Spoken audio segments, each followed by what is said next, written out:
Right, hello all. I am Dread Mechanic. I am back for some more streaming of this ridiculous thing I'm building.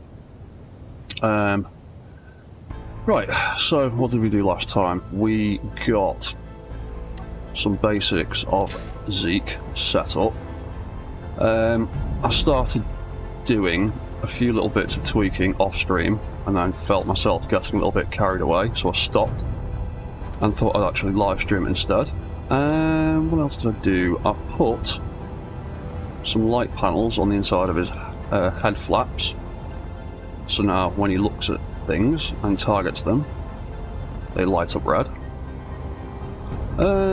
What else we got? I made a start on what is going to be a missile launcher type thing. It's pretty much directly kind of based off the one that's on Rex.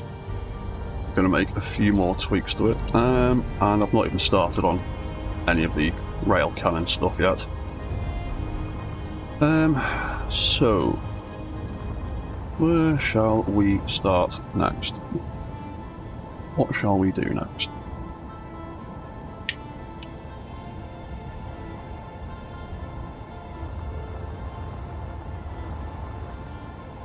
Oh yeah, I also need to set up the guns on here, and I'm going to turn his head off so that I can actually see what I'm doing properly.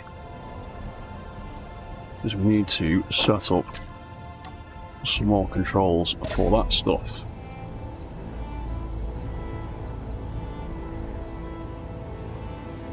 Right.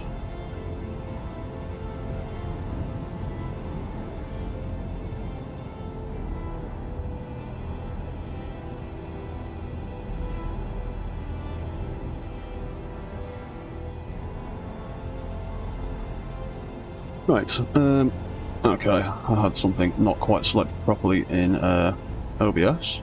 I hope everyone can actually hear and see me, and has been able to for the last 10 minutes. Back in YouTube. Right, anyway, where was I? We've gotten this far.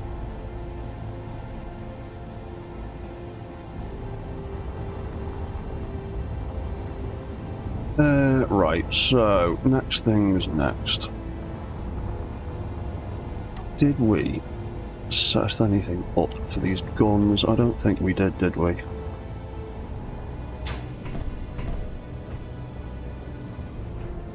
All we did was the head control on and off. Oh yeah, that was an idea I had as well. As somebody mentioned, it's been so long since I've actually played Peace Walker.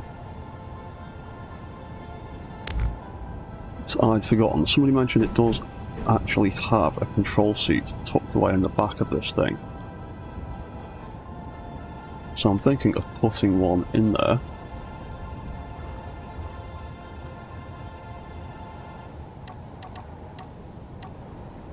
And I might end up moving these AI controls.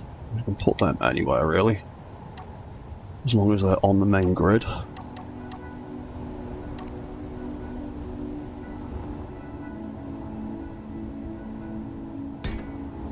I'm going to put a control seat there.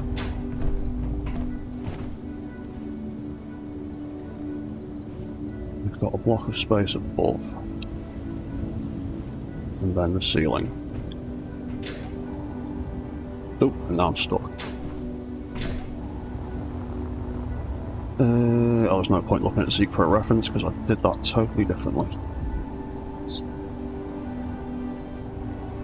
Yeah, so maybe we could actually do that this way instead. Take them out of there. All the way around. Put that in there. And we can, have I got any doors on here? Nope, apparently not.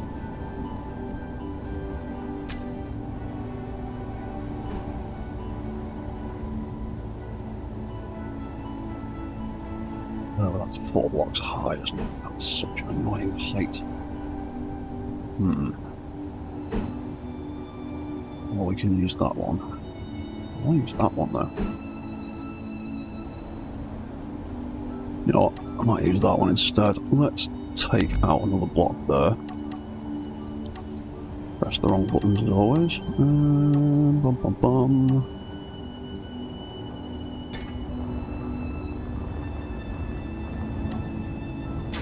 Have that there. And then we've got a seat directly above. Pilot seat position.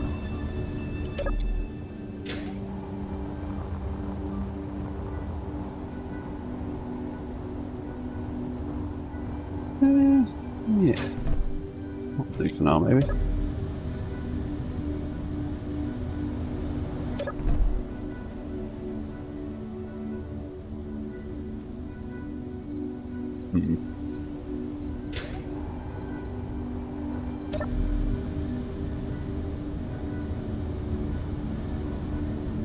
And that's directly there. I might end up moving those. I might end up moving a few bits in here. So that's forward and reverse. They don't necessarily need to be there, they can be anywhere. What was contained within them? It was just that. Oh, that's easy enough, and I even actually forgot to put in the fail-safes that I usually put in for them. So we will move them here instead.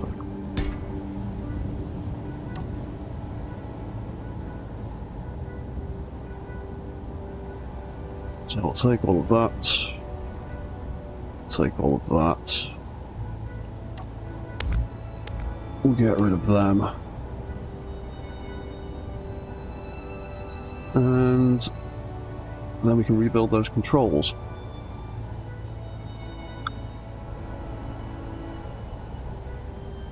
Bum bum bum bum. Right, cool. So let's just quickly redo them. That is going to be thrust powered and thrust powered.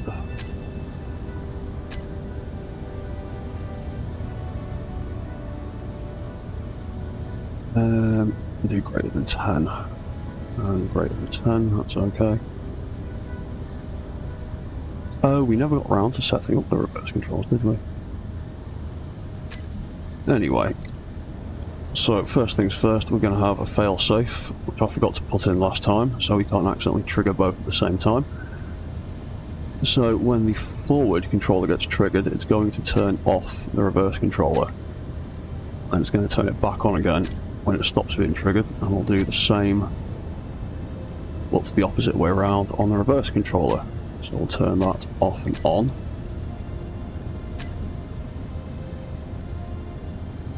And then we just need to turn the walk cycle rotor on and off again.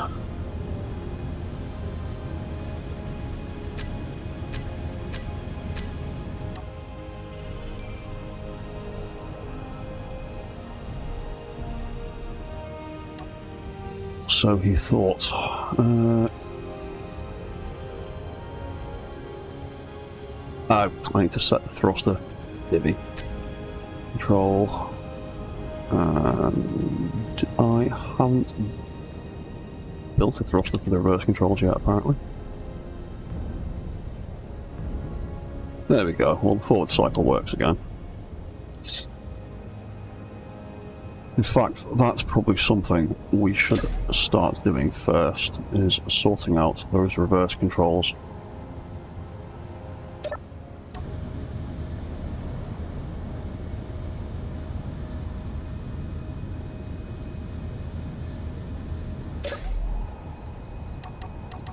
Yeah, because ultimately, I want to have, if I'm going to have a control seat, some description, I want to have display screens for things.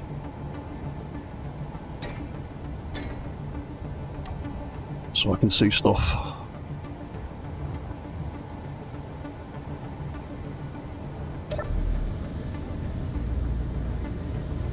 Yeah, and then we're going to have like displays and commands and things like that on them.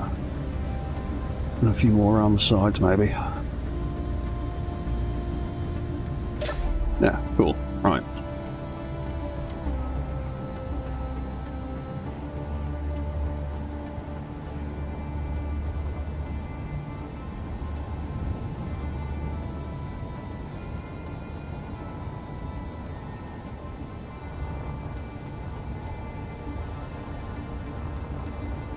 Right, so I want it to be able to walk in reverse too, so we need a reverse thruster. Now I might pop that straight in the middle of there as well.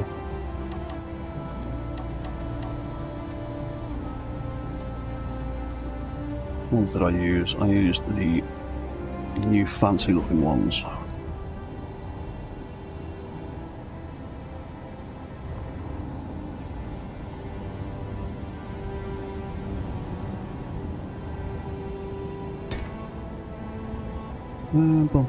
Pop that there. We can remodel some of this stuff down here.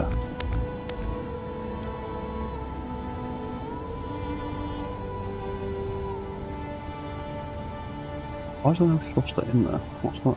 Is that just... Oh, did I accidentally delete the thruster? Ugh. Okay.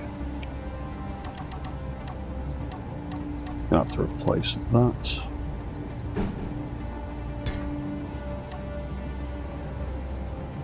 Right, so that was forward. That is going to be forward override, so the inertial dampeners don't mess with us. And that one gets to be reverse.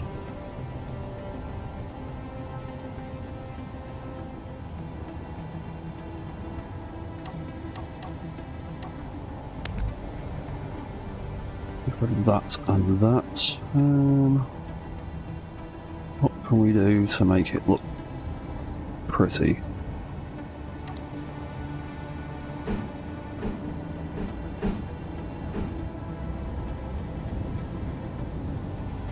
Nah. You know what? I'm just going to do that.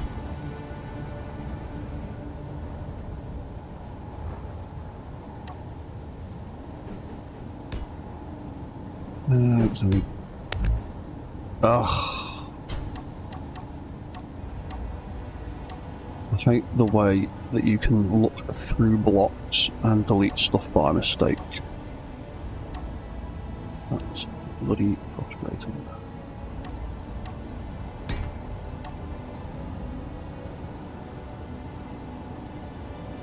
I'll build that again.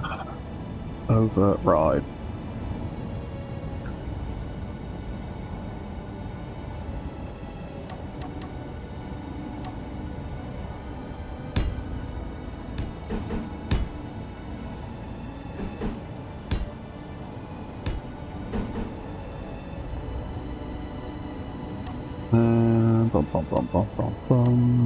And what we'll put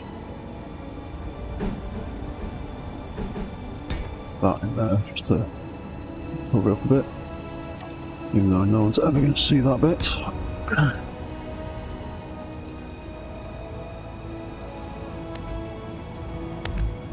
Take that out, put that in there. What we got going on here? Take them out. And Greeble. Let's put in some other details.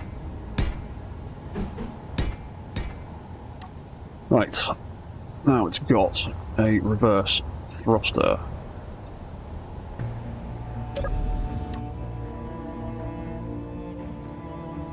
We can think about reverse controls. Right, so reverse stuff. Yeah, we built all of it, it's all in place. We just didn't do anything with any of it.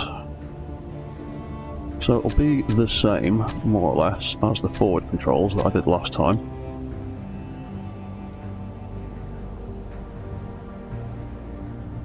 You just gotta do things a little differently.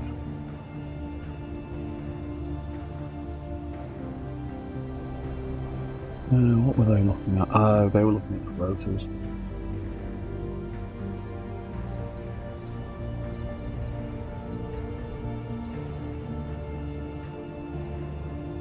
Yeah, okay.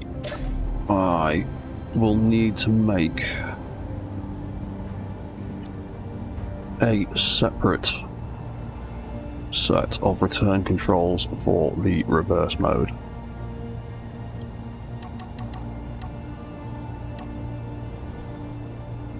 Because the return controls that I've got built are directly tied to how the forward animation works.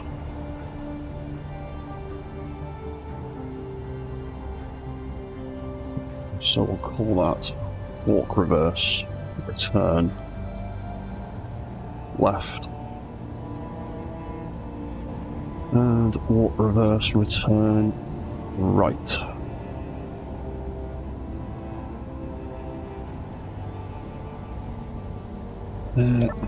So we're going to have to make those ones.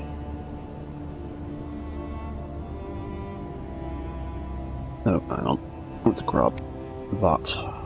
Put that in there. It's more easily identified. They are going to have to be forward and forward. And then we're going to have to tie those into the walk controls so they don't conflict when we're going in reverse.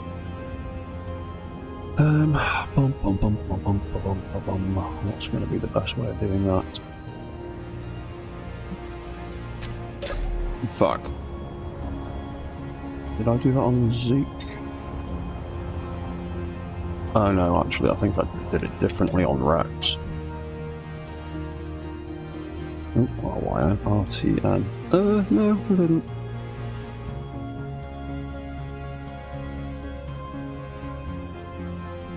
Yeah, okay, no, it's set up the same way. So what did I do here? Walk forward. That's going to have to... Oh yeah, reset a bunch of stuff first. Oh, it's forward control I want. Rev control off, forward, on, return, on.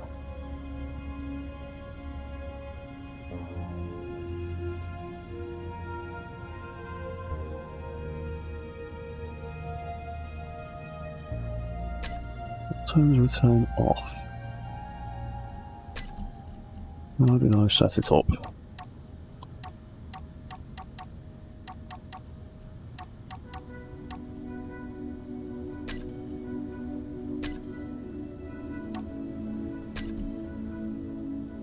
Sometimes you make things so complicated you forget how you've actually done them. When he walks forward, it turns on.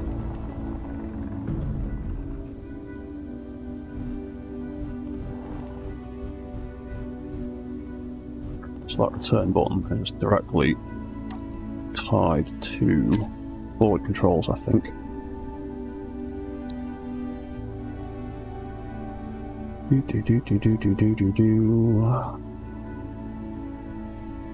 Wrong thing. Definitely not in there. Forward. Return on off. Oh, it's in the walk reset timer, isn't it? I bet it is. Yeah, that turns everything off. Oh, yeah. Yeah. That was the next thing I was going to do, wasn't it? Was make a reset timer to make the legs settle back into the middle. So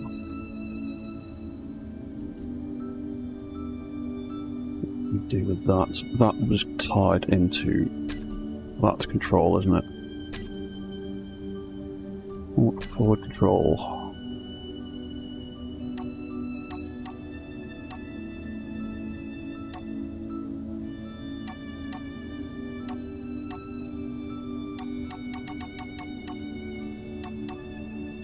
Start walk reset. Ugh.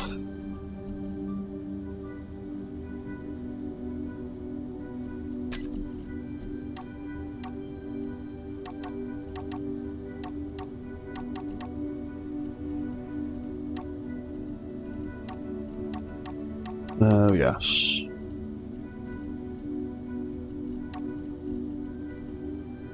This thing was so much easier. We can see what these labels are.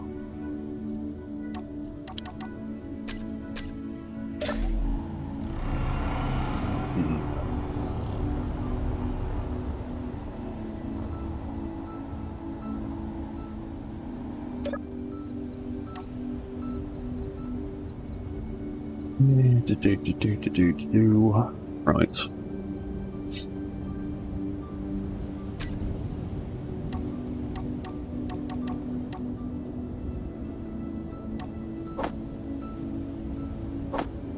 Take that out. Let's put some more of the forward controls into here.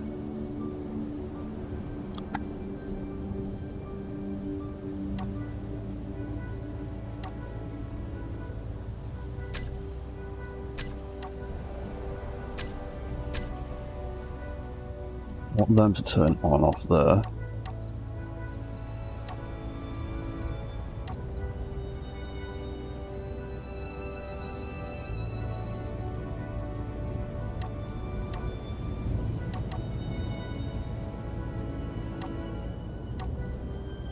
And at the very end, I'll put the walk cycle rotor so I don't have to keep moving it.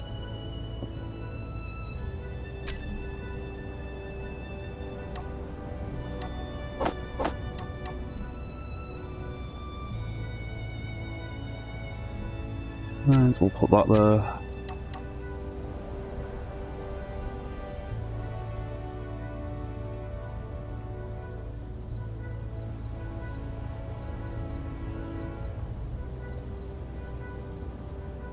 Bum bum bum. Then we need to have the rev controls. So on, off, on, off.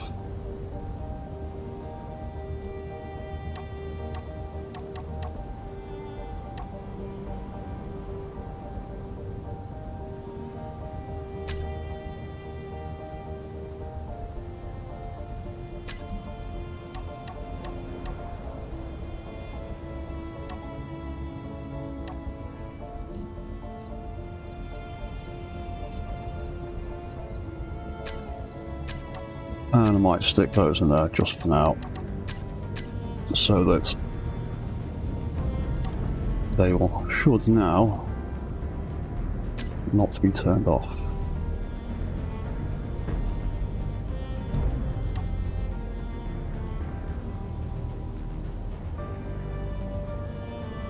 I put the wrong ones in there.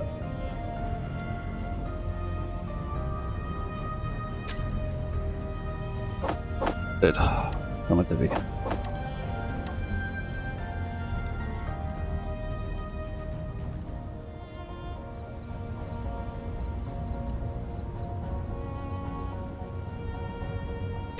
On, off, on, off.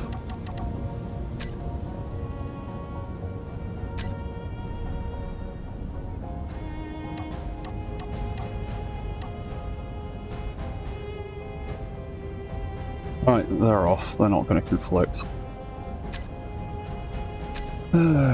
Right, just bear with me 1 second. I just need to check something.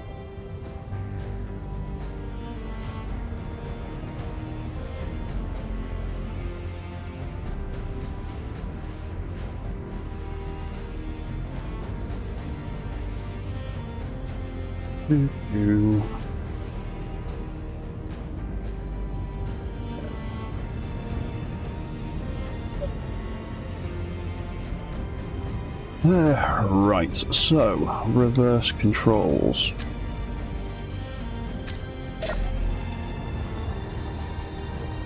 What speed did we set these legs to? They were going 7 RPM. We were jiggling around a lot. What was it like on Rex? 7, yeah.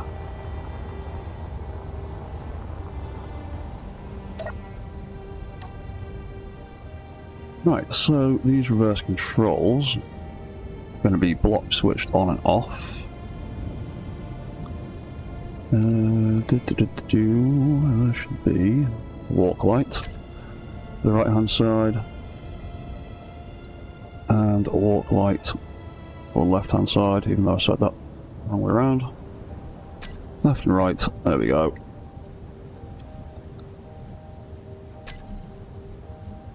So when that light turns on, we want the left leg to increase by 7 RPM and decrease by 7 RPM. And then that foot hinge is going to do the same thing, so that'll be 7 and minus 7.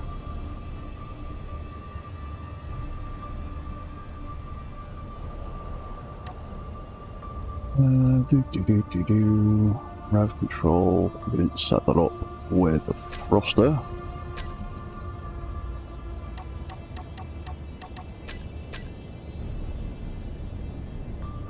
Right, so there we go. That's that leg moving back and forth.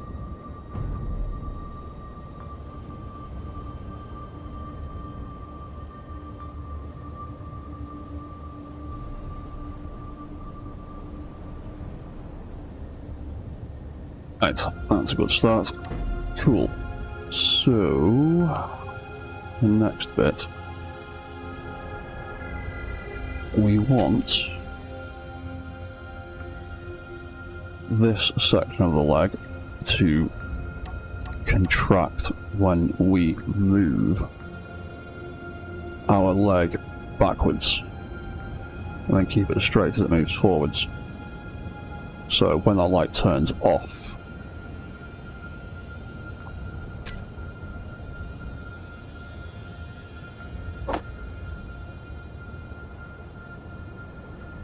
so we want that to be minus 10 when the light turns on, 10 when the light turns off, and the same for the next one, I think. Set velocity 10.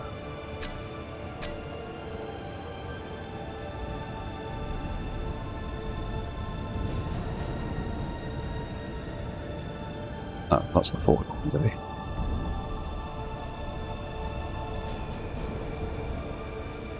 Yeah, there we go.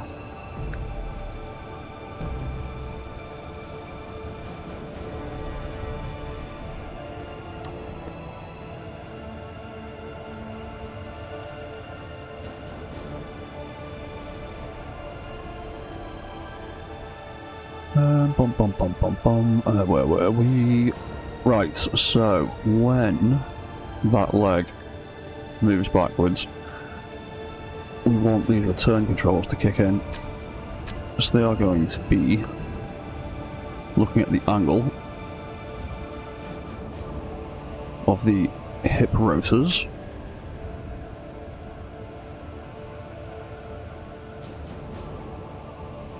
I'll do the same for this one.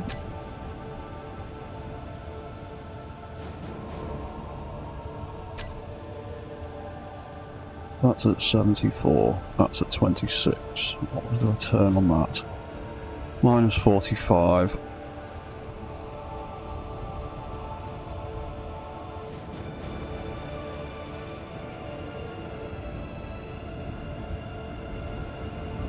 So we'll do it I think.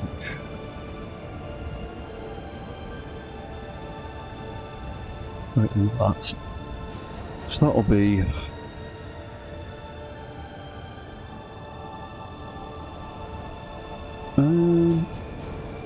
which way will that be?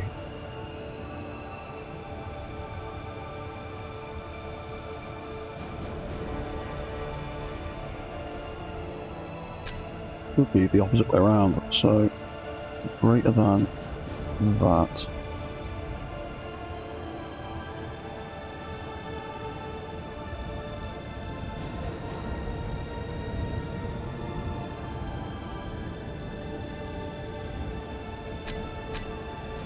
Do that for now. I'll figure out the exact angle in a minute. So when that gets to the right angle, it is going to extend, not that, it's going to extend the leg back out again. And because I put the hinges on the wrong way around, it needs to be a minus value, so minus 10 and minus 10.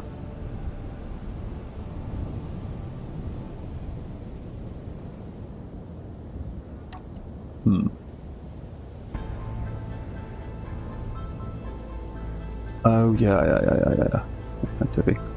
So, less than minus... we'll at 50 for now.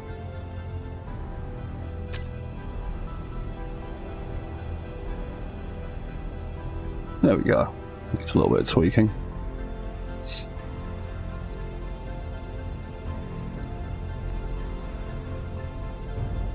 Right, we go forwards.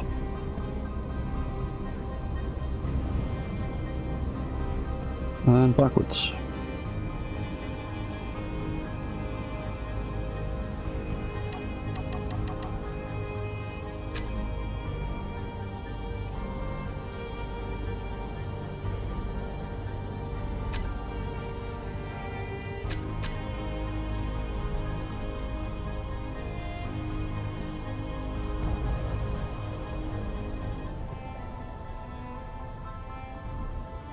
Yeah, so we will change that a little bit. What if we call it 60?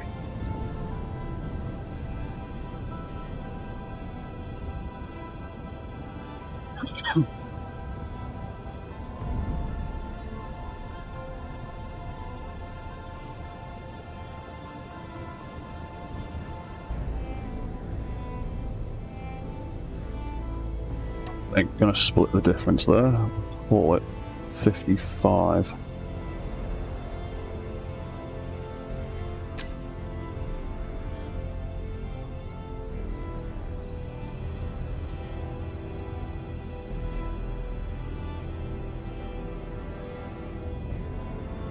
Yeah, that's alright for now. Cool, right, so we can do the same thing for the other side.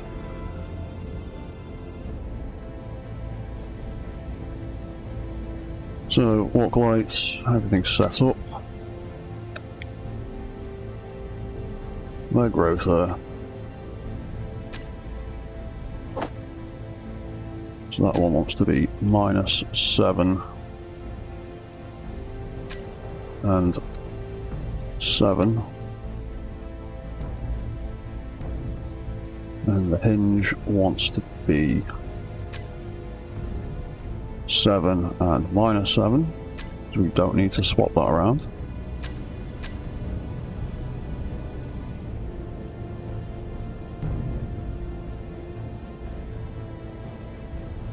Yeah, cool. Right. Now we can set up the knee section.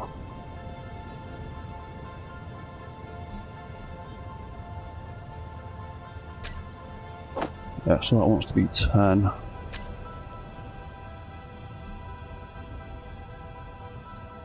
No, it didn't, did it? It wants to be minus 10 and 10. Minus 10. and 10, and then minus 10 and 10. Yeah, that was the one. And then we just need to set up the return control for that. That one.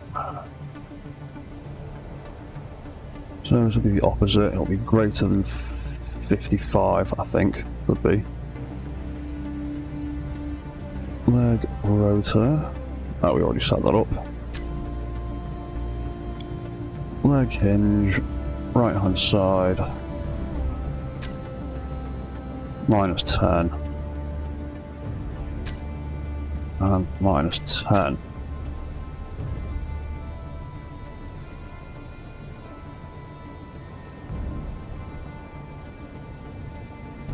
Yeah, cool.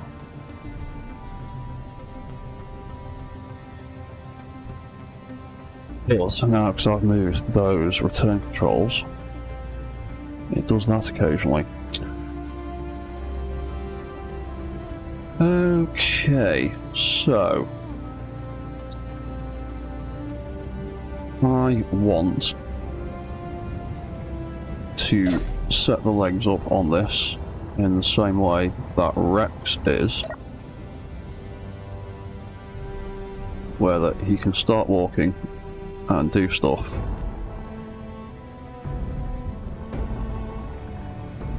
And then when he stops walking, his legs reset to a nice comfortable default position.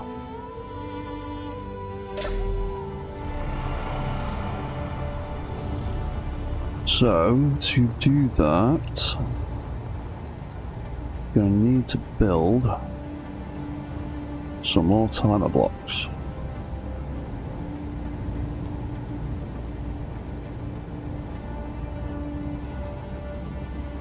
Where should I put them? Just do them right here. I'll do them there.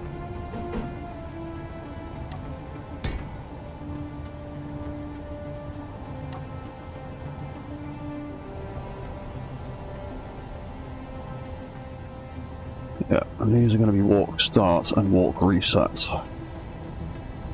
Because I will need some commands to put the legs into the correct position before the walk cycle engages.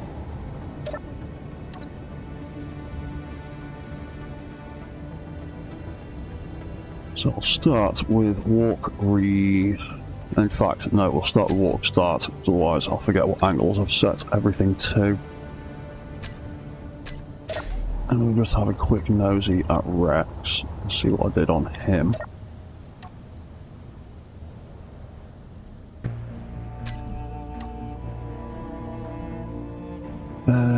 We flipped through the lights to reset them. Okay. And then... I can't tell what anything is because we don't have actual labels for things. But I'm assuming that puts everything into the correct positions.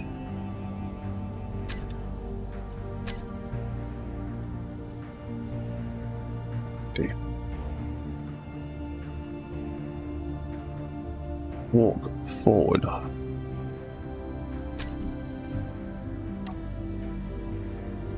Yep. They turn on, walk start triggers.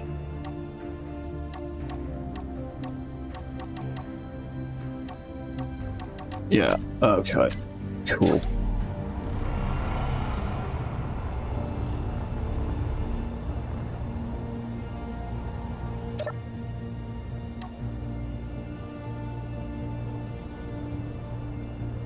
Walk start then. So, first thing we need to do is flick these lights through and cycle them so that they end up in the right position to start the sequence off. So we'll flick it off and on again for that one. And that one will flick on and off. That way, no matter what position they end up in, they should end up back to these two commands here. So we'll do that.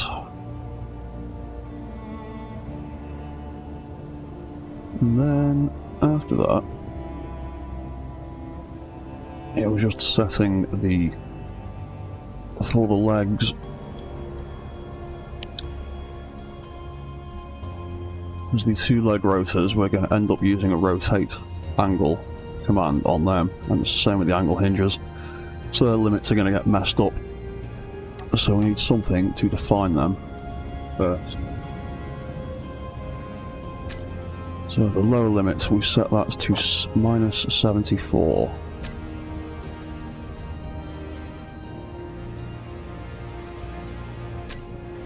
And that was minus 26 for the upper limit. That was positive 26.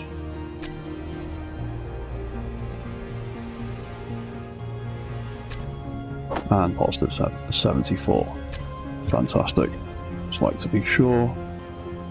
Make sure it all makes sense. Right, and then the leg hinges at the bottom of the foot.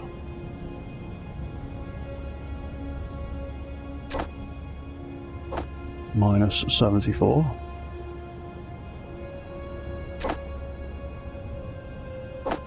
And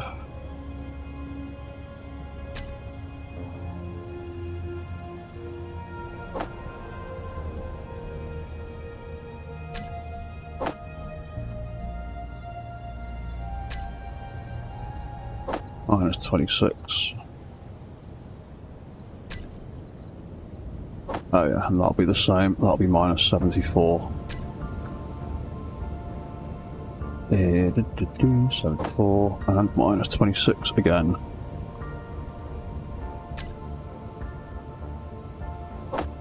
We don't need to worry about the hinges in the knees because they're just going to get velocity commands, not rotate commands.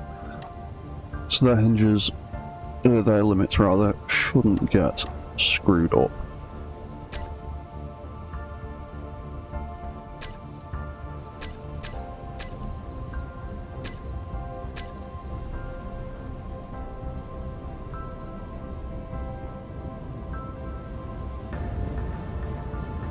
Right then, so the reset command. Walk, reset.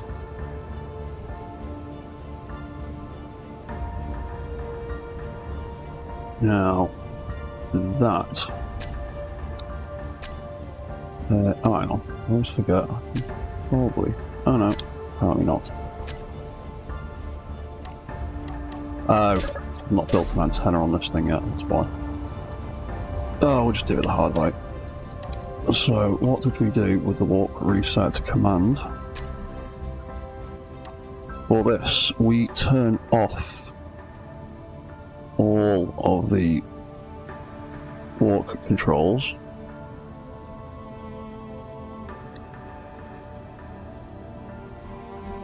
And then we reset the legs and various things back to where they want to be. Alright, that's easy enough. Because it's the event controller that's triggered by the thrusters that turn on the appropriate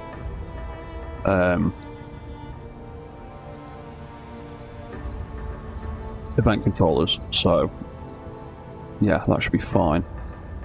So reset, walk reset, walk controllers. That's quite a lot of them now. Let's do all the forward ones first. So we leave that. We want that, and that to turn off. 3 and 4. And then we want the reverse controllers. 1, 2, 3, and 4 to turn off. And then we need to work out what angle we want all the legs to sit at.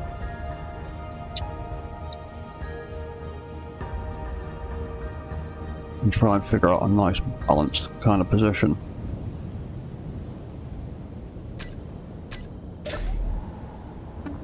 So again, what do we do with Rex?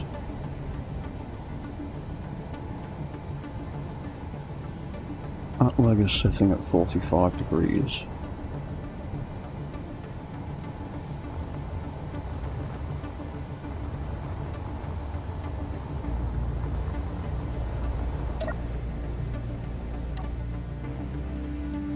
Leg rotor.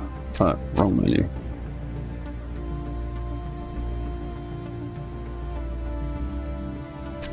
Increase upper and increase lower. Let's see what that changes. No, that stays the same.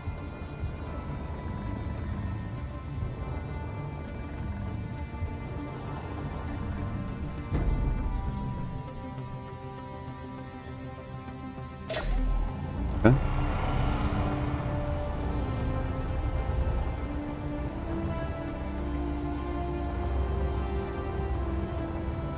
In fact, that position it's in there looks quite central. That might actually be alright. We'll try that and see what happens.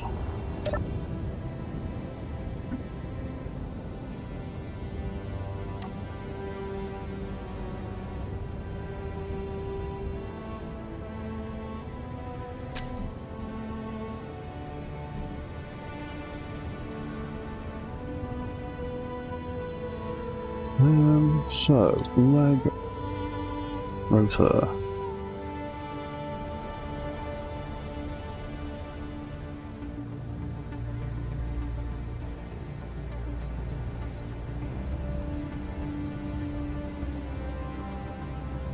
A bit too far forward. Looking at it from that angle.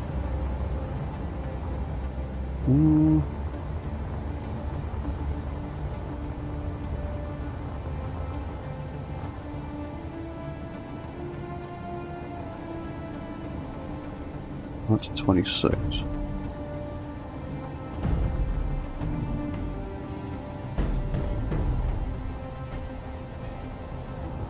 Can you stop clanging?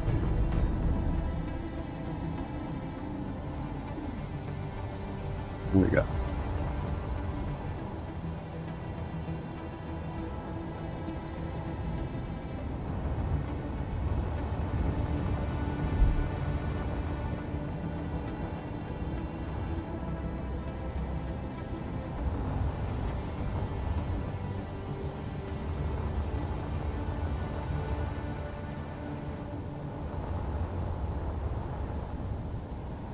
Yeah, we'll call it 20 degrees for now. We'll see what that's like. Reset. So, leg rotor L01. What are you doing? You're doing that.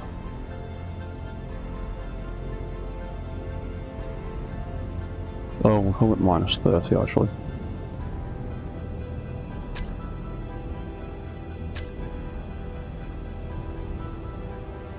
And rotate to angle.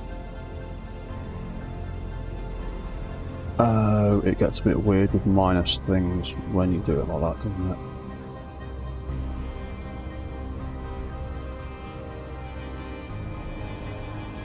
Call it then. 340 at 7 RPM.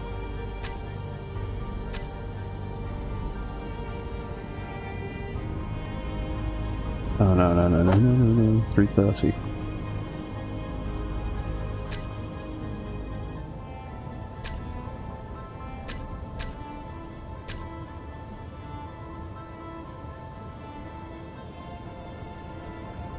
And then we'll put that to rotate to angle 30 degrees at 7 RPM.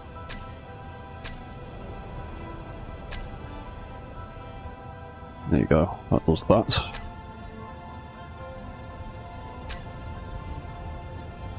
Then if we hit walk start.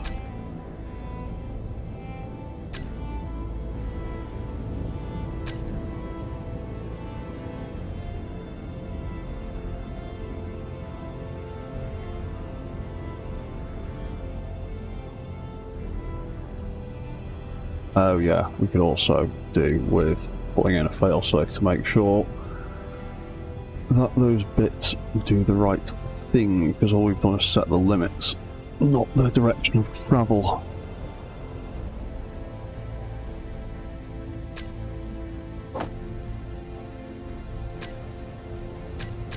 So we'll also put that in there, set velocity 7 and -7. And then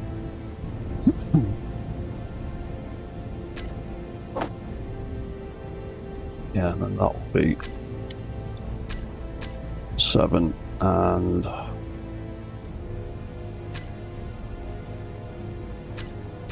-7, I think. Trigger now. Oh, no, screwed something up there.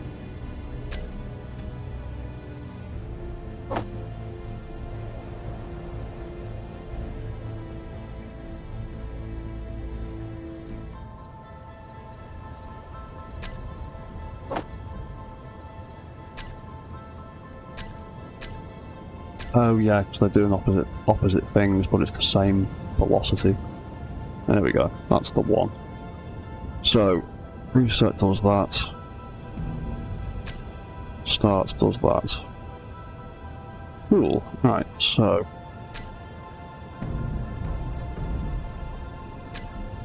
we then want the leg hinges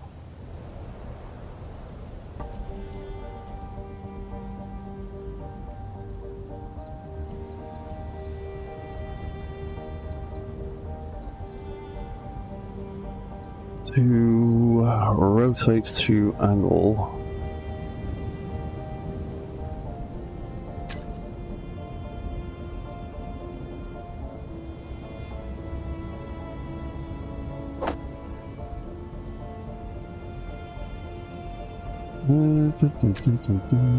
no, not that one.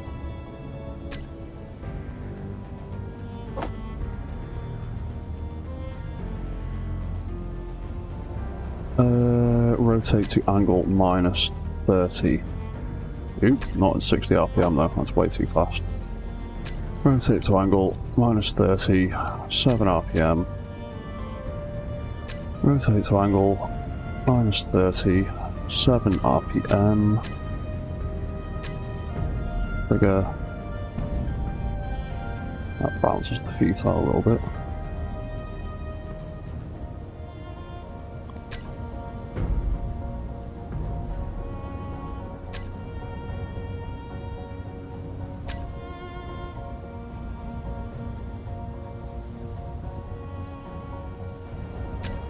Cool. So, walk,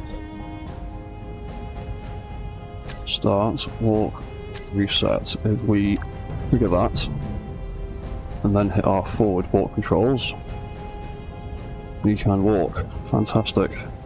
If we stop and hit that, yeah, we forgot about that.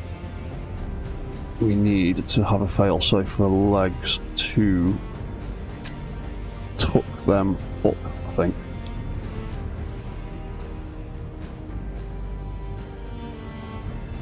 Yeah.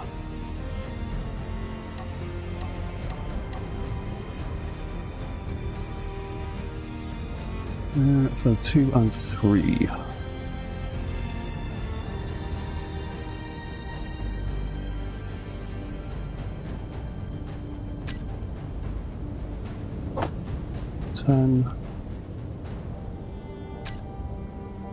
Ten. Skip that one. 10 and the last one. 10. So if we then hit reset again, legs tuck in nicely like that. If we hit start, they don't do that. We need a failsafe to make them extend properly.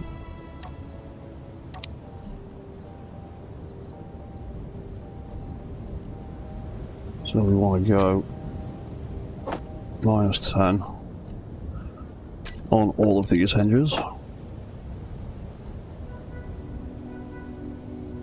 Yeah, oh, not that one. That one.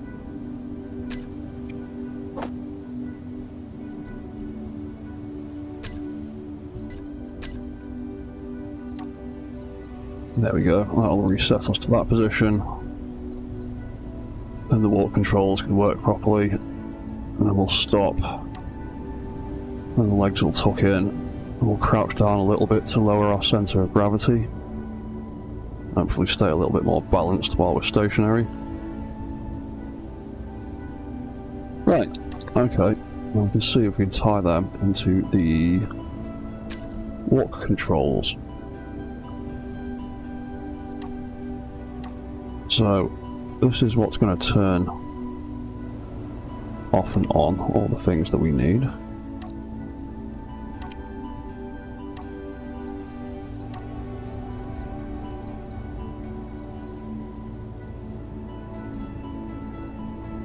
So, we should be able to just put trigger walk start there and trigger walk reset there.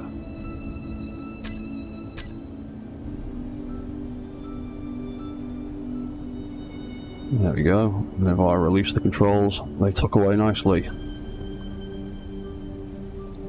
And then they extend and start working when I hit the forward control.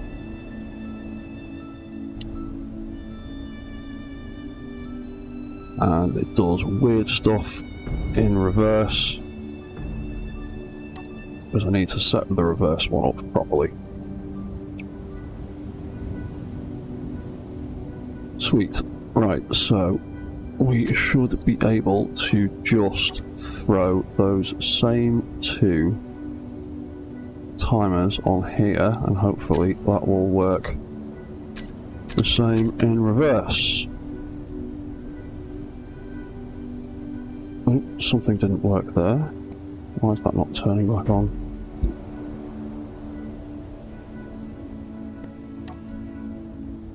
Bum, bum, bum, bum, bum, bum, bum. 1, 2, 3. Oh, because we haven't done the return controls. On, off, on, off. Walk, start, reset.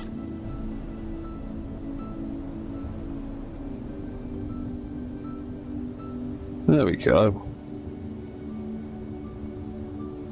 We let go, it all tucks away again.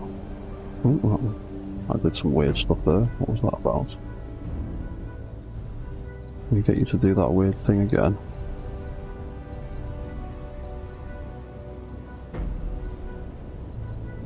Your leg didn't extend properly then.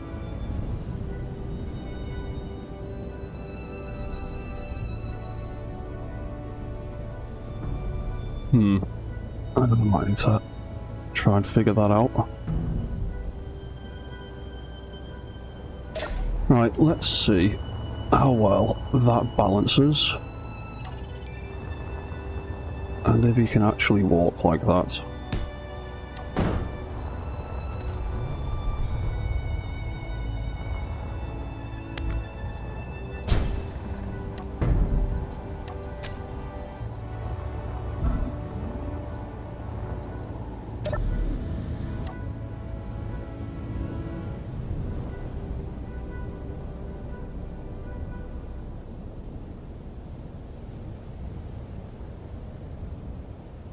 Yeah, that's not too bad.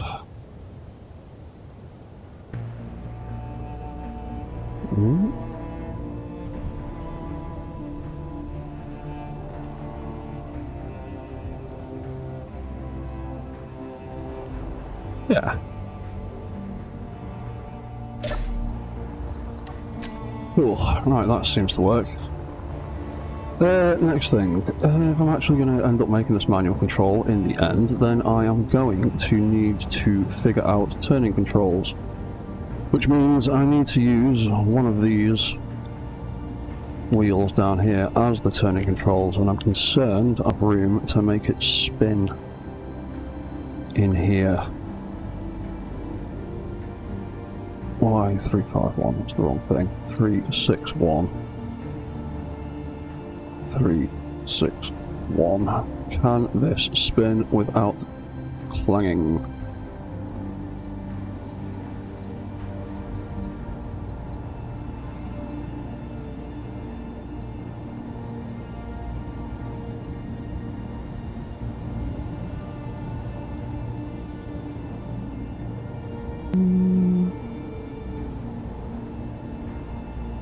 Why are you moving so slow?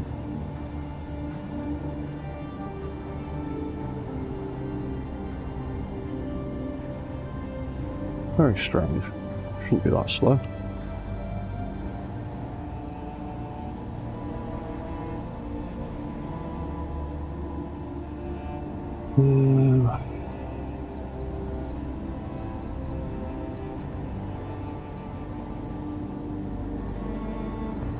What's the reaction wheel doing on you?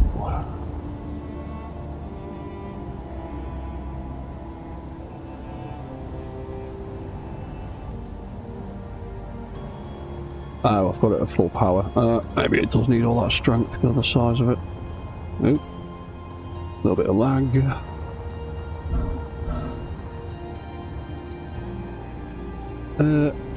Let's turn that off for now. Fine, max power.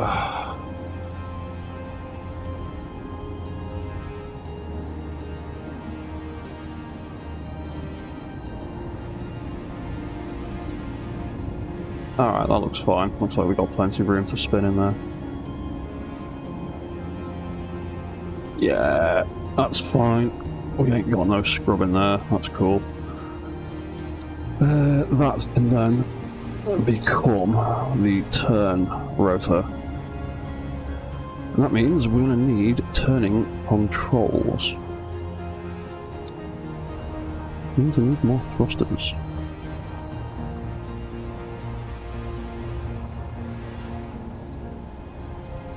And I need a pair of them either side.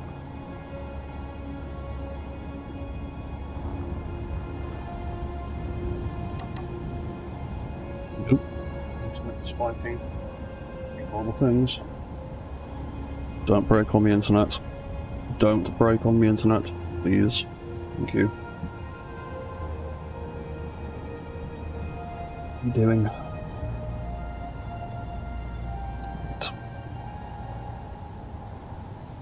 Moody internet connection.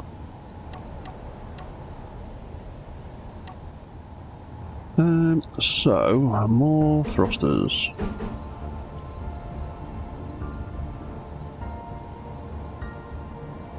1, 2, 3, 4, 5, 6. That dark section there is 6 blocks. 1, 2, 3, 4, 5, 6. Yeah.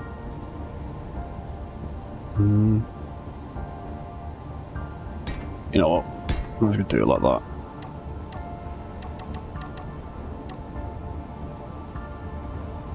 I'm gonna just do a very similar thing again.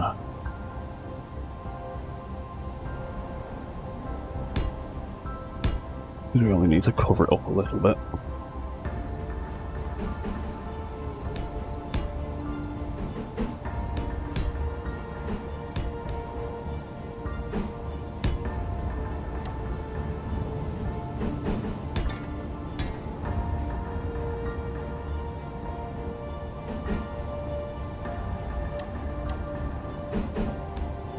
That there. And that, and that.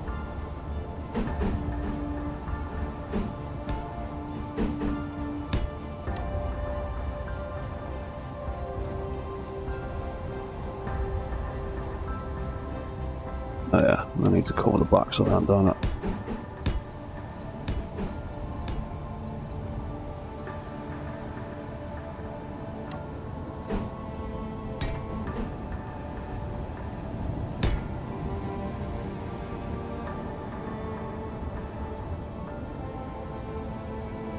Not like, actually.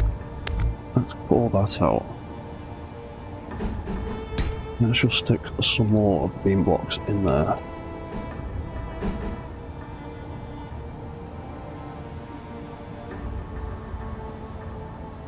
Maybe, what about if we do that? There we go, that looks way nicer.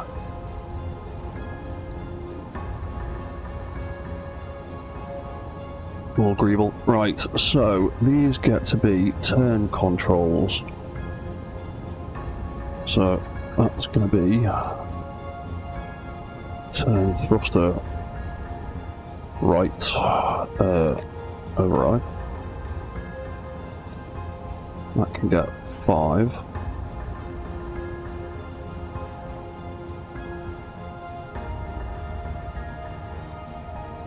Oh, mouse. And that gets to be control. And that gets to go back to 0.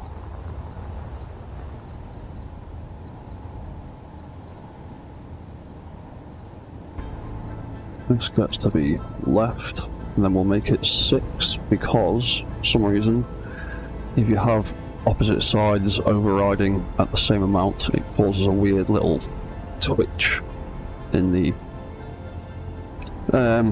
power output, and I'm not entirely sure why, but offsetting it by a little tiny bit usually solves that problem.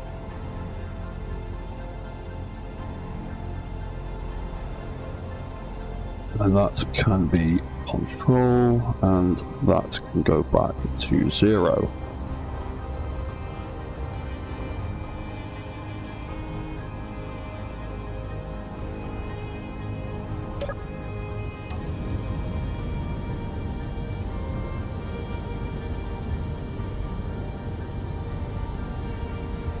Yeah, I might end up moving some of the turret controllers. I might end up moving them back a bit. Do that in a minute.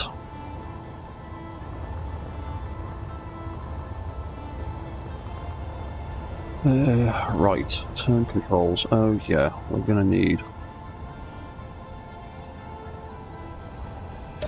more event controllers, aren't we? We've got all them down the sides. Yeah, let's take that door out for now so I can see what I'm doing.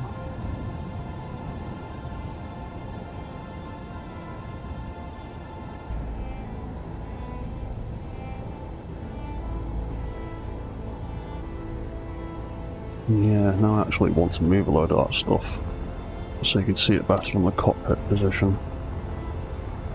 I'm gonna have 1, 2, 3, 4, 5 turret controllers that I've not programmed yet. We've got 6 left there. I was going to put a rear camera on the back of it, like I did with Rex also. So that'll be 6. Let's move. Apparently I did set up some autocannons. That's annoying. They can be rebuilt. Isn't a problem.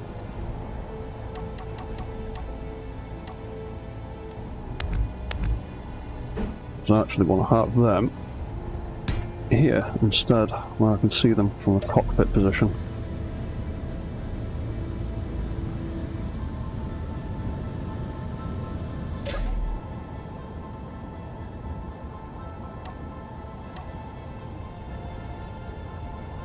I didn't do anything with those, did I? No.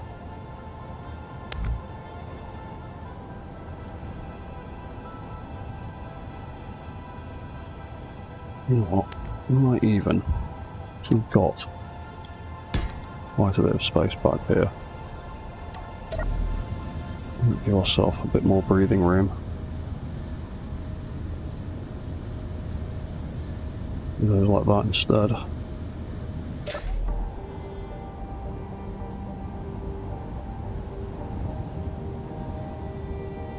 Bum, bum, bum, bum. And then we can have the event controllers that are going to trigger some of that stuff up there. We could even have something in that gap there.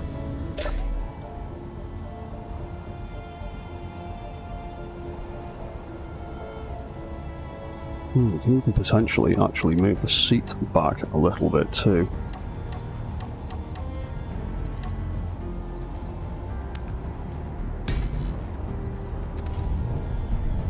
Because we've still got a 2-block space there behind it.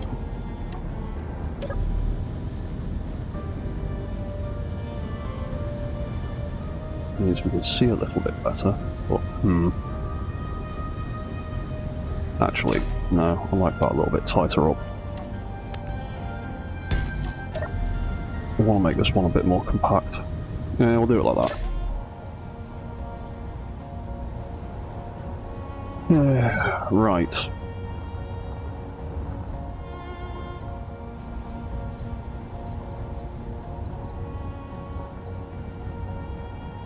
Oh, yeah. Yeah, let's move that stuff. We'll do it bit by bit. So that we don't break it too much.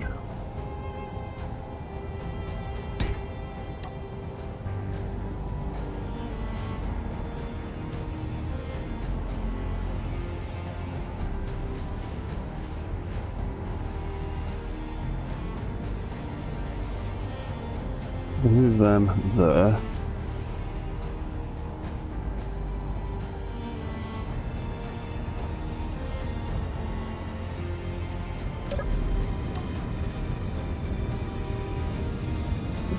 What was the trigger for that? Oh, the light that's on the head. Yeah, we'll change that.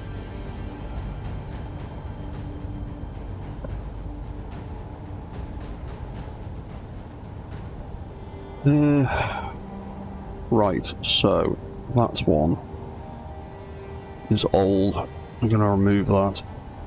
That one is also old. We'll remove that one too.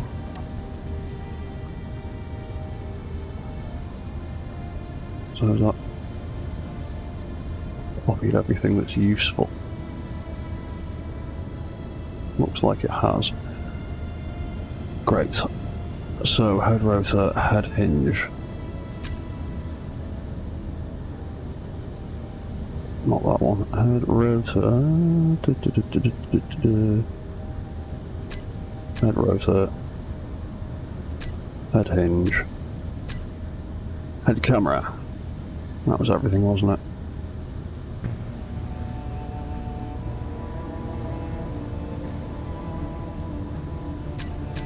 Turn all that off for now and just have it focus on me. And we can do the same thing for this, and that was just the head rotor number 2. Just that one. That one wants to be that, but it doesn't want to move too quickly, otherwise it flaps around a bit too much. And it needs a head camera in order to work. Turn all of that off. Cool. Right. They can go. Because then we can fit in all of our extra walk controls and stuff here, and have all the like weapon commands and turning stuff on and off built up around the pilot seat.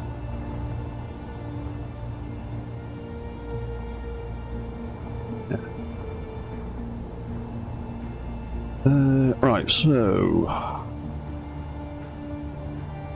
head on and off timers.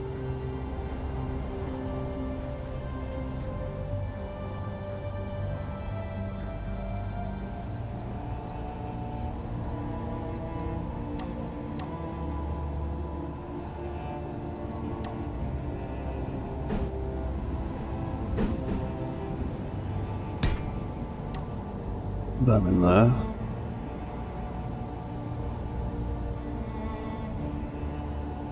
That gets to be that.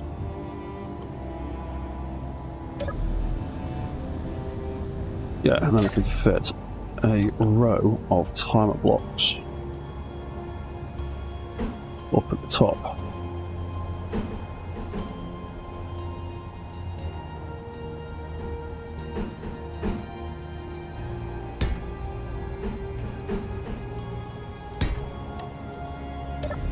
Use them for various commands and stuff. And we can see the pretty green flashing lights. Cool. Right, so then copy all.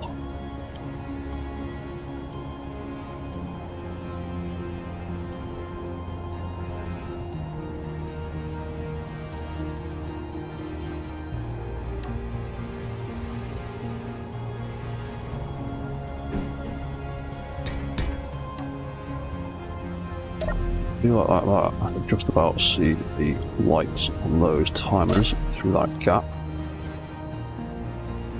Cool, so that top one can be head on.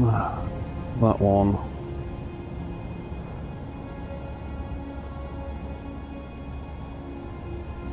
can be head off.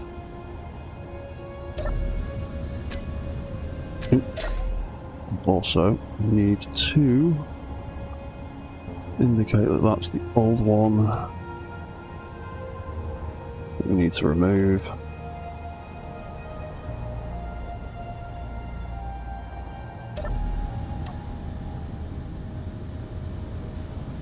Right, head on old. What did you do? You set a whole bunch of limits.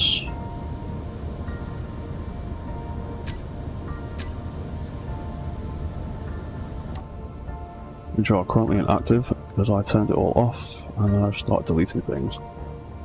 And let's figure that. So that should have then set 0. Oh, hang on, the timer was switched off. Head on trigger.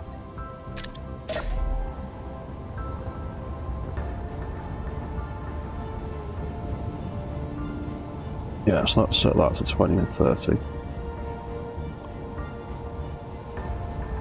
And then let's set that to 15 and 15. Cool, right, okay.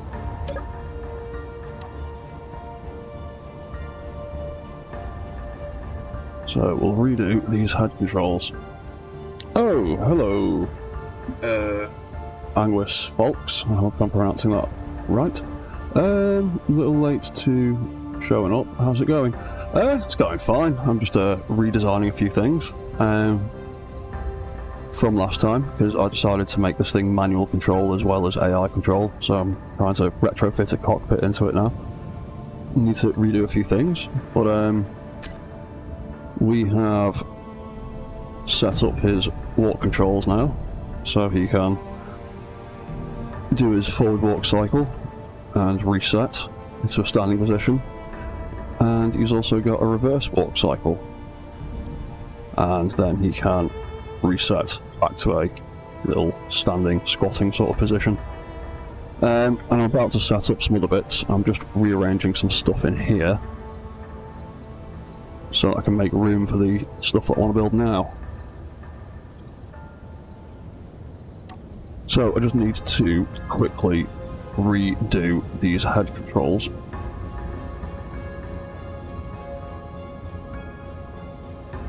Because for functional things like turning bits and pieces off, I like to have all the relevant timers and event controllers visible from the pilot seat, so you can see all of that stuff happening, and it's a little bit more interesting. But yeah, I just need to sort this stuff out, and then we can do more interesting things. Right, so that needs to set all of those limits. and then reset some velocities. Okie dokie. So what did we do? We did the 2 rotors. Yeah, man. Yeah, I definitely like it to be more immersive in the pilot seats, especially since we've got all these blocks that do stuff and have blinking lights on them and stuff. But those are the reference pictures I've been going with for this design so far. I'm just trying to stick as close to that whilst making it functional.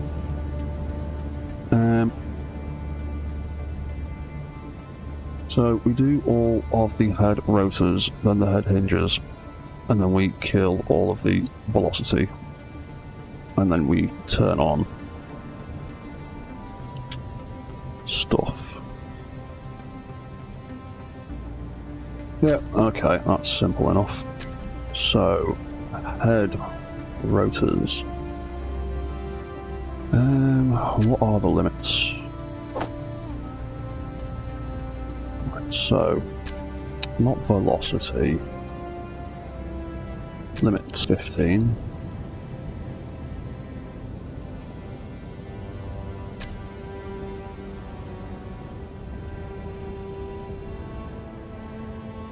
So 15.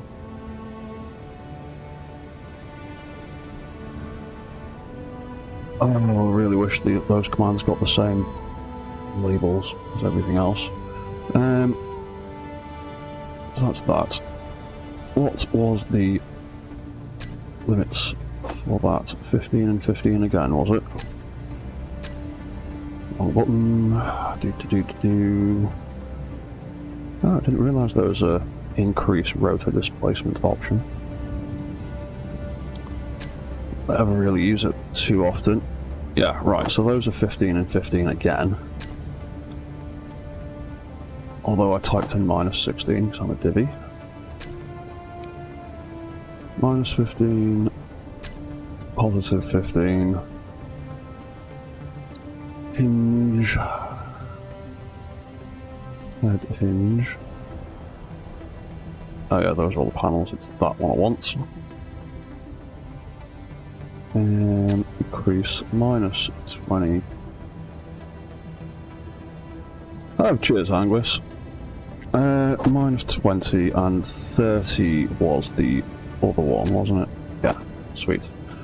So, set lower limit minus 20, set upper limit 30, and then we need to reset all those velocities so that nothing is going to start moving, because I remember that was a problem we had last time.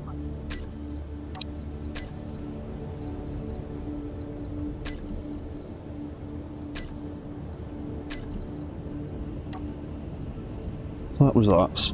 Then we... what are we doing with those head panels? We are setting the velocity. Oh, I guess we're going to set them open, aren't we?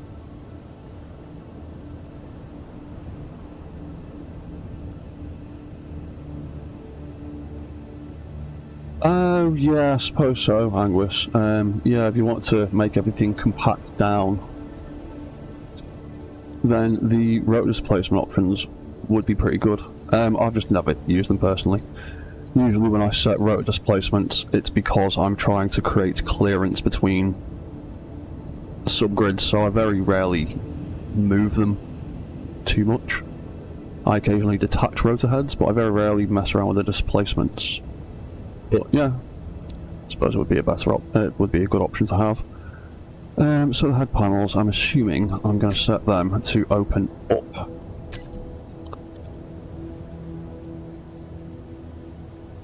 And you know what? I'll do them all individually, because groups get messy sometimes. So what's that currently set to? Minus.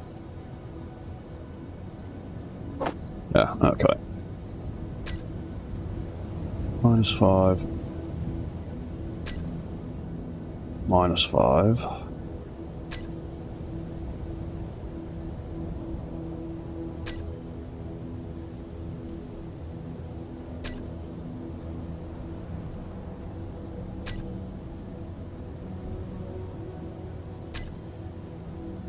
Basically, what I'm doing here and redoing is what I did off stream when I was messing around.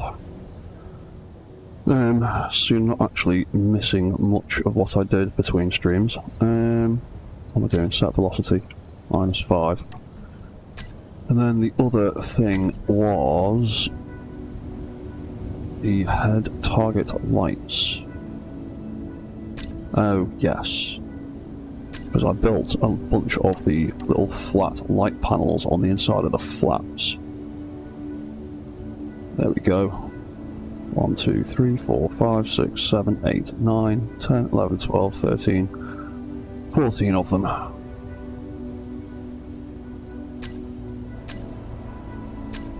So we will turn all of these on.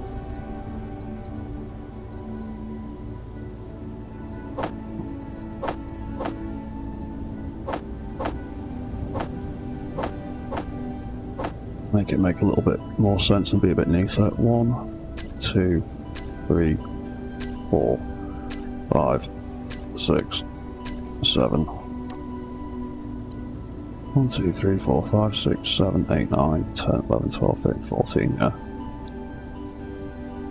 So 1, 2, 3, 4, 5, 6, and 7. That'll turn all of them on. And then the last thing was the cameras and the camera and the head control on and head control AI. Yeah, cool. Right, that makes sense. So head camera on. Those two blocks on. AI switched on both of them.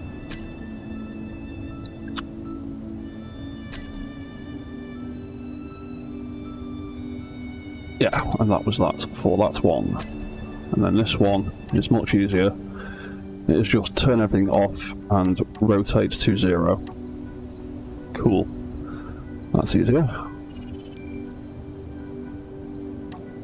Well, we didn't actually turn the AI off. Oh, no, I did.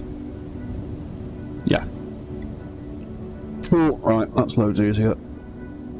So, first thing we'll do is turn off the cameras and the controllers and their AI.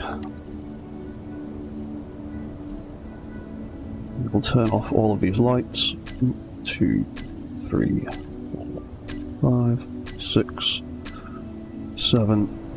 1, 2, 3, 4, 5, 6, and 7. And then all we need to do is rotate these back to 0. Yeah, rotate to angle 0 at 5. Rotate to angle 0 at 5 RPM and rotate to 0 at 5 RPM. Oh, sorry, what's that you're saying, Angus? Too lost in what I was doing. Helps make more seamless lines. Yeah, it can. Rep displacement's great for making seamless lines. If you wanna sneak small grid stuff into large grid designs, stick a rotor in the floor or the wall or something. A regular standard rotor, not the advanced one. Pop a small, like tiny rotor head on it. And I think the displacement's like 8 centimeters or something to make it seamless between the edge of the small block and the edge of the large grid block. And I use that trick quite a lot to get small grid stuff into large grid buildings and ships and things. It's all fun and games until the decorated storage box stands up and starts shooting. Yeah, I mean, That's pretty much what mimics in Dark Souls do, except without the shooting, more with just flailing, toothy, biting stuff. Right, so that's that, that's that, that's that. Bum ba bum. Right, I think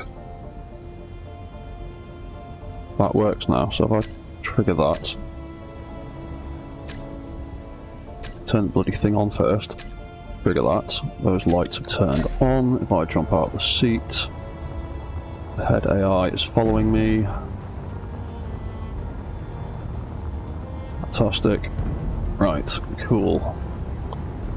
Then I can jump back in there. And I can turn that off. And the head resets. Fantastic. Cool. We can delete the old ones. Yeah, I'm a big Souls fan as well. I'm a big Armored Core fan too. Hence why I've made quite a few mobile suit Armored Core type things in the past, and plan to make more of them in the future. Right, so they can both go. That is just that, which is that, which I'm pretty sure is just, yeah, it's just switching those blocks off. That's fine. So that can now be a different thing. It now needs a different switch. I want it to have an internal switch inside the cockpit.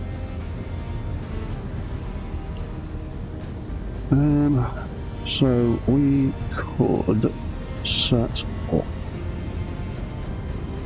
some of these screens to be on-off switches. So what have we got weapon-wise? We've got, or thing-wise, stuff that's going to move. We've got the head, which is going to act independently of the guns. They're going to be able to have their own switch. So that's 1, that's 2. Rockets is 3, rails is 4. Then I wanted to build a camera on the back somewhere. That'd be 5. 1, 2, 3, 4, 5. And then an on-off button for the whole thing, 6.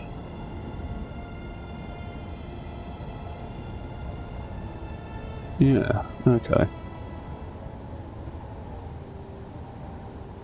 So we could have head control button. Oh! I've got the little gun down there that I keep forgetting about. That's 6, isn't it? So 1, 2, 3, 4, 5.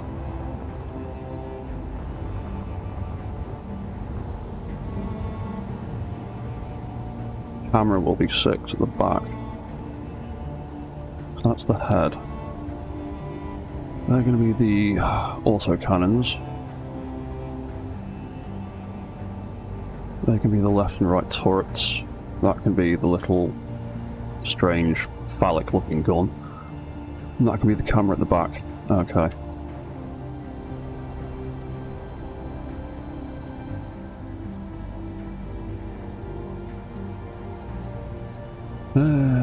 Right, so in that case, we can do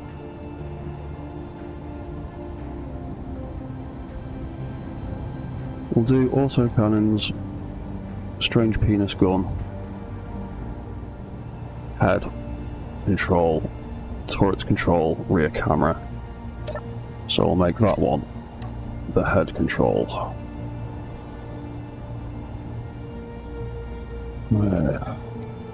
Hit display head. You know what? We'll use the word online, it sounds cooler.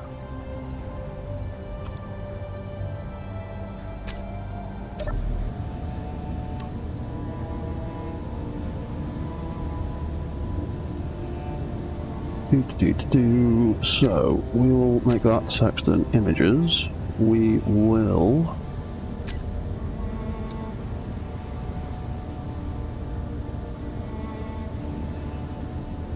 make a little sign.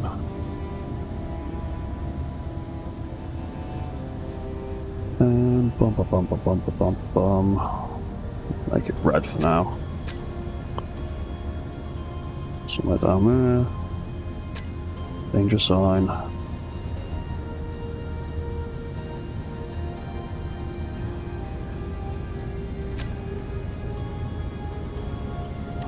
Decent, right, like that.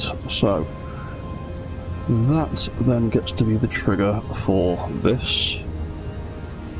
That needs deleting.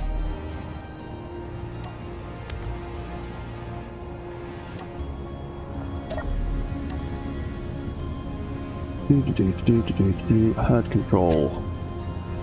Block switched on and off.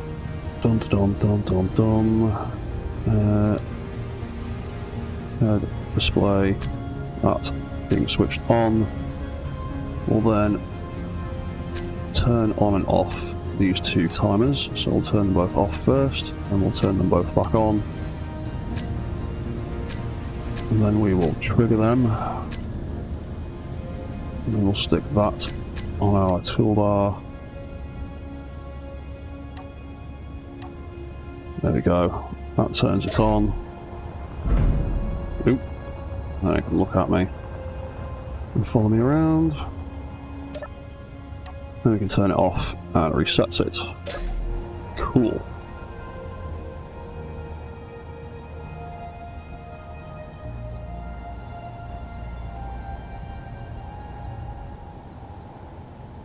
And because I also like to build in more fail-safes, in case I want to turn an entire action off, we will make a timer to put on the toolbar, but we can also turn on and off if we need, to prevent anything triggering the head.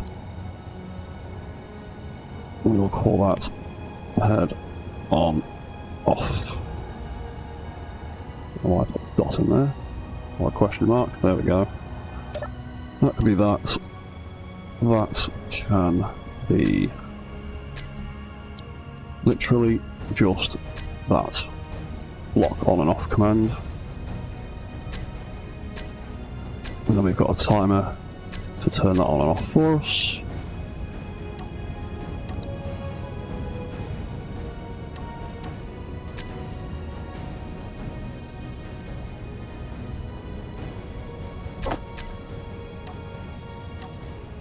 Then we can use that timer instead.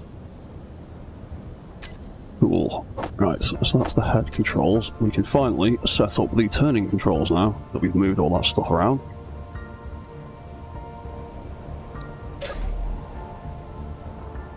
We've got all of this space to work with finally.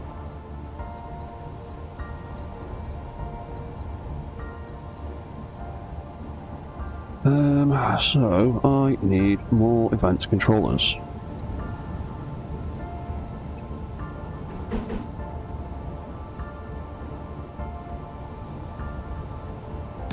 Let's just stick them there.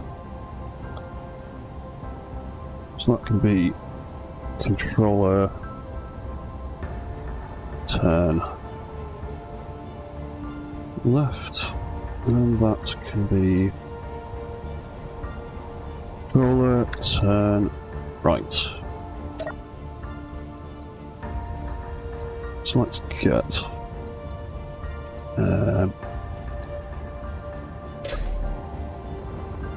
the one on rect is oriented the same way. I can never remember which direction turns which way.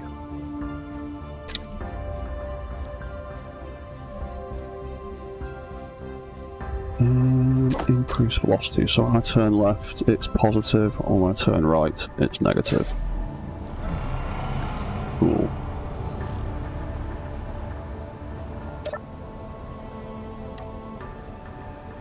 So, turn controls. We are going to use these thrusters to trigger these controllers to turn this rotor around to make the whole thing spin with keyboard commands. without using a script. So turn left will be thrust percentage greater than 10%.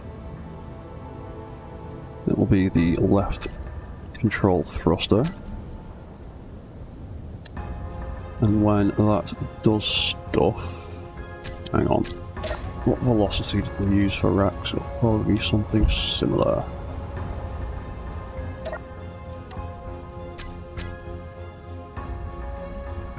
Hang on, what do you call it? 15. Button. Yeah, we'll call it 15 for now then. You can always change that. So, turn control, turning left. We are going to turn the turn thruster 15 RPM when the thruster kicks in, and reset the velocity when the thruster turns off. And then we'll do the opposite thing for the turn right control.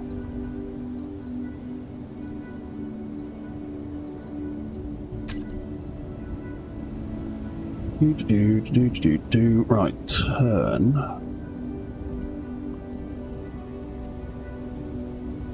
As turn control, set velocity, -15,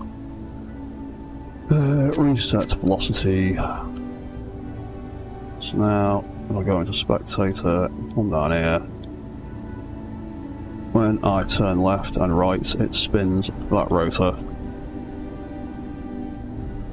And that is what is going to make us turn.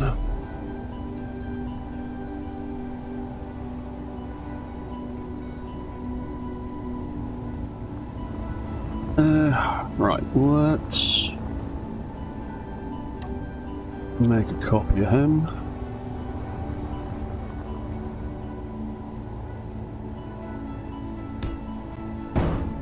Paste him down there. Delete that. Delete that.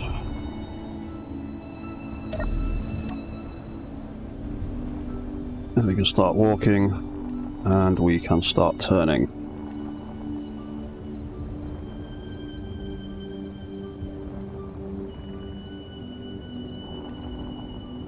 Bit slow, but we can adjust the settings. But there you go, that is turning left and right.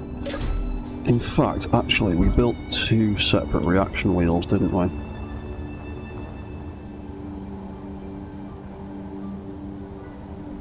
Have they got enough room to spin without smacking into each other? Can I set both up? I don't think I can. I think they're going to clip. Copy settings, copy all, copy settings, paste. If I spin you,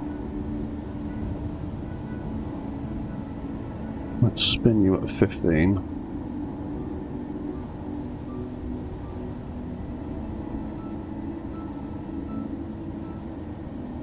Spin you at 15. Yeah, they're smacking into each other.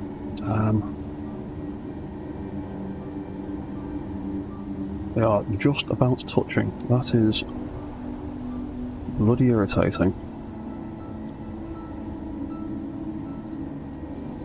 Yeah, they're catching on each other. Fecking rotors, gyroscopes.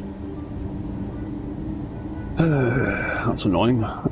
Can we, speaking of rotor displacements... Nope, that's not happy about doing that. Oh, because it's rubbing against that. Damn. Right, if we bring that one all the way down,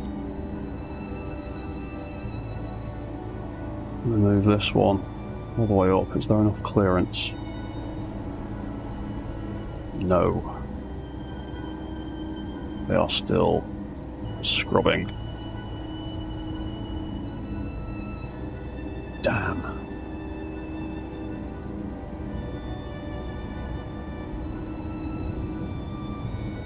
Is there anything I can do about that?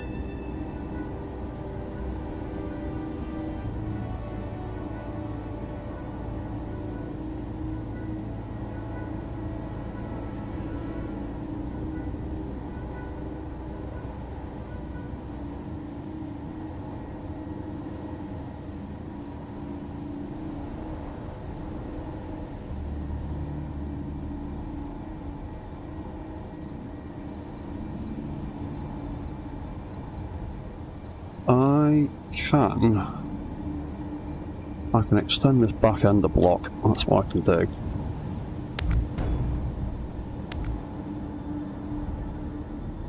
And bring this out of block.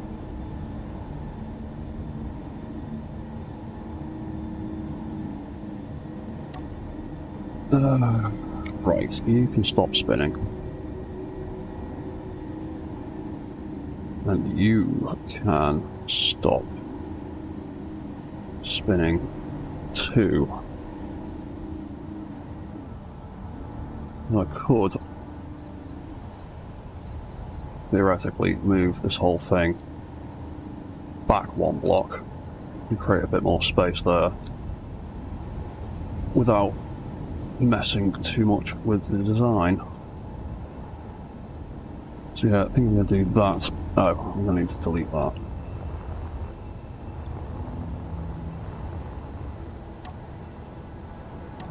What was that? Oh, a bunch of uranium that's stuck in there. That's fine. Right, I will sort out this problem in a few minutes. I'm just going to have a quick bathroom break and I'll be back in literally 2 or 3 minutes. So don't go anywhere. I'll be back very soon.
And I'm back.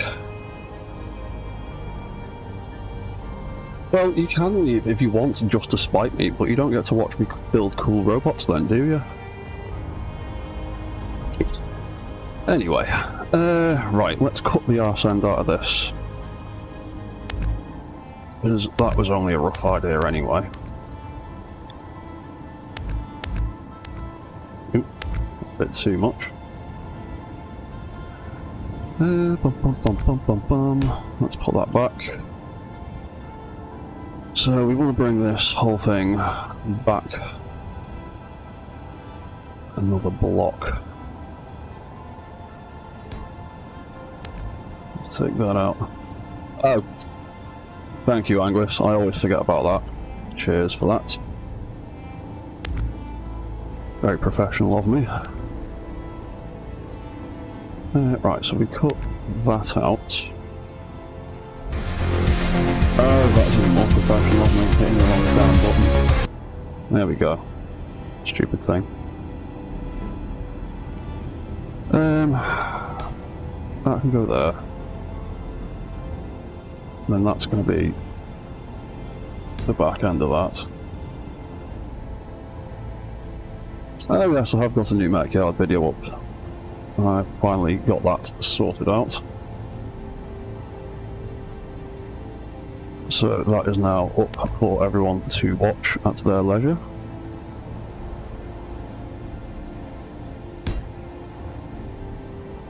Oh no, we were going to come back.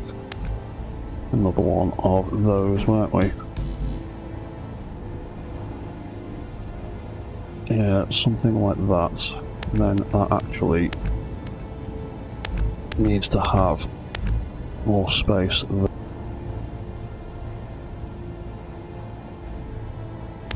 And we could even stick in a little bit of greeble there to get some more angles in and less squares. Yeah, because then that can come out, and then that can be another triangle, and then we can move that whole thing back a block. It's going to be a pain in the bum. So yeah, we'll copy that, we'll cut that out, we will copy that, and then hopefully I'll be able, so I don't have to rebuild this Megan thing.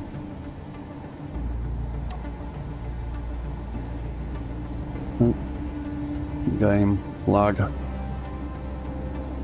you doing, game? Oh, internet lag. Don't break internet.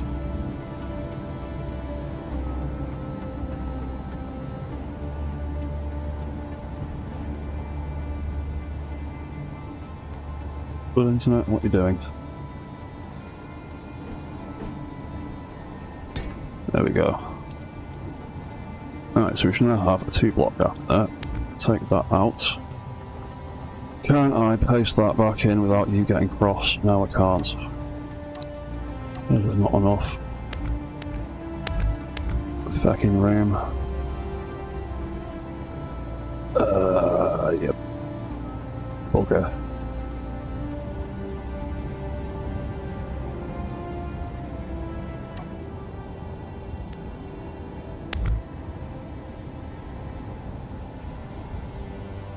Ah, just about fit that in there then.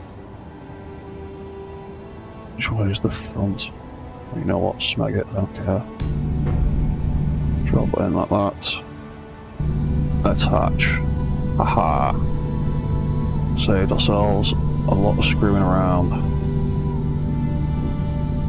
Right, show inertia tensor. Oh yeah. Copy. Paste. There we go. Right, that gets to be number 2. Now we need to rebuild that.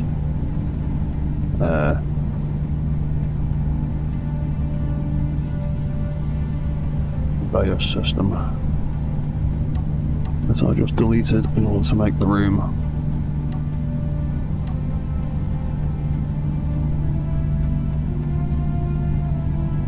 We have over there.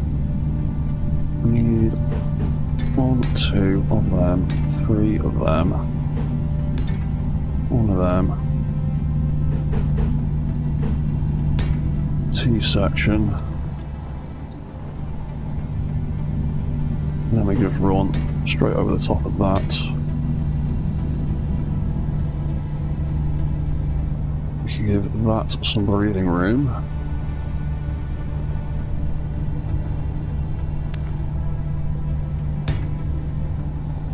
It needs to have that block of space, doesn't it? Yeah, so we'll do that.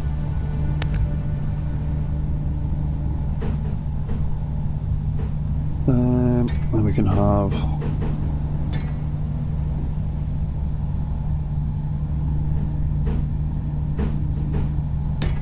bunch of them. If I spin that, it is now hopefully not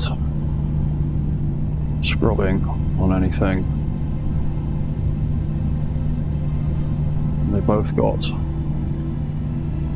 plenty of room to breathe. Let's actually bring that down so it's clear of the top.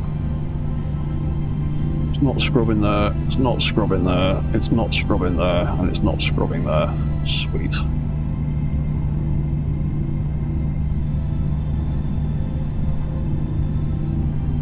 Right, stop that. Ooh, something's scrubbing there though. Oh, maybe that's a little bit too low. Bring that up a bit. Oh, it's probably because it's going super fast.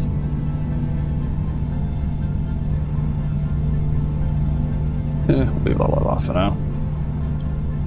And then we can replace the connector that we lopped off.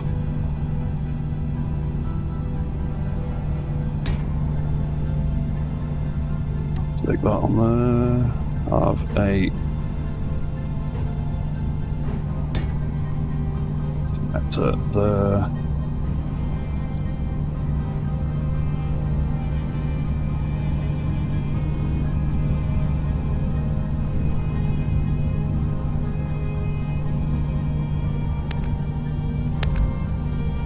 Or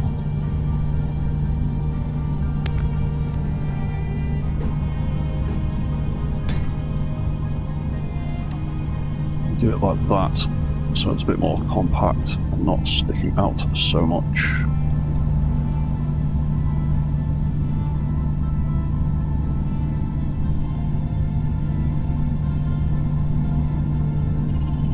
That might be a problem.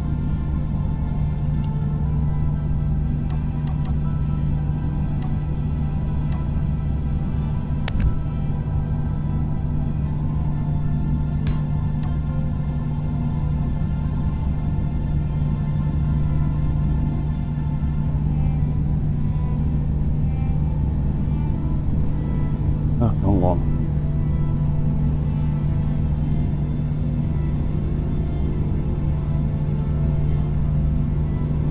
Yeah, that's not a problem. Okay, cool, that'll work.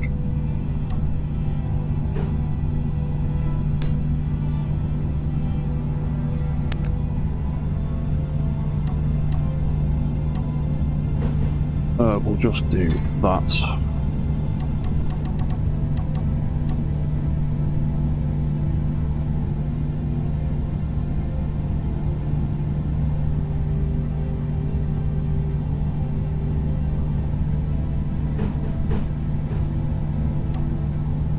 Might do that a bit differently there. That like that.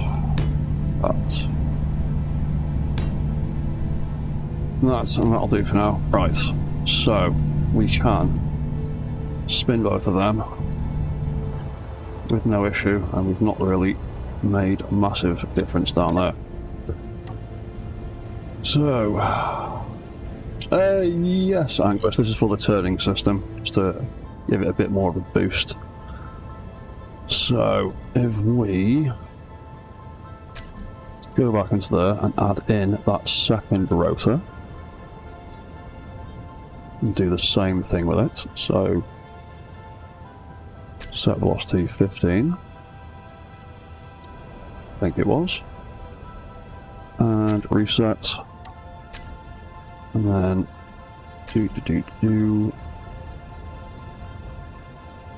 set velocity -15 and reset. So now when I hit left and right, they both turn together, so we should get much more. Oops. Wrong button again. There we go. Much more turning control out of it. So we'll give that a little try.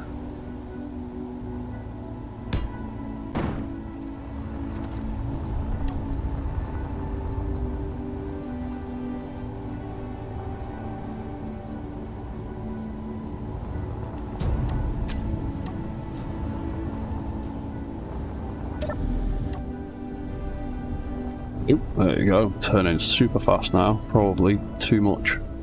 Might need to turn both of those down.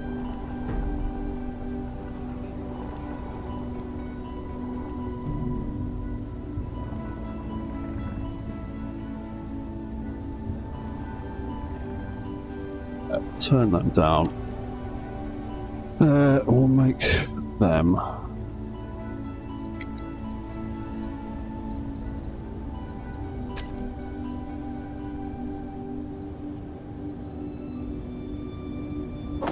do 7 on each of them instead. So 7, 7.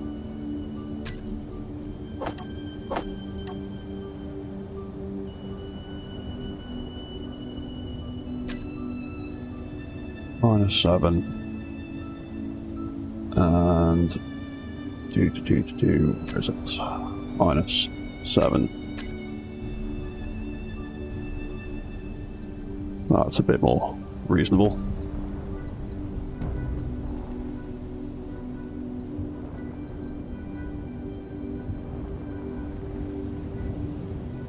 His feet aren't gripping particularly well. I think I actually want to change them back to rotor suspension, regular suspensions, and see if they work any better. To be honest, 7 might even be a bit much, but I'll leave it at that for now.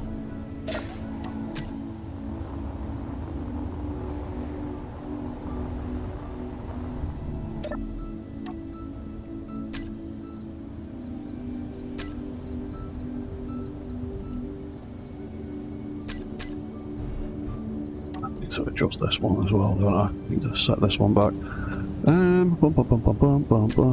Let's just redo this.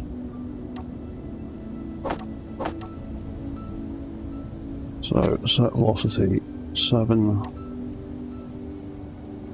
Set velocity 7.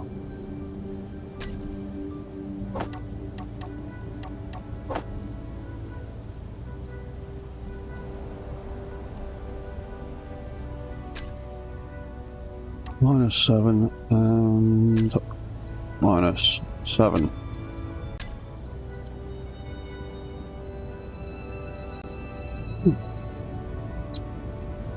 Okay, right.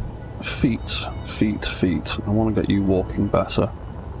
And I want to try and make him as vanilla as possible. I'm going to rely less and less on mods where I can. Let's just lock them for a second so they'll stop jiggling.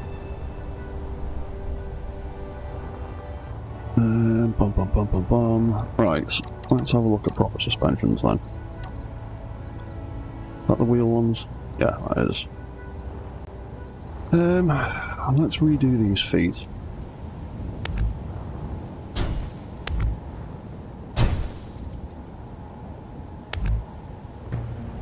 It'd help if you delete the right lock.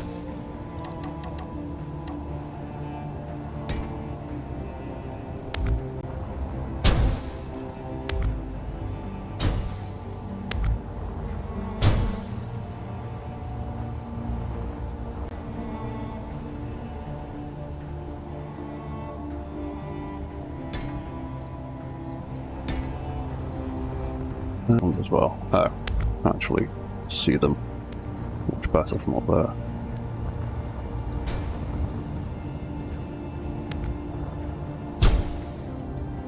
Because the biggest downfall of building mechs is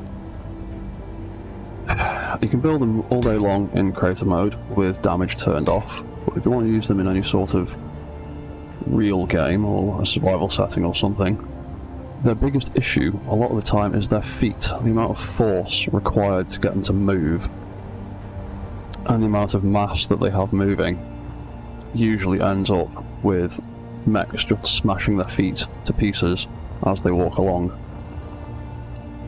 And you've either got the option of mods like my rotor mod, which makes the rotor heads attached to the end of the suspension blocks invincible, but they don't have any real friction. Or you've got the wheel suspensions, which have their own set of problems. Suspensions are great for building feet on gigantic big mechs, but on the little ones they're actually a little bit too grabby, and the friction works a little bit too well. And it can cause a few issues for them. I'll do something like that. I cut that one out there. One there like that.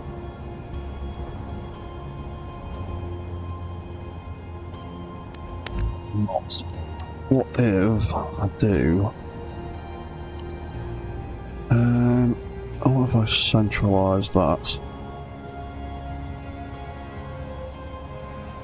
Copy that.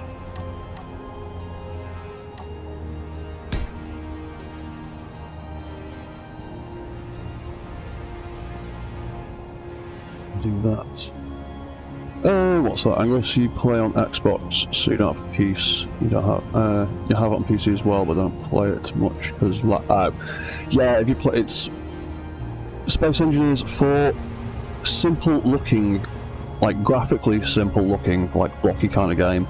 It's super resource heavy because it's always doing physics calculations for each and every subgrid, and it's always doing checks on conveyor systems and things like that. So yeah, on a laptop it'll chug a little bit. I mean, I started playing this on the Xbox myself a long time ago originally. That's probably why I tend to do things all vanilla rather than scripted, because the scripts were a comparatively new thing for me. I'd always had to do the difficult workaround solutions. Just built that in the wrong place.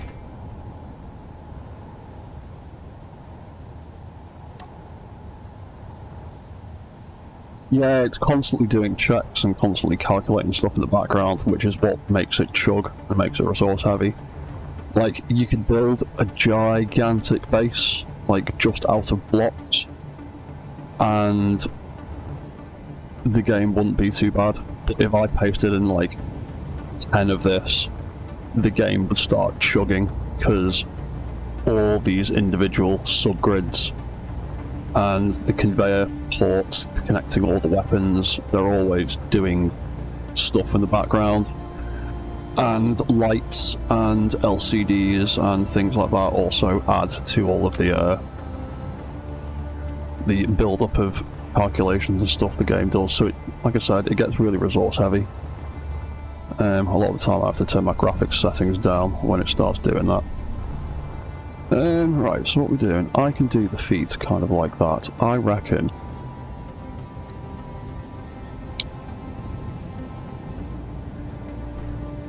that's the wrong way. I reckon we can do something like that, maybe. There's another thing you have to think about with feet on mechs is their actual surface area. You can build all sorts of cool looking like feet like this on this guy, but he has, because of where the contact points are, there and there and there and there, he has a massive line essentially across there that can make him tip straight to the left very easily, and it's the same across the back here. He can tip backwards and to the right very easily. Whereas if you build a big square foot, you've got a better point of contact with the floor. So you do also have to think about how the feet are actually connecting with the ground, which is a whole another argument about design philosophy. Right, so I reckon if I do something like that in each corner. So there and there. There and there. There and there.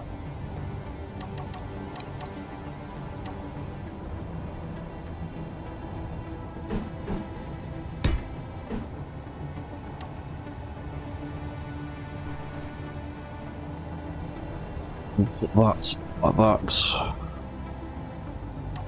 and then we'll put that like that.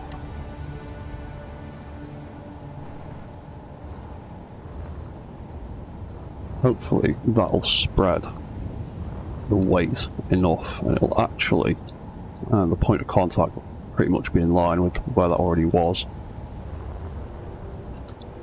Yeah, hopefully.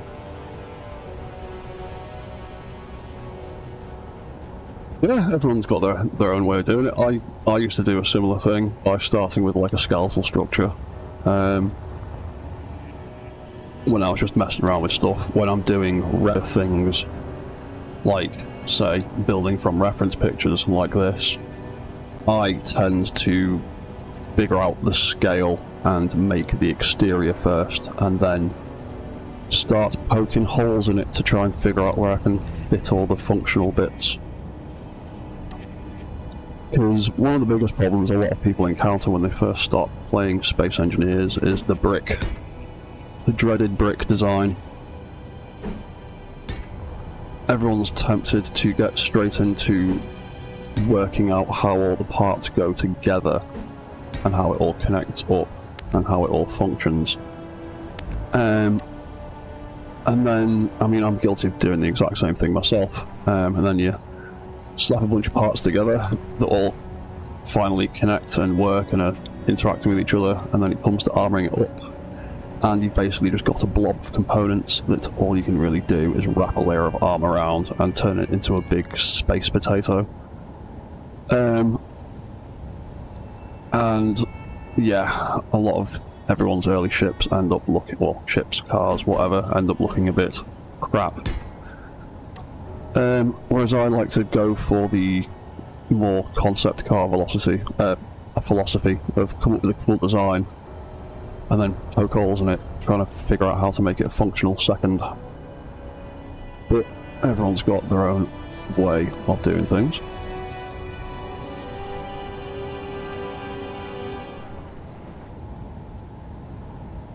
Yeah, it does. It takes a while to figure out how to not just make bricks all the time. Once you get a better knowledge of like how pieces go together and what shapes there are and what things can fit where, you get better and better as time goes. Right. I think that looks alright. We'll do the same thing over here. We'll give that a little test and see how well it works.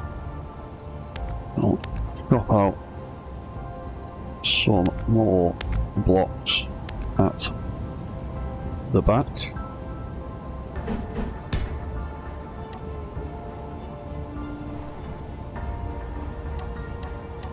That's it. Which direction do we have them facing? They're all pointing out with that little grey bit. That's the one.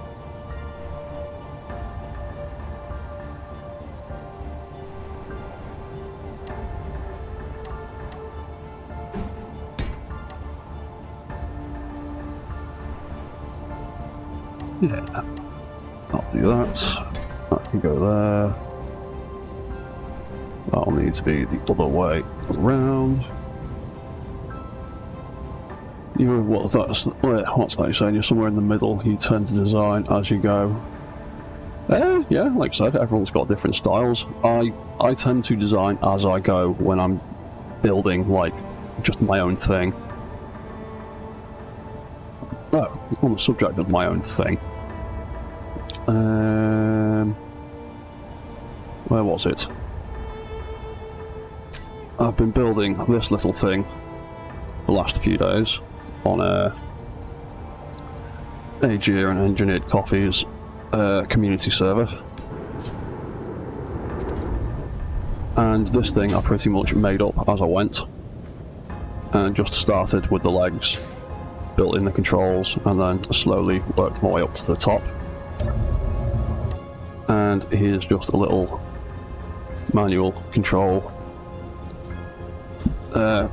mech walker. But because I built him on a creative server, he apparently has nowhere near enough power to function properly. That's the problem with creative servers. You don't get a proper idea of how much power output things need, so apparently I need to stick some more batteries or reactors in him. But yeah, I just built him as I went, and then he eventually turned into that.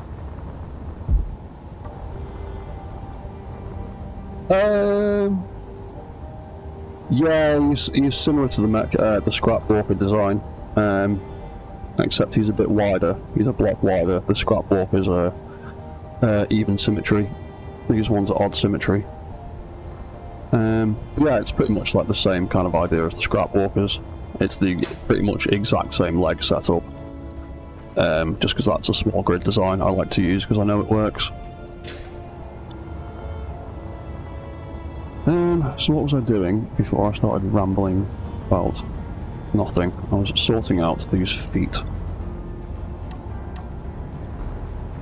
I can go there. I can go like that. Yeah, it's not exactly the same, but it's got a lot of the same design styles. The arms are pretty much set up the same. The legs are identical, pretty much.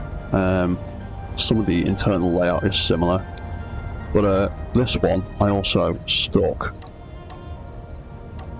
a assault turret on the top of it, which is currently set to target friendly, so I don't want it to do that. But yeah, the assault cannon turret can deploy and move about.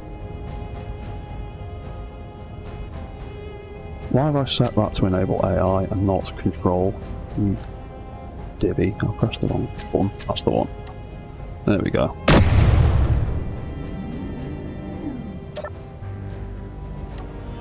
And then that can retract again.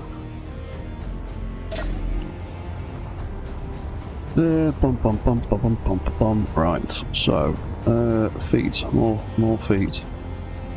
Building more toes.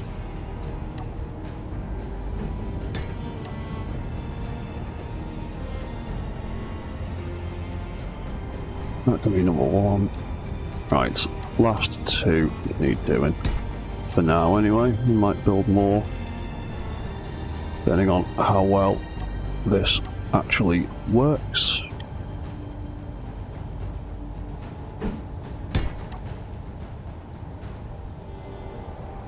Ugh, on the bottom.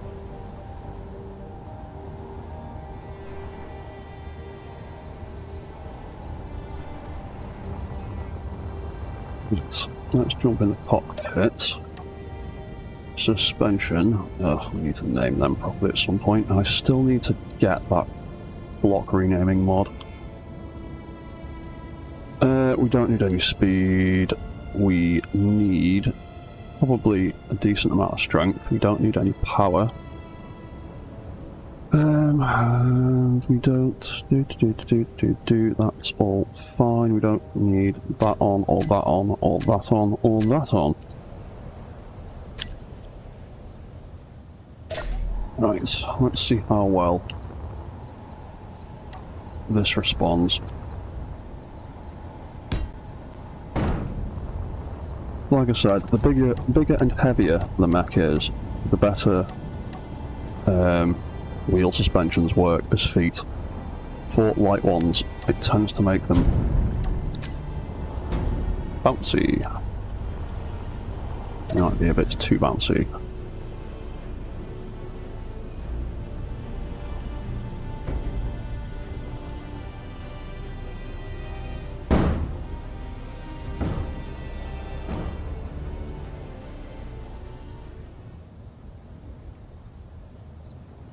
Who? He's tipping over to the side.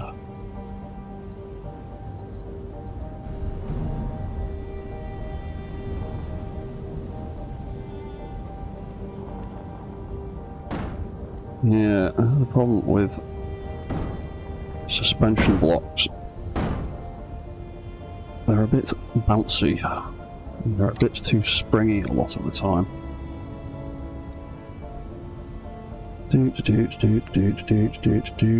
Strength. Make them stronger.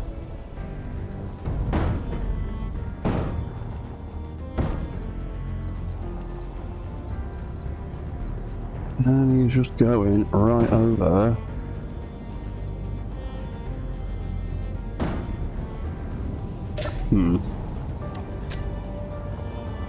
Ugh, maybe we need to stick with the modded feet for now.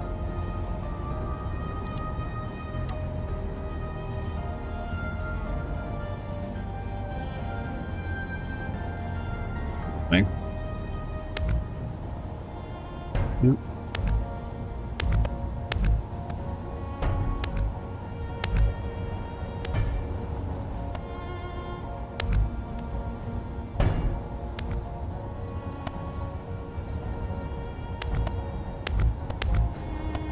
Well, either way, we know he works well with the modded feet, at least reasonably.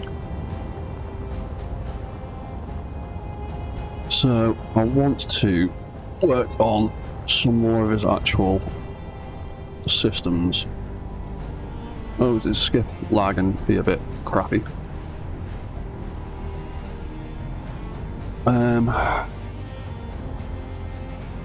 So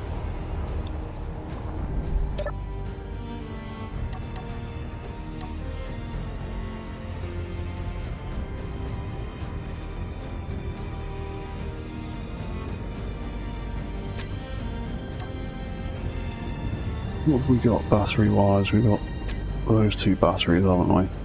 Let's set up some of the internal systems to make it make a little bit more sense. That's going to be Metal Gear Zeke.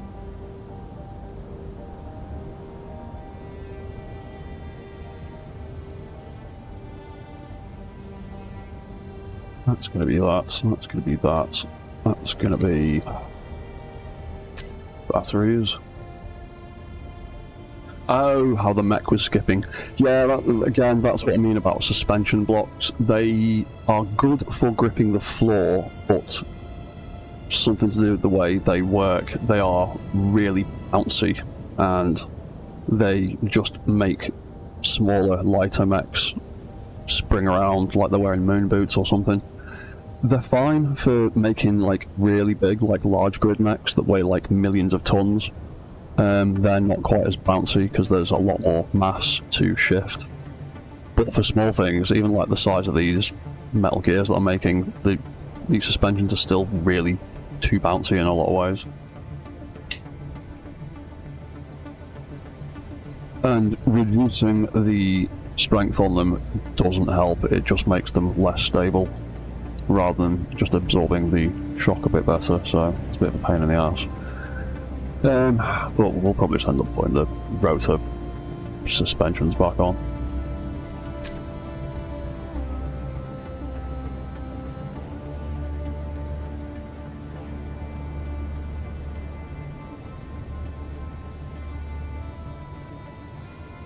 I'll figure out what numbers these all are supposed to be later on. I'll just get them all renamed to make life a little bit easier. So that's page 1 of our toolbar. Get rid of that, so we can have reactors on off, battery charge there. That makes a little bit of sense.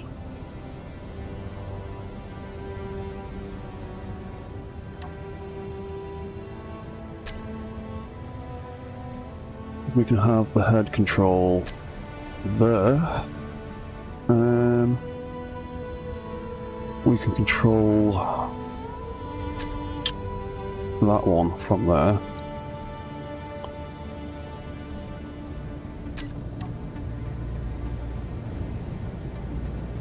We will make a group for those controllers.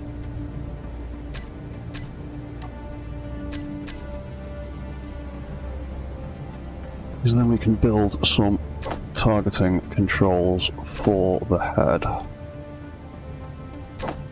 So friends, neutrals, focus, and cycle.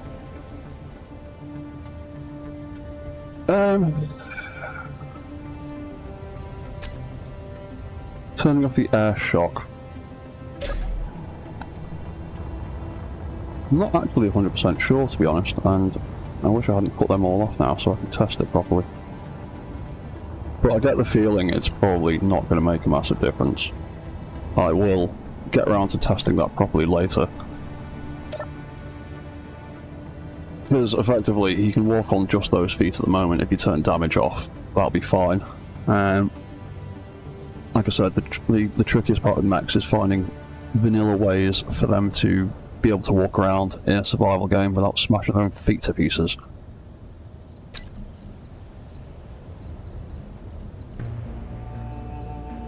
We have that there, we have that there.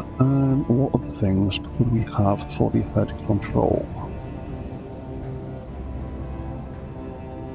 What else might we need?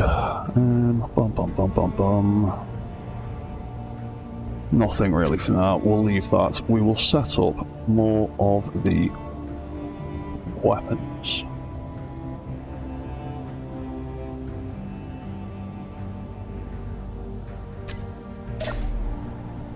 So we'll set up these auto cannons.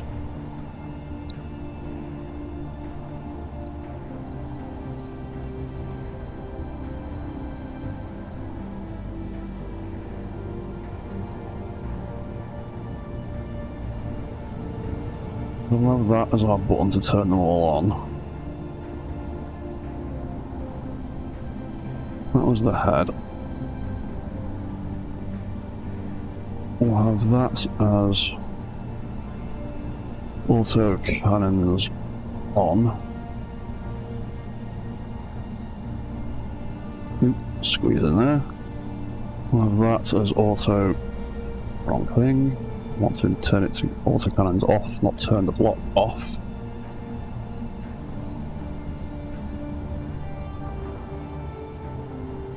And then we need to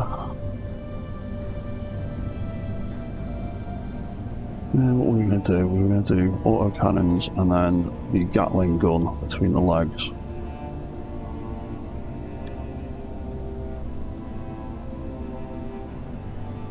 We'll do the auto cannons first because they're attached to the face. So they're all on this right hand side, all the controls, so we'll have that one as the switch for the auto cannons. That can do that.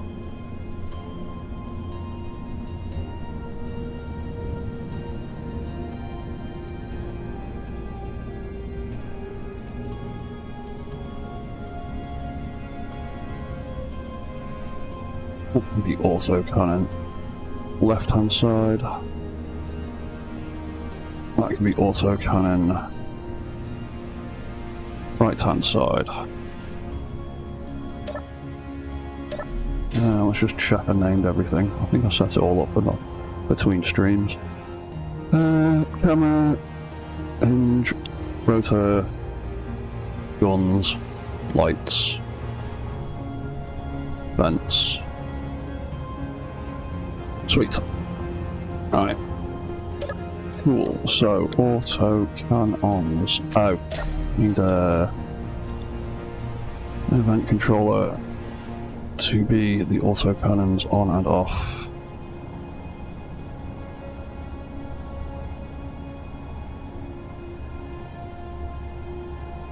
Auto cannons on and off.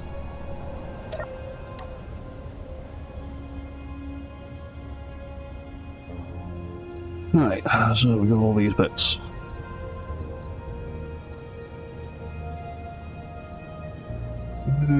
Auto cannon. Drills in the feet, let them drill into the ground, and if only that worked. Yeah, the invincibility of drills would definitely come in handy. Or the high damage they can withstand would come in handy. They're not invincible.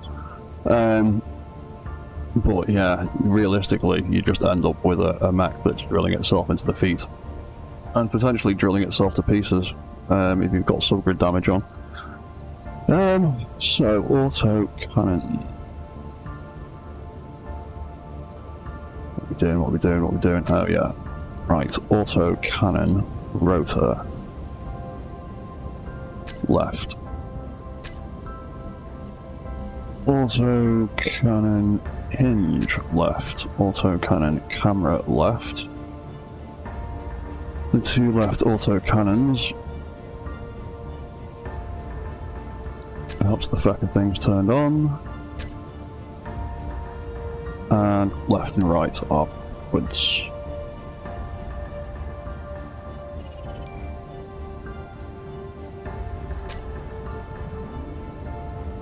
And up and down is backwards too.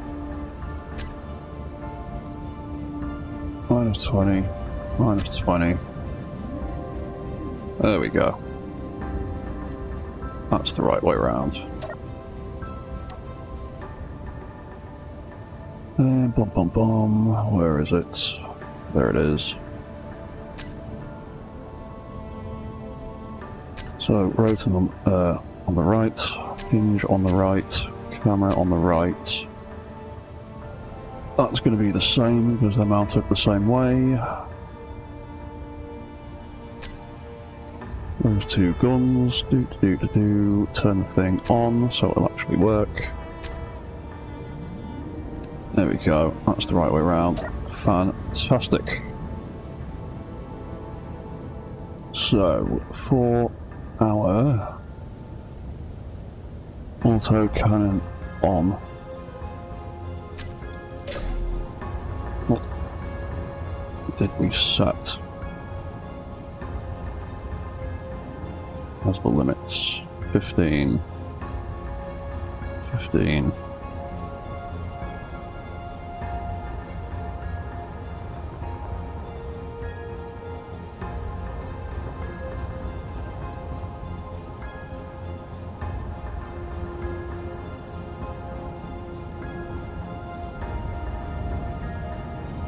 Yeah, we'll call it 20 and 20 for now.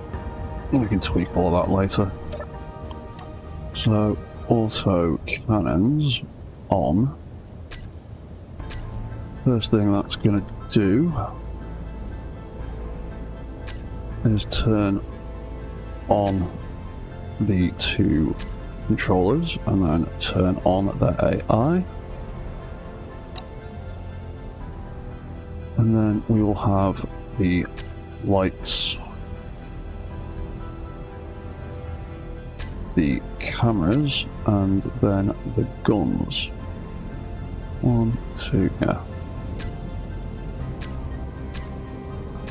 4, and then we will... what's that? 100% effective at making your survival world repellent to people who have trypophobia. Yeah, if you're just walking around drilling holes everywhere, yeah.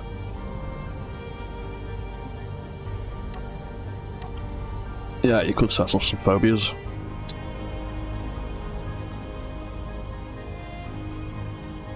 Right, so the next thing then is we need to set the rotor limits and the hinge limits, because I want to have everything reset back to a central position.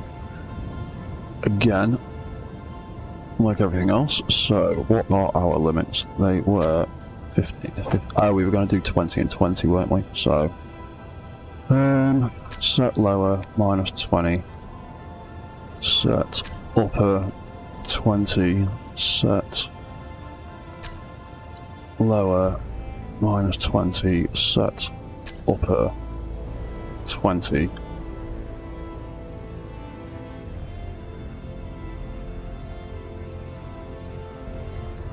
Yeah, that'll be that.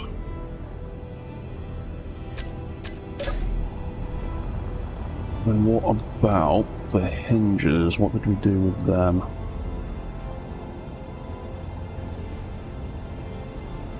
$15. Don't want to really go higher than that. Hang on, in fact, we might be able to go higher than that. What if we set that to 20 as well?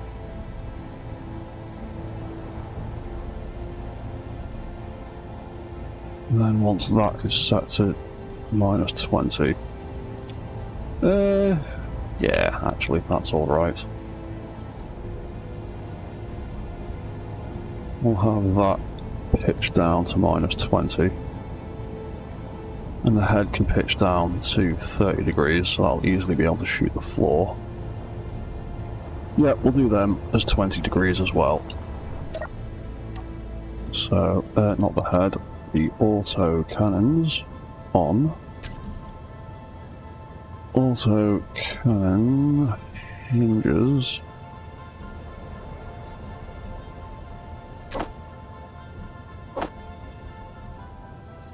Set lower limit to minus 20. Set upper limit to 20. Set lower to minus 20. Set upper to 20. And then we will also reset all their velocities so they don't start moving and stuff. Auto can on hinge. Oh, hello Angus. You left for 2 seconds. Loki would be funny as hell. Oh, what? Just drilling holes everywhere. So reset the 2 of them. Right, so when it turns off, auto cannons, we want to turn them off.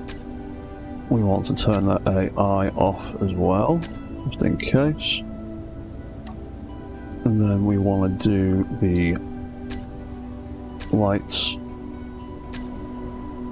camera, and then action. And then it literally just rotates to 0 on all of these. 0 at, we'll call it 10. 0 at not 10 with a random minus at the end. Rotate to angle 0 at 10 degree, 10 RPM. Rotate to angle 0 at 10 RPM. That should be everything that needs. So, they're all sitting there, all skew-if. If we select our auto cannons, turn on their AI, turn that off, off. Off. Small grids will turn on. There we go.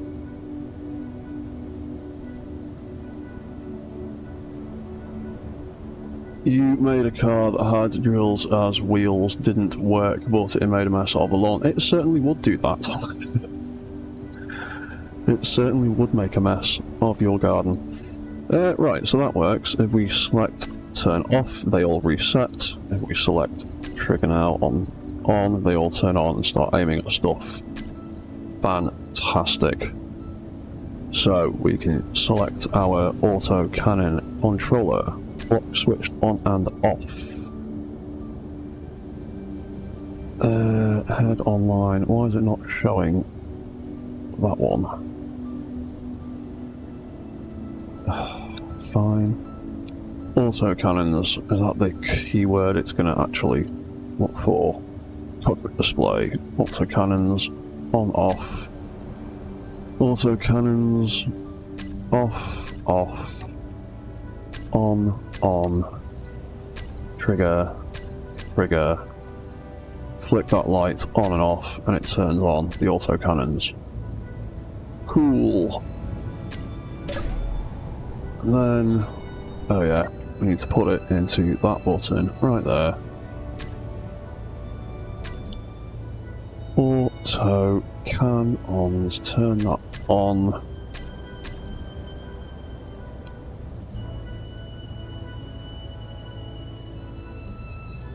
And we now have that button there to turn them on, and off. Fantastic.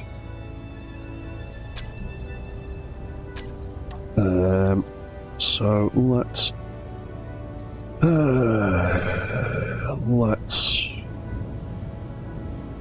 quickly name these. I really need to get that block renaming mod. It works so well on that community server. I need to go and get it for myself, and I keep forgetting. Makes things like this super easy.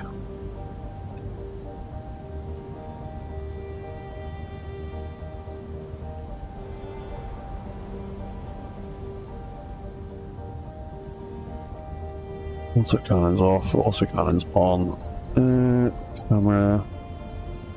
Camera, cockpit display, everything else is named appropriately. Good. Right, so autocannon controllers. Make a group for them.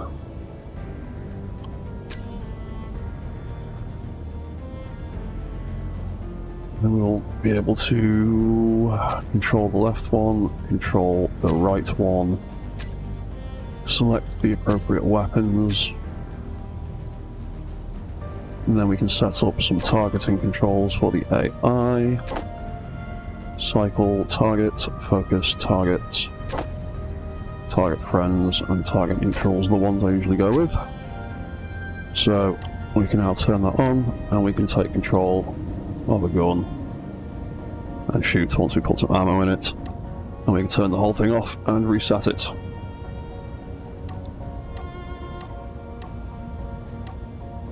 Cool. Right, they work. Right, let's do this one down here. Gatling, Gatling, Gatling, Gatling, Gatling. Oh, actually, before we go any further with it, let's give it a bit more greeble, a bit more attention. Where have those panels gone? Have I got them set up yet? I have not. There we go. Let's stick some of these on, because I like using these little panels. They work quite nicely for making what almost looks like an ammo container.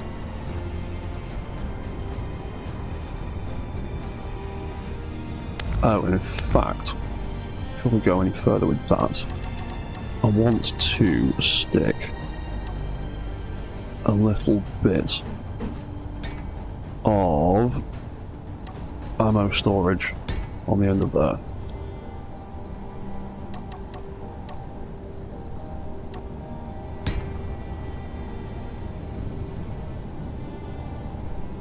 And we can either have another one of the panels on the back,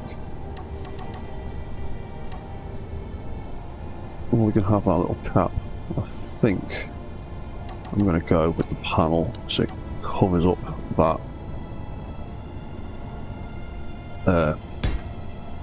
conveyor tube a little bit better.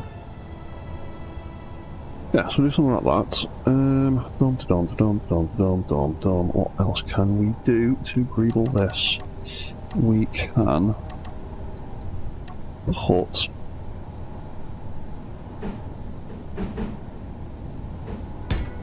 a little bit of that on the back, and we can stick some armor plates along the side.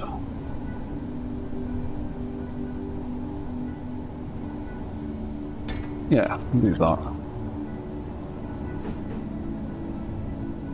I'll have to put that. Skinny pipes at the bottom. And do that, do that. And what did the gun actually look like on the reference pictures I got? It's got a bit of an exposed barrel. So I will go with something like that, I think, for now.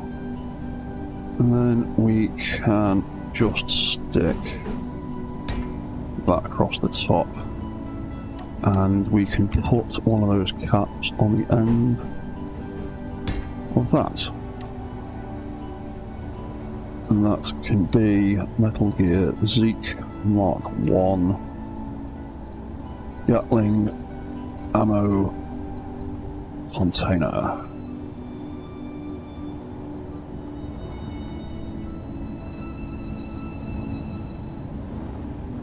Yeah, cool.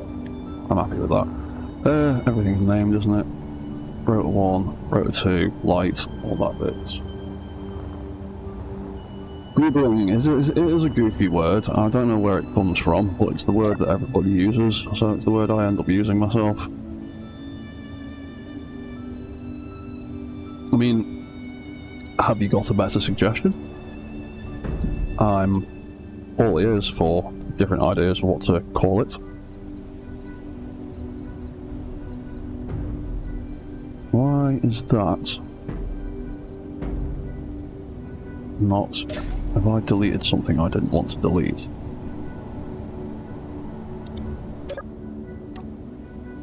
By mistake. No, it's there, it's fine.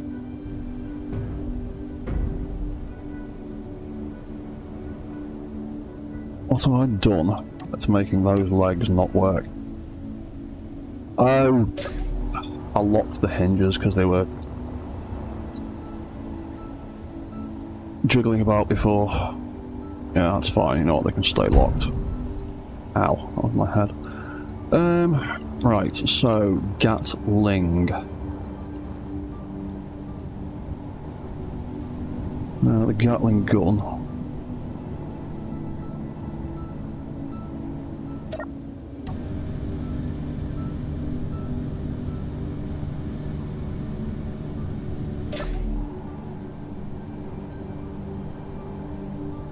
I'll do that one as the Gatling gun, and then I will have... You know what, I might try and sneak.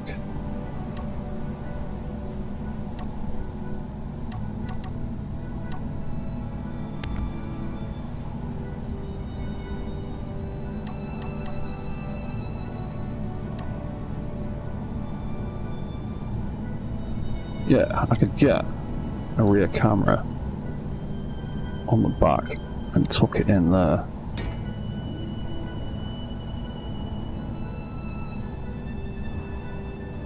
And that'd still be clear of that. And to be honest, because it's tucked in such, do I really need it to have another point of articulation? Then again, we could just do that.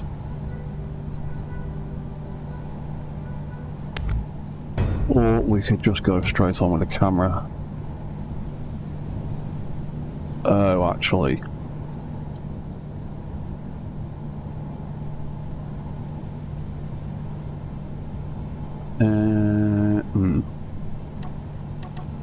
Problem is, the camera will be upside down unless I do something like that instead. Of course, it won't fit in because it won't, because it's going to be a dick about it. Of course, you're going to be a dick about it. Why wouldn't you? Fine. Fine. We will do it with another point of articulation. We'll do it like that. We will tuck that rotor all the way in.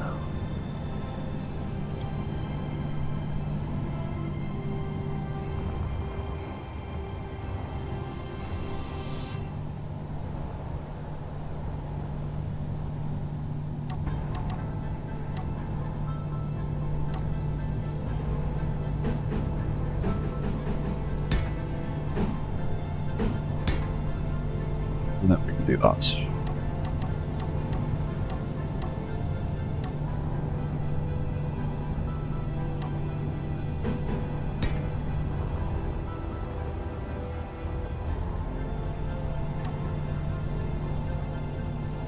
That could be a rear camera for looking at stuff that might be attacking us from behind.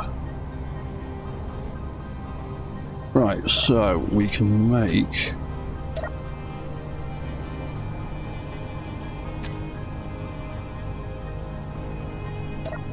There we go. That can be...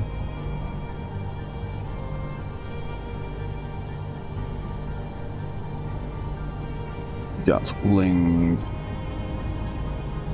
gun. Yeah, someone has kind of got a little nubby little tail now. I have made other things with proper big fat segmented articulated tails, but they take a lot of work. And that can be rear camera. So, the Gatling gun, on and off. We want an on and off control for it, like the other things. So, we'll build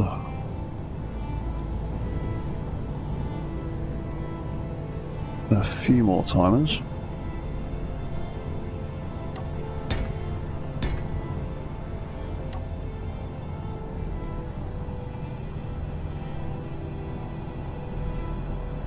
That, copy that, paste that.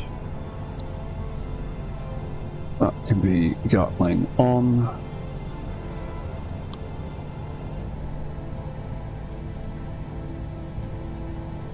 That can be Gatling off.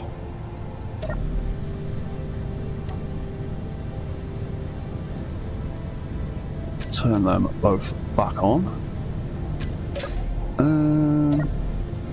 And we should probably set that Gatling controller up first. So, azimuth is Gatling number 1, wasn't it? And elevation was rotor number 2. Gatling camera, Gatling gun, switched on, control. Left and right is backwards. Minus 20, 20. There we go. Right, that upper limit is fine. I don't really want it to be able to shoot its own face too much. Lower limit's fine. Left and right. Let's have a look at them. We can probably go another, at least another 5 degrees either side of that before it smacks into anything. I think I'll leave it there, so that's close enough.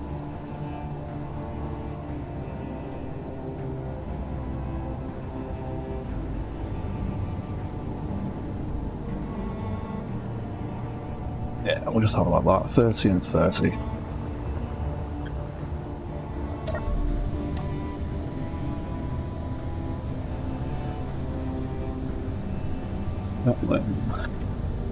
So many controls. Yeah, I like to have controls. I like to have buttons. I like to program things the hard way.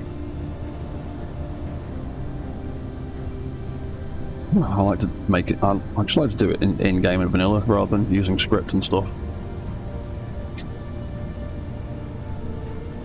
Like I mentioned earlier, I started playing this game on console and got in the habit of figuring out timer sequences, and then when I moved to PC I was already well in that habit, and then it wasn't long after I moved to PC that event controllers came out, and then the brief time I spent with scripts didn't really make much of a lasting impression.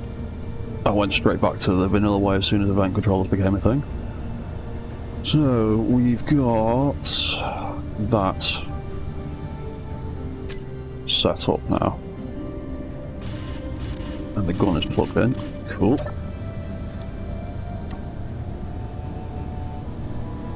So Gatling on,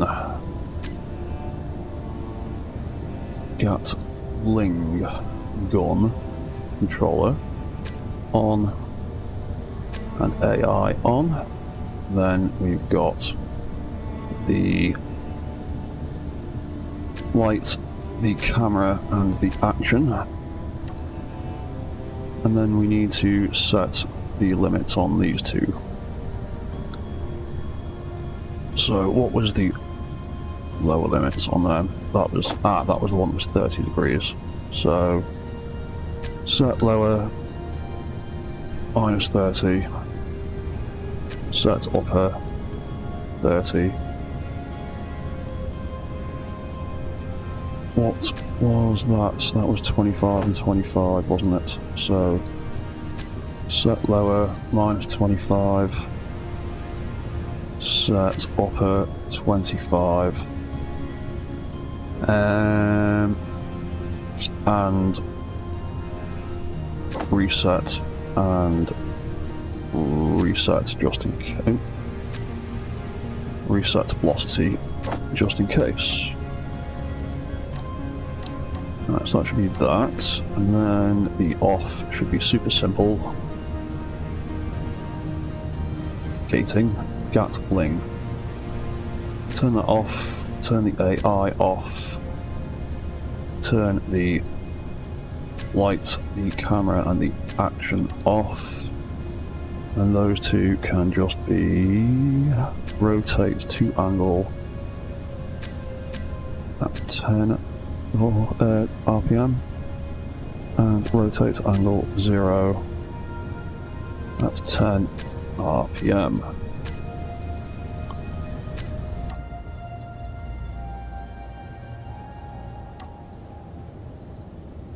So Gatling, off, leave that on, leave that on, leave that off. Friends, turn that off for now. AI, that's targeting stuff, turn it off, and it resets back to the middle. Gatling on, turns on and aims at stuff. Fantastic. Right, so then we need to choose an event controller.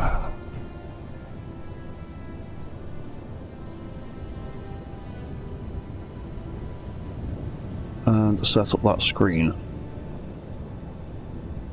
We actually need to set them up with the displays as well. Auto cannons, Gatling online.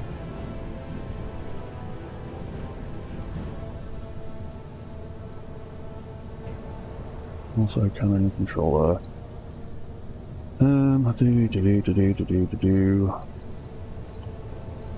I'll just use this one. Right, actually copy all of that.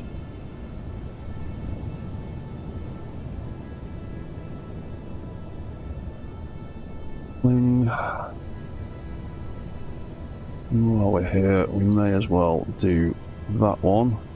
Yep, that's the right one. And set that up for the rear camera. Helps if I include the word camera.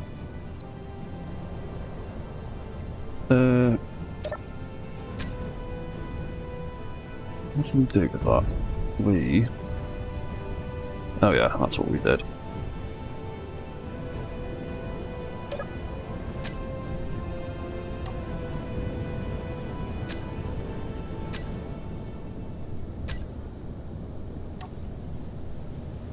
Size 3, 38.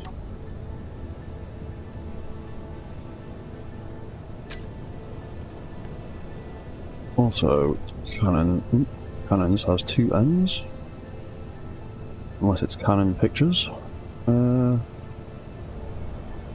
Online. Probably going to be too big. Ooh, just that fits. Make that red as well. Make that 38. And then we will make that the danger sign.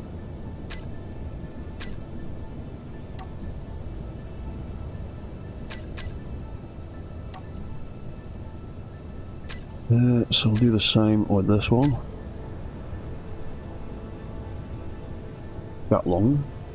Gatling gun. I fit that in there at the same size as everything else.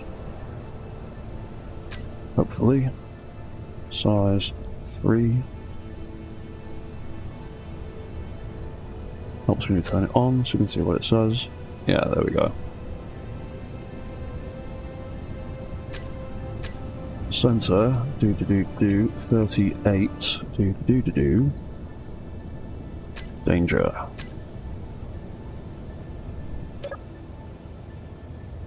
Right, so we can then set. Hang on, we didn't choose a timer.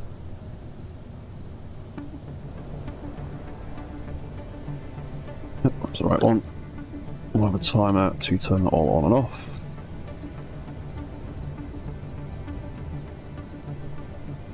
Just call it Gatling for now. Do another one over there for the rear camera, because we're going to set that up eventually.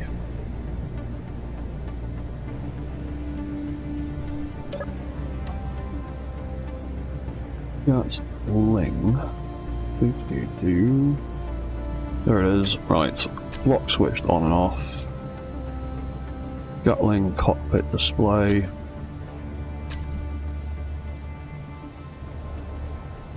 Gatling controls. Off. Off. On. On. Trigger. Trigger. Click the sign, on and off. The Gatling gun turns on and off. You can see it moving bottom of the screen. Fantastic. And then we can pop that sign, lock on and off, in there.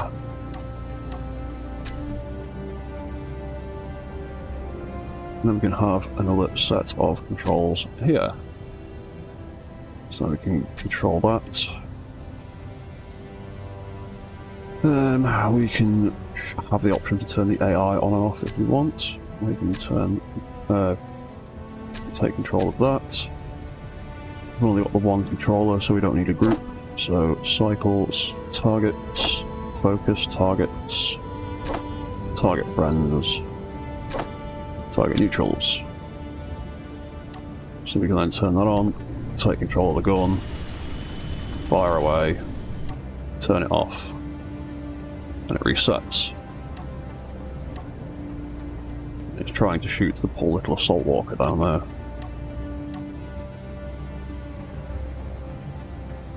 Cool. We got those. And then we've got that.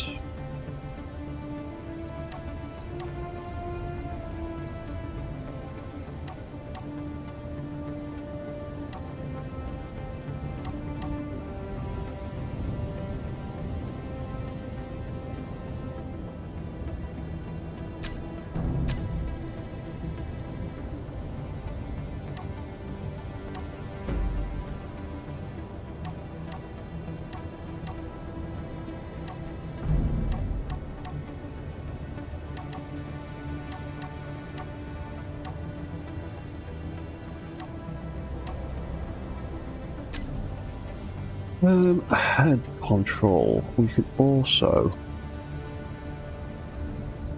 have the option to turn that AI on and off. And we'll also put the option for the camera on there for now.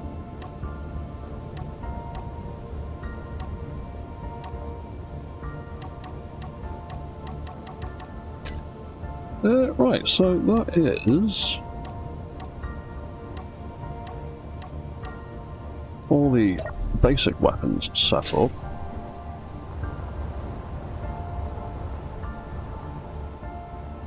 Take the locks off them again. And let's see how well it was walking with just the regular old block feet. Because those suspensions were not working as well as I wanted them to. My rotor mod works alright, but didn't seem to be getting enough traction. And if you just use straight up blocks, you get that horrible clanging sound. It's not a nice noise to have to listen to.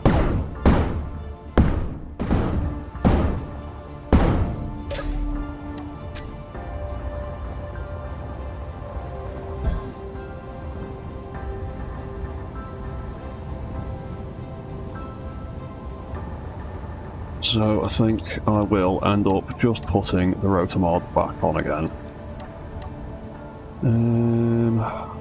Is it in my toolbar? There it is, rotor suspensions.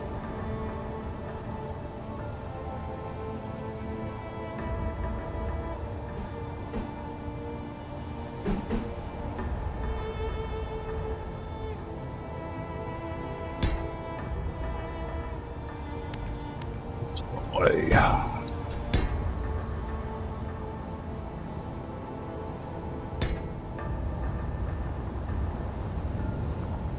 And we'll just put them back like that for now.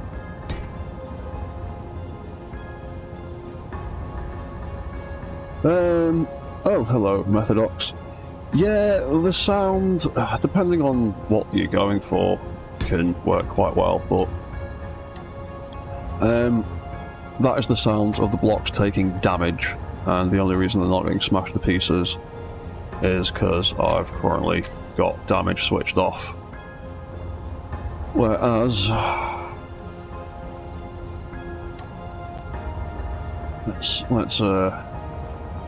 let's do this over here.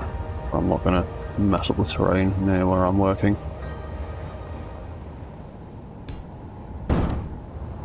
Put that there.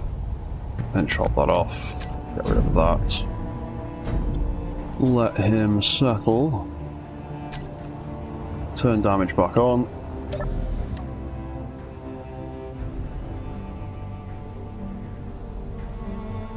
Oh, I've put the rotors in the way, so you're not actually gonna...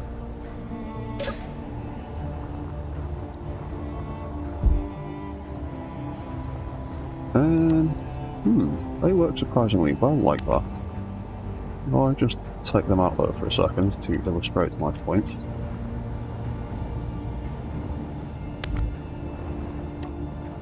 Maybe I can just do the rotor feet like that.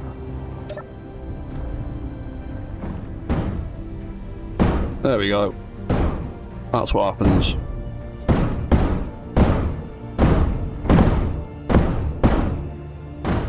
They will just start slowly taking damage until they smash themselves to pieces.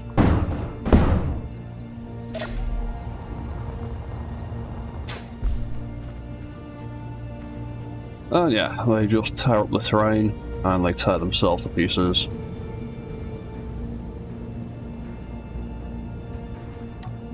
And it's a pain in the arse.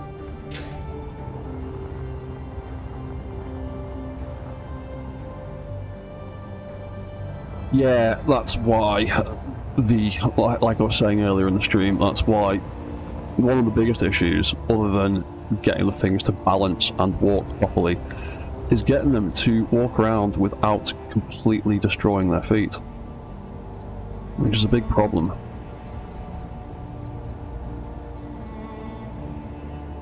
But I'm going to turn damage back off again, just in case.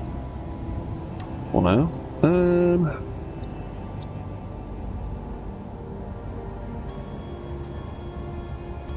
I'm curious now, because that seemed to work quite well with just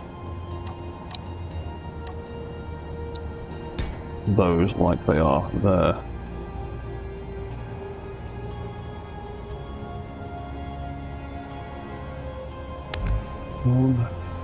That there, that there. What if I...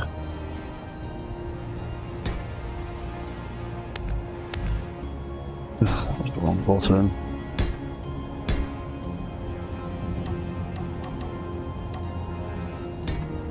Let's see what it's like for now with just the rotor heads and no extra mass from the foot pads. Thrusters in the feet for backflip action. You can do that.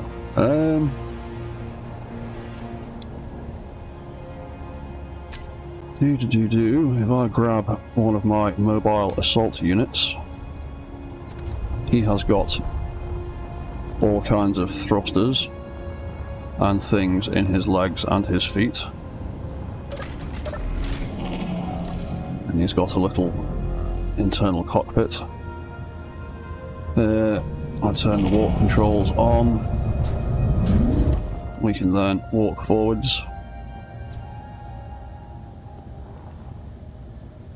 And then if I hit the spacebar, he can fly.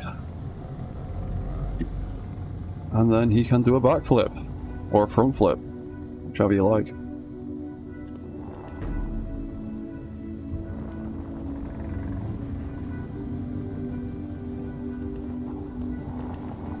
This guy's got a lot of mods in him, though, to make him run. A lot of homemade mods I had to figure out how to make myself. But you can get mechs to do backflips. Not hard, if you know how.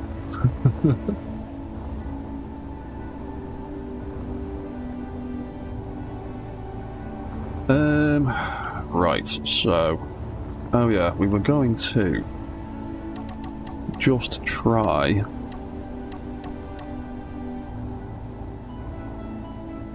just these rotor heads and see how well they respond on the bottom of the feet.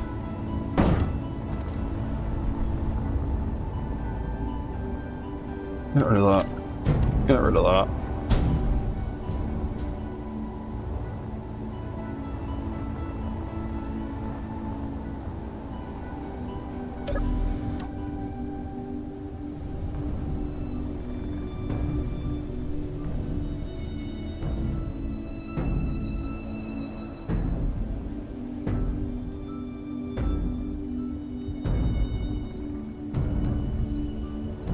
Bit stompy, but that's just at long range.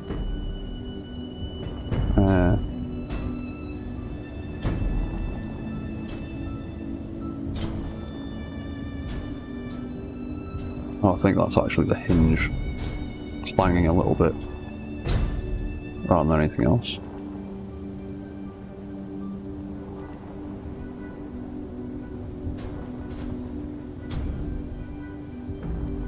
Not generating an awful lot of forward momentum though, are you?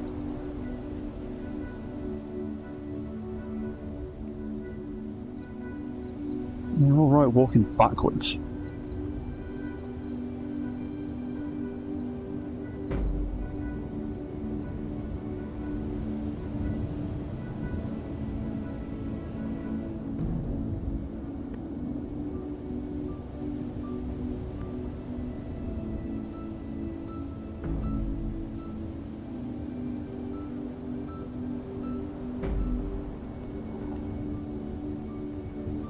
Why are you better at walking backwards than you are at walking forwards? Oh, it's because of the way I've designed the feet.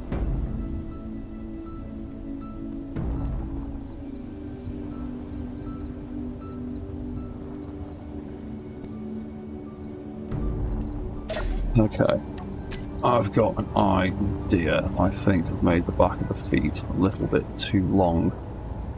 I think I need to bring them in by a block.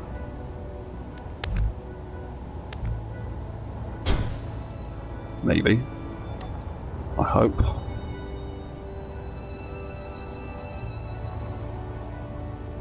Oh, of course you won't let me paste you onto there, would you? Because you're a... Oh, in the arse.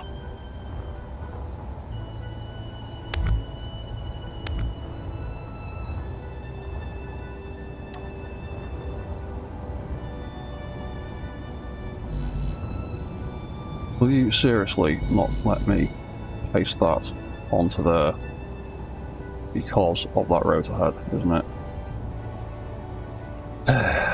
Yep. fine. We'll rebuild the back of the foot from scratch instead.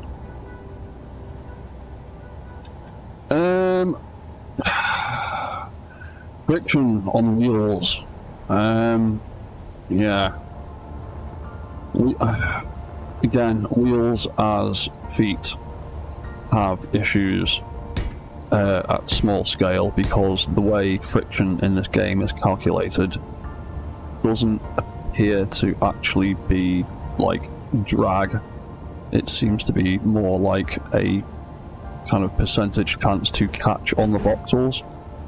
And the higher you set your friction, the more likelihood there is of the suspensions catching on the voxels rather than slowing down at a gradual speed.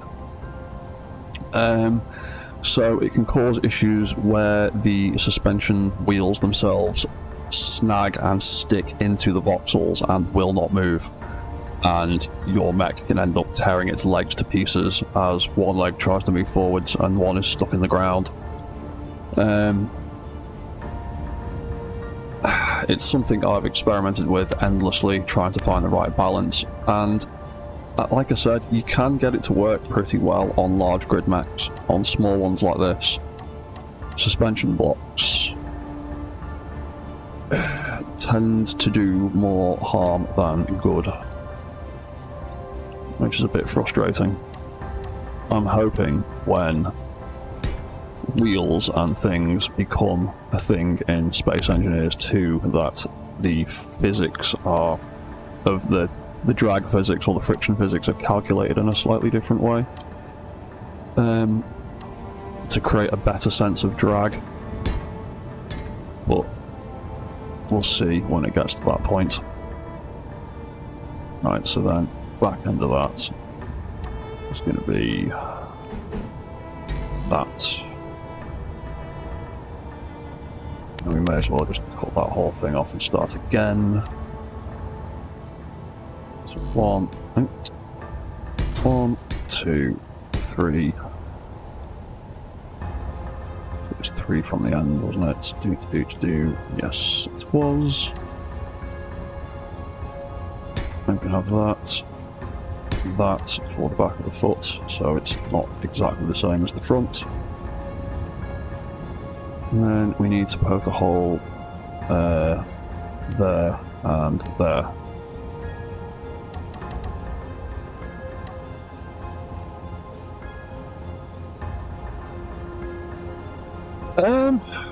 Yeah, maybe we could actually.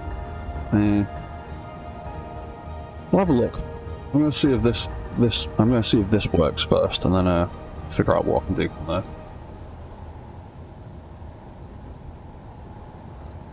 Because the feet on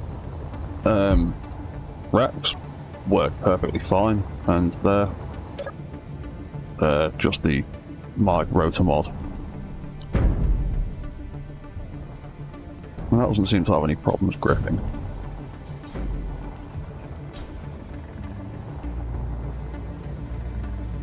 I'm not quite sure what the difference is. He seems to be able to quite happily plod along at like 8-9 meters a second.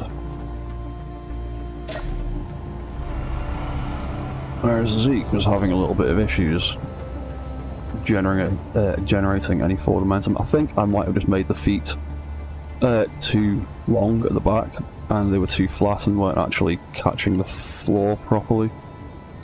But we'll find out in a second.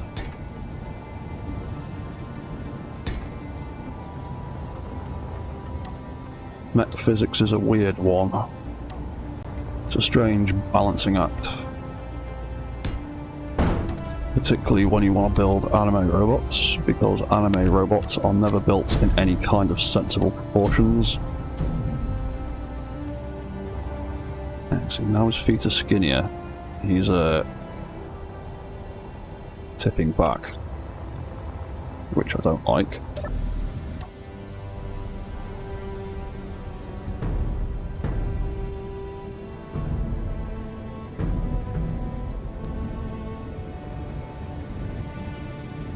Yeah, making his feet shorter has definitely helped, because now his feet are pitching back a bit and they're catching the voxels better.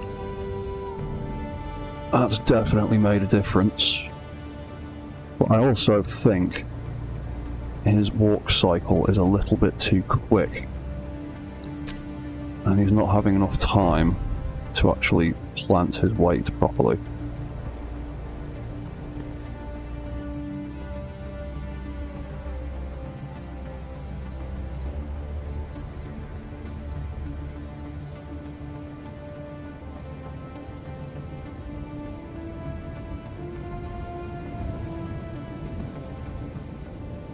Definitely moving forward better, but he's definitely still quite bouncy.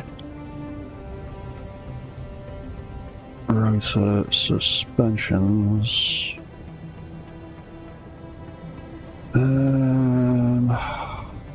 Take that off.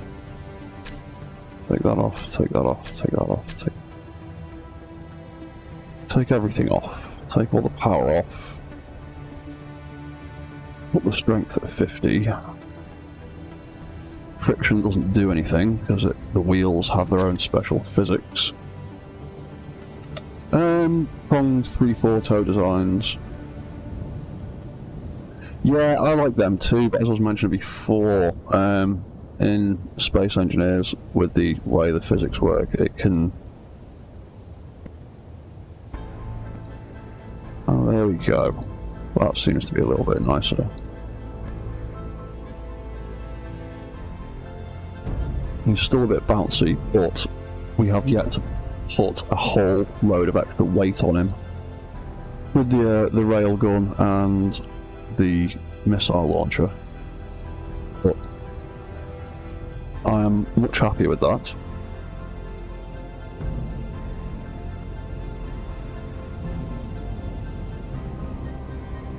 Works pretty well, so we'll get rid of that.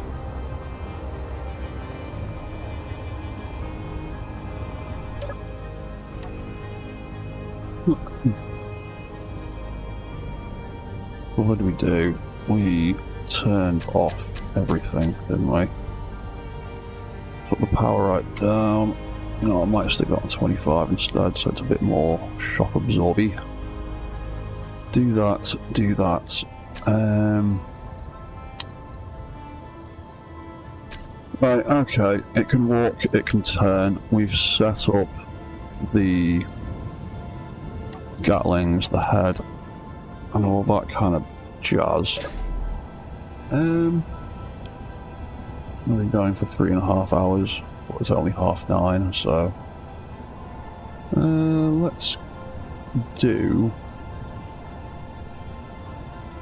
let's have a look at this railgun.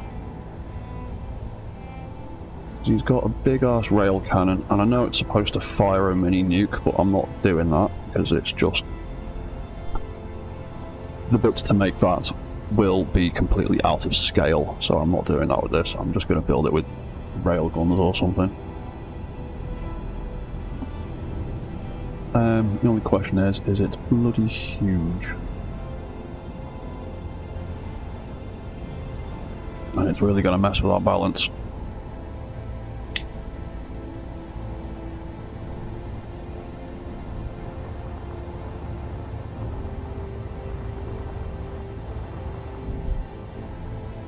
Yeah. Right.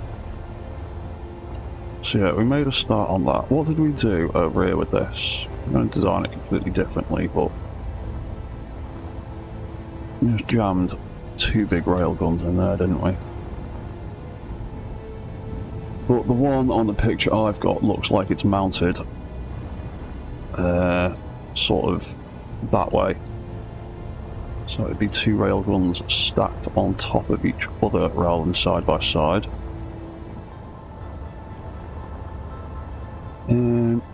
Rather than fly back and forth. How did I do this connection in here? Just did a bunch of stuff until I got to where the guns go.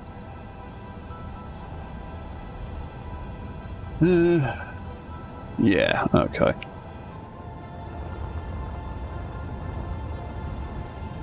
Have I got any better reference pictures of that connection point. Bear with me a second while I flick through my little folder of reference pics. Ah, that's a much better one.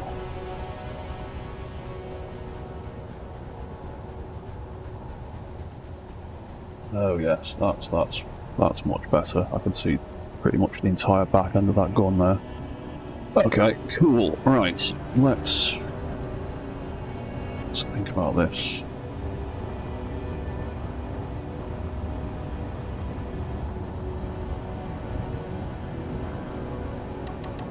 So it's gonna have some kind of conveyor ports coming out of there, at least. Conveyor ports running there to there, and then it looks like it's got a big round section, pretty much the same size as that there.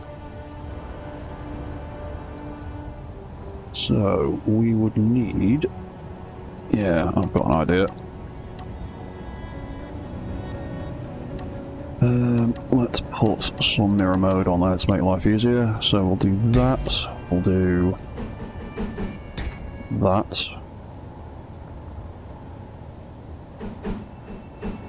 That, and that as a starting point. But it looks like it tapers up a bit.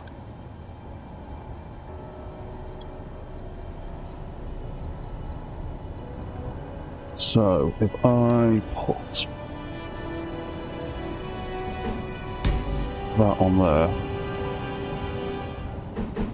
and that on there, we would need to make that into that block, and that into that block,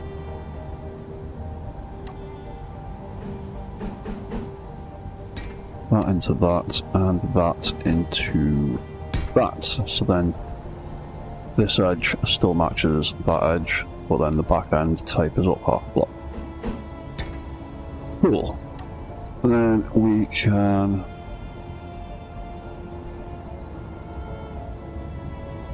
don't want to go too high with it, so we'll do that for one block.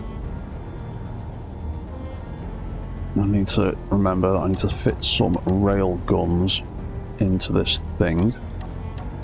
How wide are rail guns? They are only one block, aren't they? Yeah.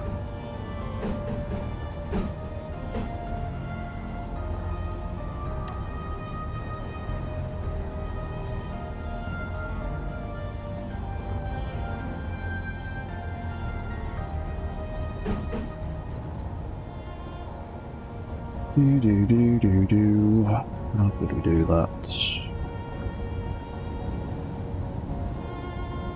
Yeah, we'll have one at the top and then one tucked underneath. And then there's a whole bunch of stuff down here from the look of it. So we'll have that one wide.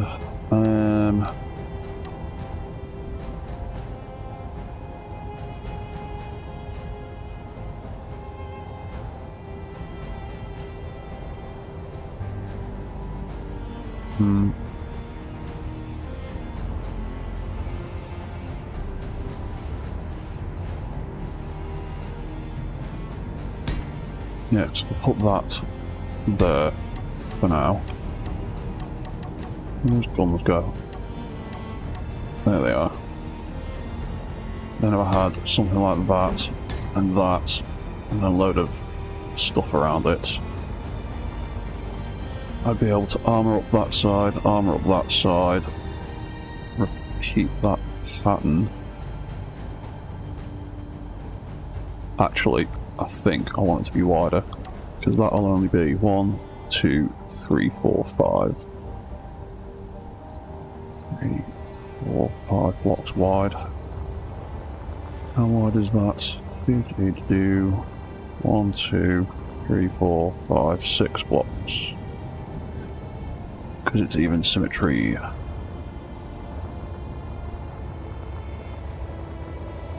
Yeah, I think I might want to... Ooh! Too far. I think I might want to make that another block wider. So I'll do that, that. Let's turn the mirror mode back on, make life easier. That, that. 2 of them.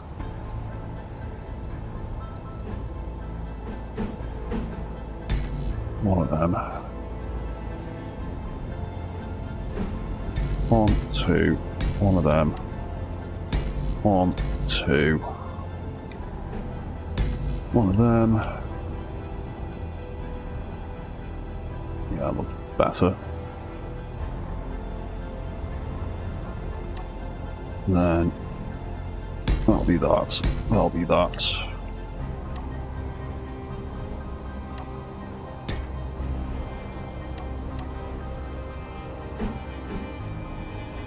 Where was it? That one. Like that. Like that.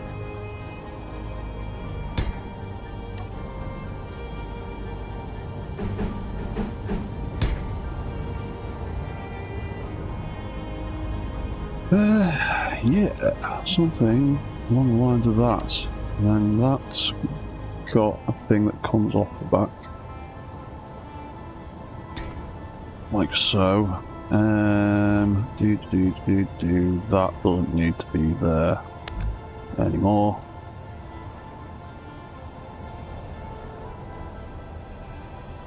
I'll leave that stuff in place for now. Let's fill that in so it's a bit more protected. And fill that in. And the same with those 2.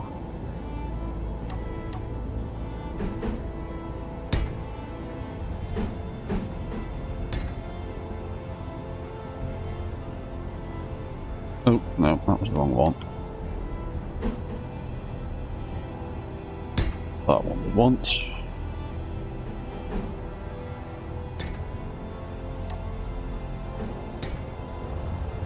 Alright, so that's a nice round barreled section. So we can get rid of mirror mode now, and we can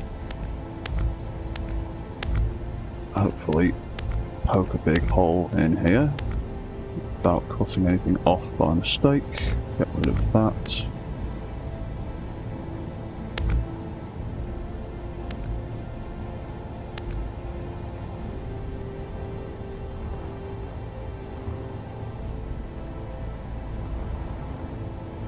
You know what I have done there? I've completely redesigned the wrong bit of it.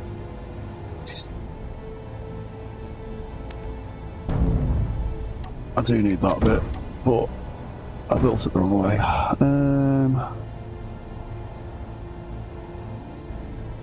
Add a hinge head back on.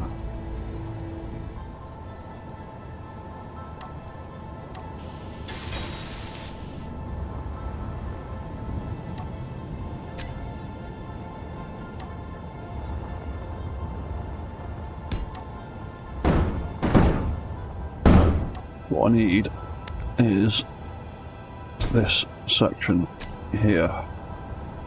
Started building on that instead of building off of it. Yeah, so that's the right way around. That can go there.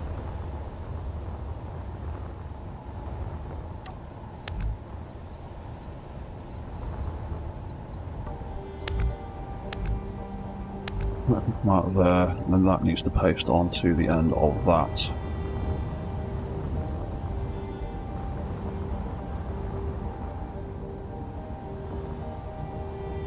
So, what were we going to say? We were going to say that was the front. Mounted them sideways. So that actually needs to be like that. Then we can grab that and hopefully paste it back onto there. Like that. There we go. That was the way it was meant to be.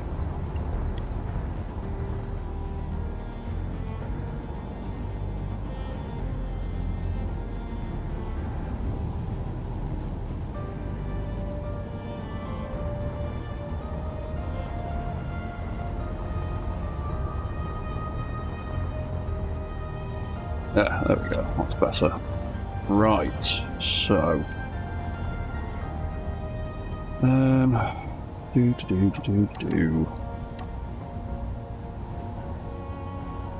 We'll whack another one of them on there, because we want these rail guns to end up in the middle.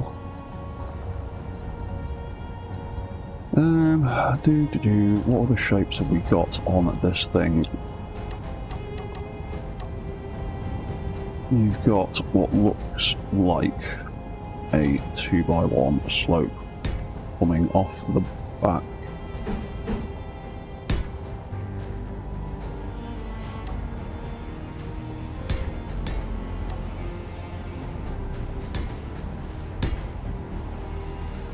Coming down like so.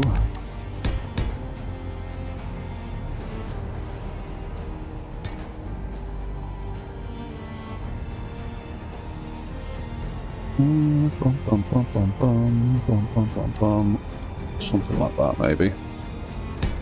For now.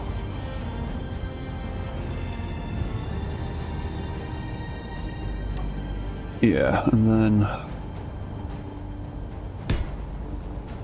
that comes out at least another block in a bit.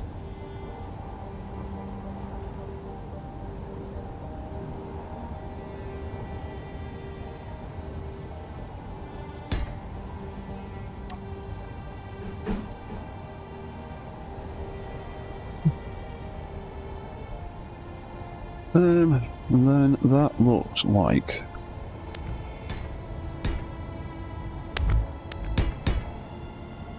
starts to come down like that at the front.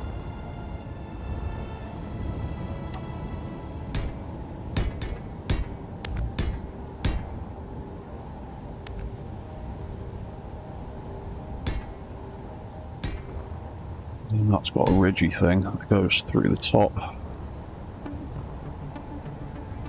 And then this is where the barrel of the gun actually starts, around here-ish.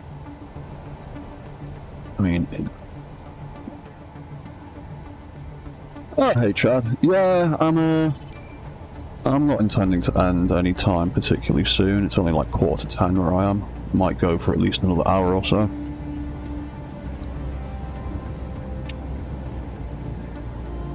But welcome to the party, man. Right. Yeah, we haven't got a shallower slope than that, so that'll have to do. And if I make it completely to scale, it'll be all the way out here, and he will just tip forward on his face every single time he tries to move. So, we'll leave that like that for the moment. I'm pretty happy with it. We've got some shapes coming out the back of here.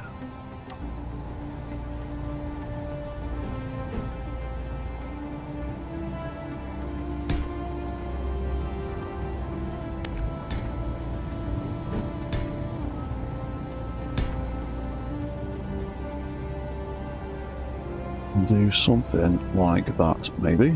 Where are those new weird angles?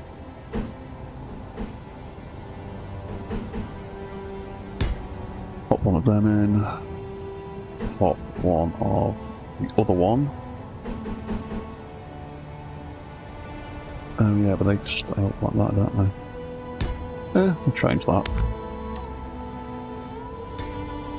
And then we'll put that one there. And then we'll put that there, like so. Yeah, that'll work. So, one of them, one of them. 1, 2, 3.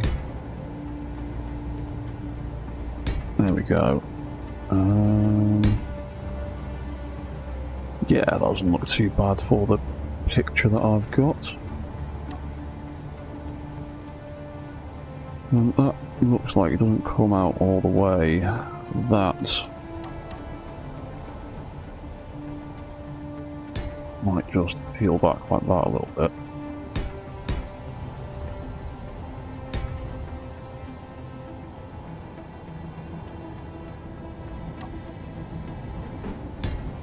One of them. One of them. And... Is there anything going to fit nicely in that gap? One of those, hopefully. That'll do. That can go in there. Oops, deleted too many things. Like a fool. That can go there. We'll put another one of these on here. Some more of that. And we can have another one of them in there. Yeah, that looks pretty good for the back end for now.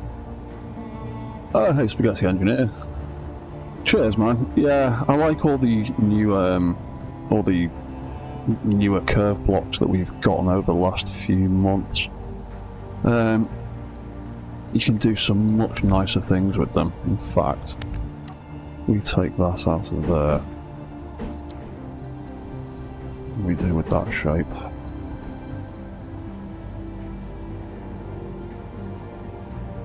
Not quite what I wanted, but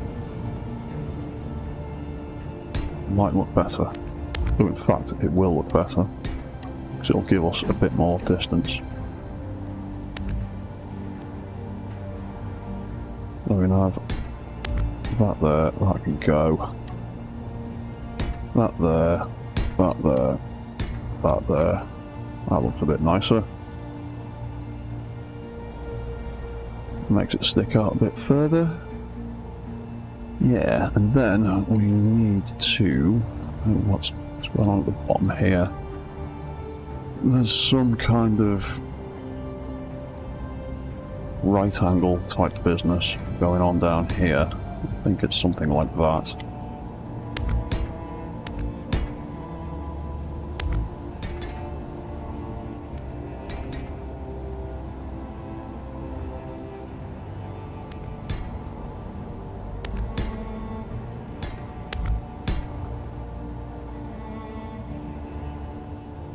Yeah, because then there's a bit that comes straight out from here.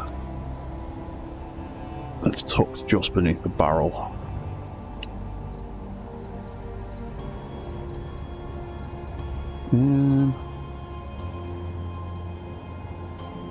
Tell sometimes from the angle of these pictures. We'll go with that. That. And that. Then... oh, actually, I don't know, because it's not going to be shallow enough. We'll leave it like that for now.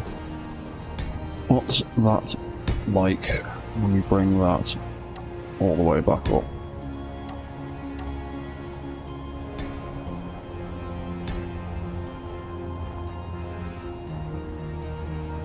I think I'm going to have to extend it out another block.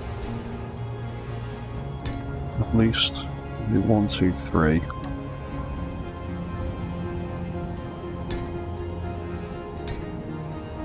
Many.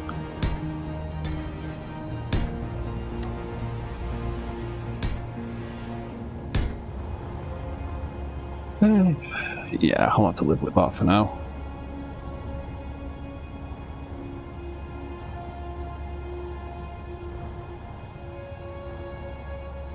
We could even potentially take that off. Stick a couple of them in. Do something like that. Right, so the actual barrel of this gun. Let's reset the map mode. 1, 2, 3, 4. Yeah. Then we've got another block there. Right, yeah. So we can theoretically bring that in a little bit.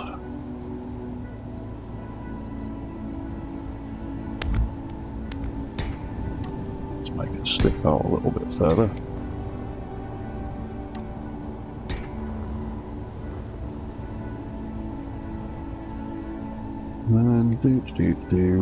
That is going to be the very top of the barrel. All the way down to whatever it's going to be. How long did I make it over here? It is 26 blocks from one end to the other.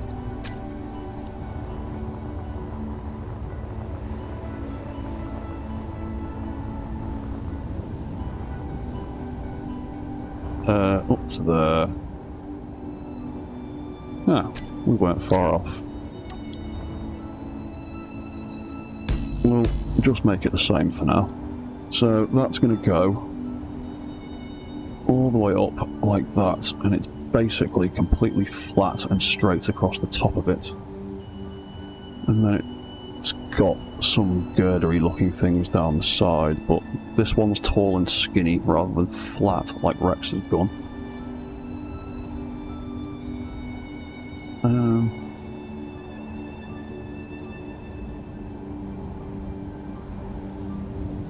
Right, so about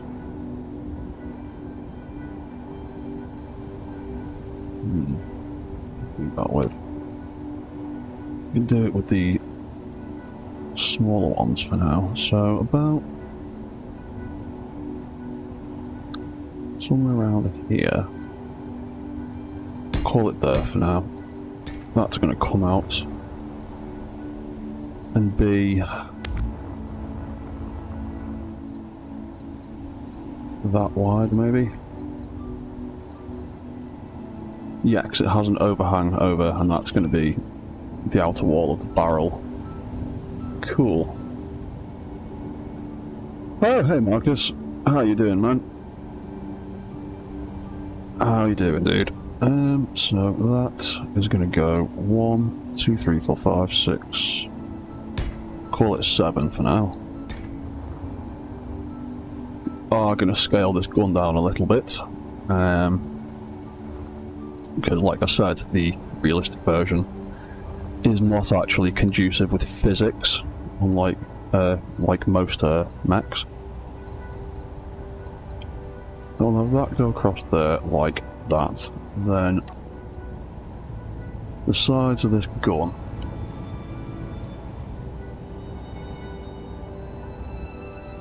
we're going to do here.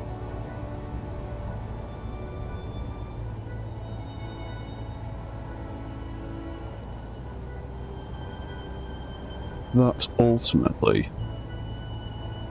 going to end up being like that, I think. So if we take that out and do that. In fact, we'll take that whole bottom row out and change it to them.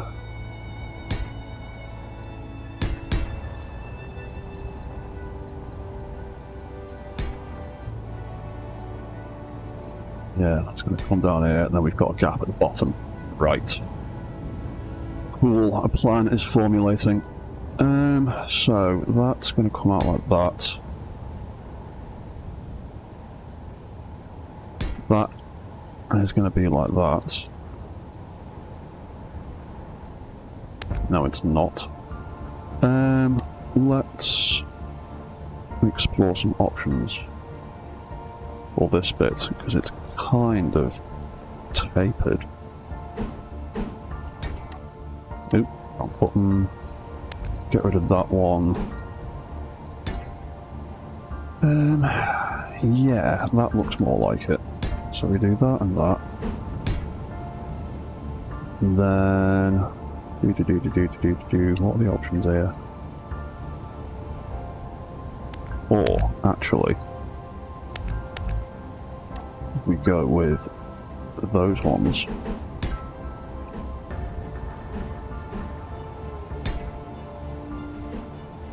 And do that. That looks nicer. But then we end up.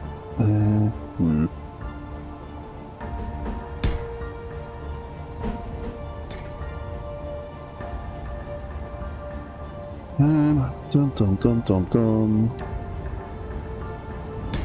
Fill that in. And we'll just use the weird shapes. to fill that in. That's going to stay like that at the bottom because we need to have this gap here.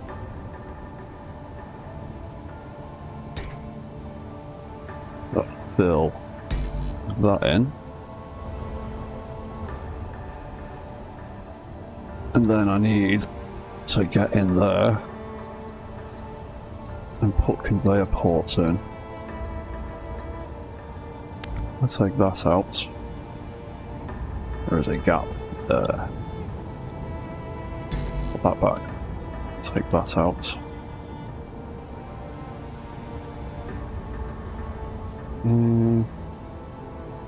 Actually, I'll leave that in. Yeah, because then we can just run a conveyor connection from here. Oop. Nope, we need to come out of block.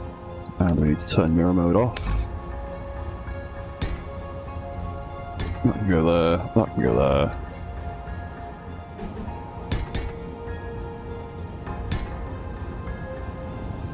And then railguns. Maybe we want to actually start the railguns because they are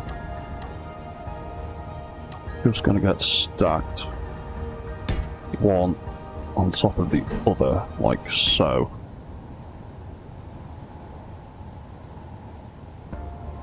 And then I'll have to cover the bottom of that with armor plating, I think.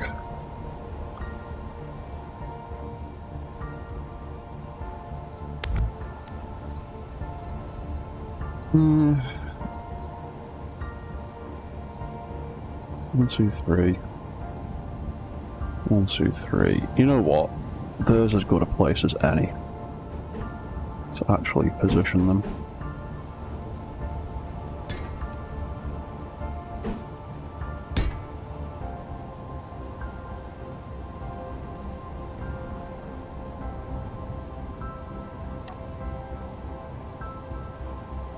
Yeah, do it like that. Then it's a little bit of a nicer surface to add conveyors, armor plates to. So we can pop a bunch of them in there. A few more there. One leading up.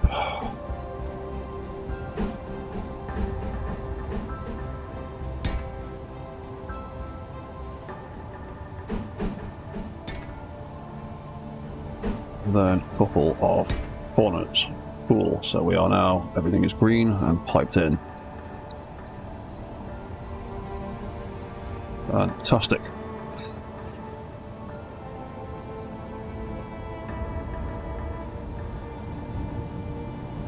And to be honest, he was a little bit rear heavy before anyway. That's a good point. What is the centre of mass on this thing like? Ugh. Too fast. Too fast. I was probably being thrown off by that actually, but and he is now considerably heavier on that side. But we can mitigate that when we fill that with missiles. We can build that up to be big and chunky. Okay. That's another thing you have to bear in mind with mech building. Centre of mass is super, super important. And you want that green dot to basically be bang in the middle of the hips. And more or less central to the overall shape. So we're going to have to build that side up. Gyro override can do a lot to help counteract it, but you do have to bear in mind things like that.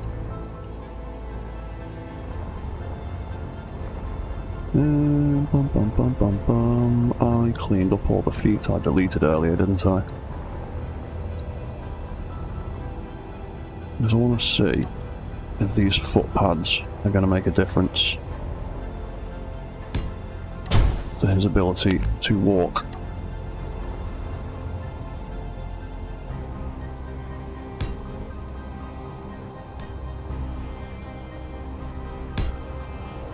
Because they seem to help out with Rex. And so hopefully they'll make a difference with Zeke.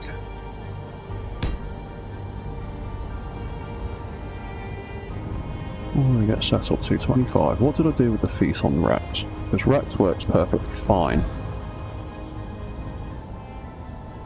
Strength 2? Really? I must have messed that up somewhere. I don't know, 2. Well, I really set it that low.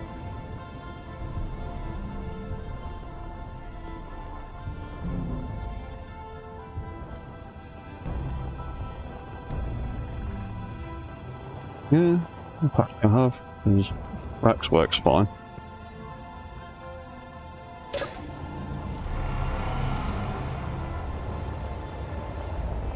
What's that, Chad P? As long as the recoil doesn't knock Zeke back into the armoured posterior. The railguns don't really have an awful lot of recoil. The assault cannons absolutely do. I've put them on mechs that were too small for them, and the recoil on assault cannons has made small grid mechs do backflips. The rail cannons don't really have much as far as I know. At least not as noticeable as the assault cannons.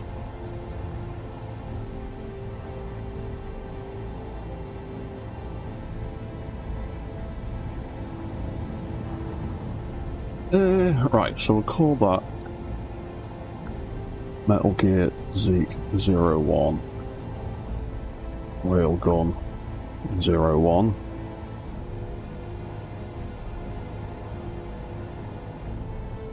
We'll call that 02. That's called rail cannon, whatever.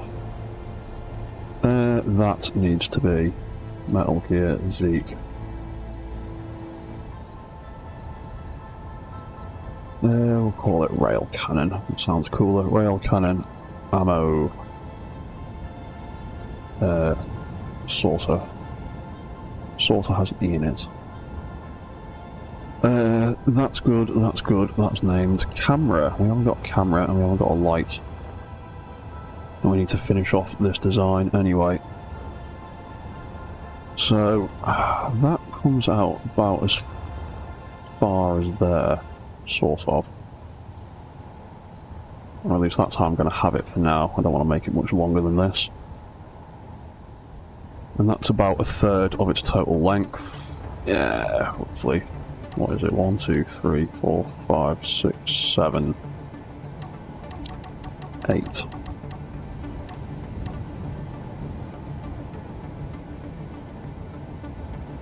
Whatever. That'll be fine. So then that is basically blocks all the way down to the end.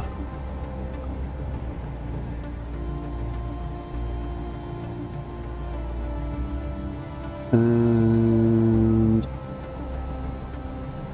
still has a little bit of a lip, so we will switch to that and do that all the way down to the end.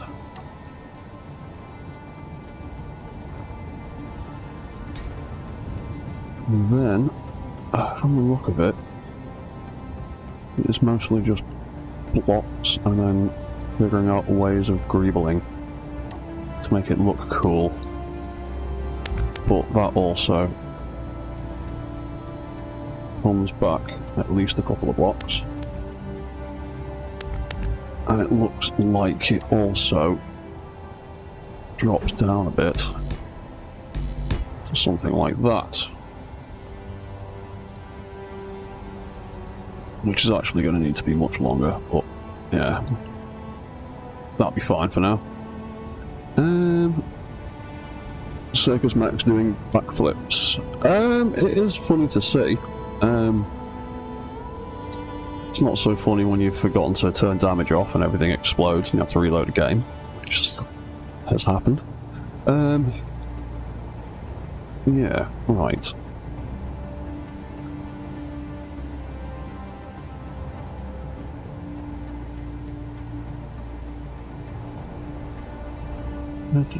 Yeah, so more blocks in there.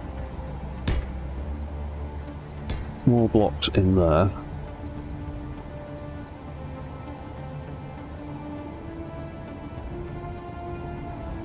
This is pretty much going to be blocks all the way to the end like that, but we're going to try and add a bit of greeble, so we'll do that. That'll go all the way to the end of that.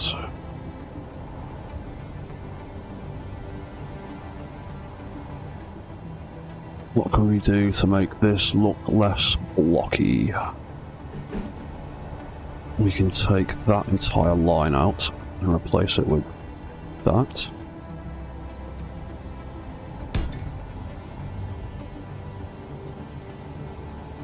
And then we can stick one of them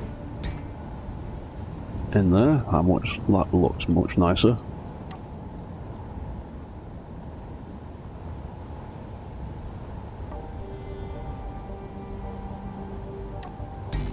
We can have a few more of them in there. And we can honestly just cover that up. Armor plate.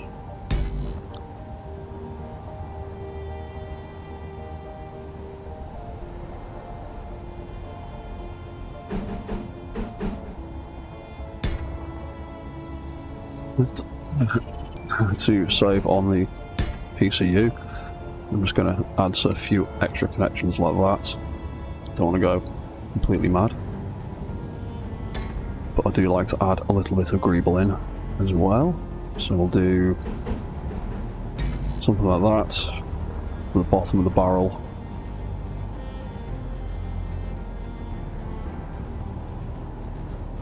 Ooh.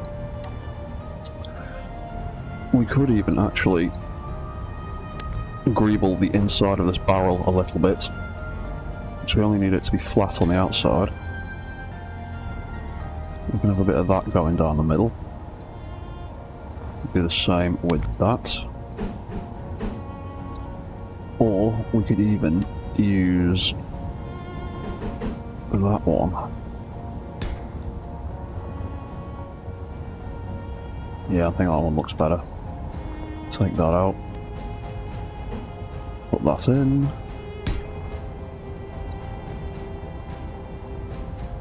Yeah, that looks quite cool down the inside. And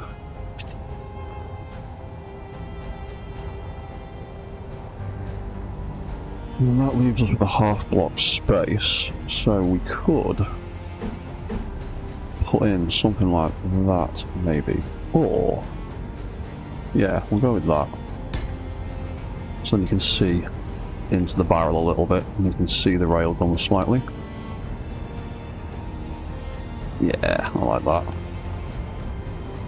That will do. So then, the tip of this barrel. We do need to get some other colours in here, actually, at some point. So let's do a bit of that now. Let's take out some of that sci-fi pattern.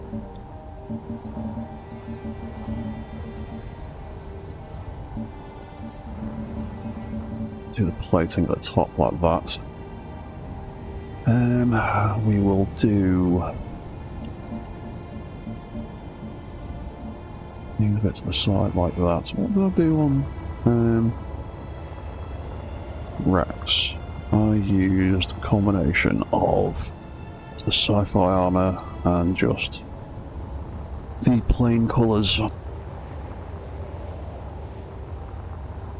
But there's no white or any other colours on Zeke's guns. They are pure gunmetal black kind of colours, so bum bum bum bum bum.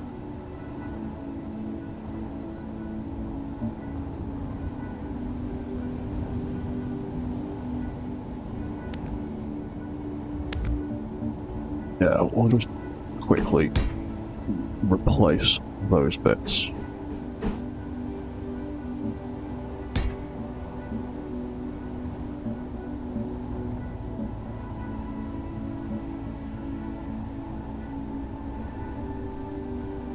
Hopefully it's not messing with the other side too much. No, it's fine.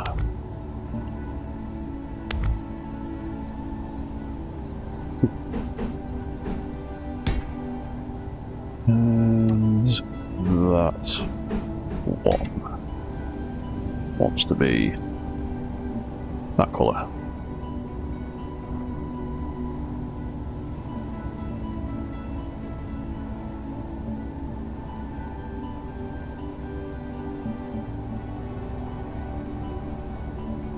Nope, not one.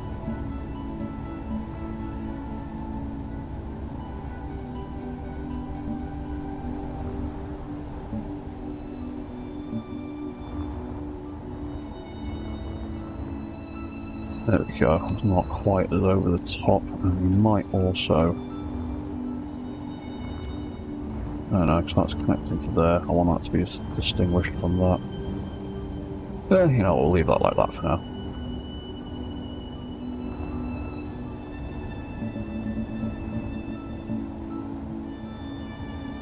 We can leave that bit under there, like that. That can just be that colour, that can be like that, that can be like that, that can be like that.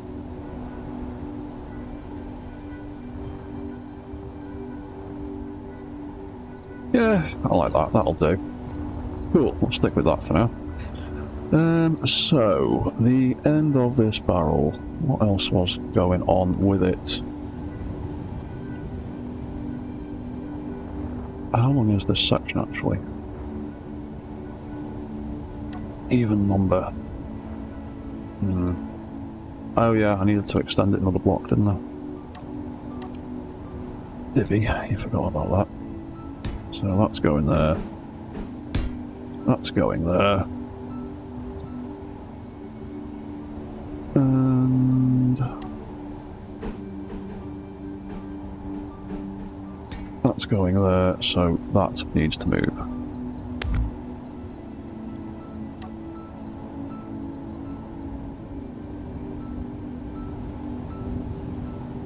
Which way around was that? So we don't get it messed up.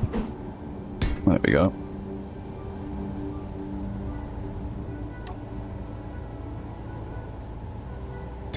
Go on there. Paint the tip of a barrel bright orange so that enemies think it's not a... so it's a toy gun, yeah. Maybe. I mean, they'll soon know it's a real gun when they get a volley of railgun ammo to the face. I might give it a different colour scheme though.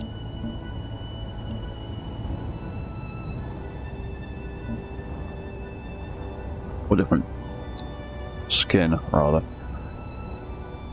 And that's basically just a block that sticks out. And there and there.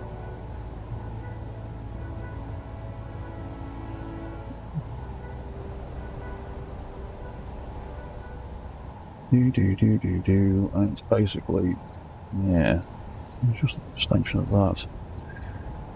So let's make the inside of the barrel, the tip of the barrel slightly different. Do it like that.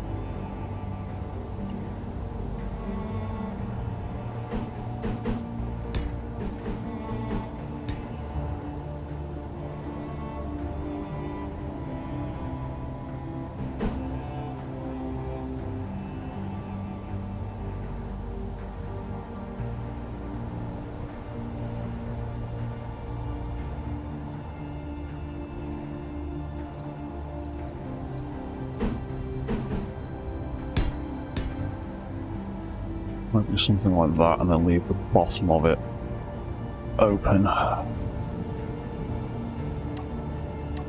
Obviously we can't go down another block. That's the wrong thing, that will get a shot.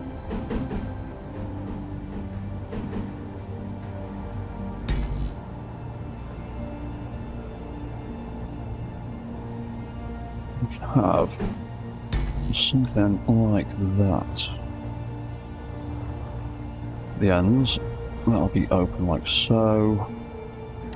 And then we are going to... what else can we do? What about them? What do they look like? Half blocks. Yeah, it's a bit too open on the sides.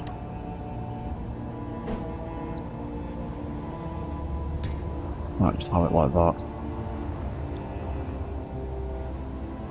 Oh yeah, there's a big gap here.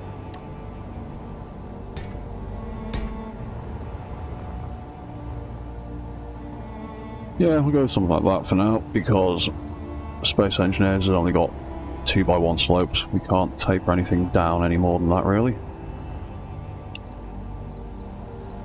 So... camera and light.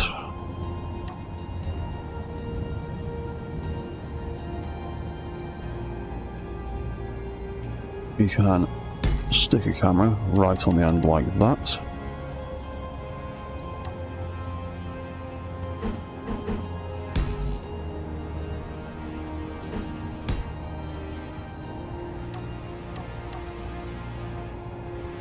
And we can build it a little housing sort of thing, like so. I'll call that Metal Gear Zeke. Camera, rail, cannon. Oh, hey Debsy, hey AJ. How you doing, guys? Yeah, I've had internet problems for the last few months. Just ongoing and a pain in the arse, but they're more or less sorted out now, so live streams are going to become a regular thing again.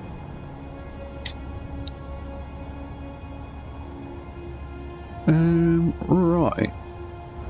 So, camera, done. Railgun, done. Oh, light. Light to indicate thing is active.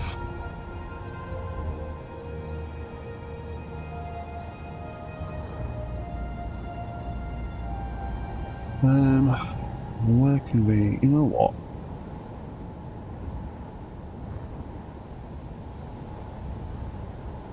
Yeah, I think I'm going to do a pair of them. Do them there and there on the sides. I think that looks quite cool. So let's take those settings. Paste them onto there. That can be... rail, cannon, active, light, number 91? Number 1. Oh, what's everyone saying in the chat?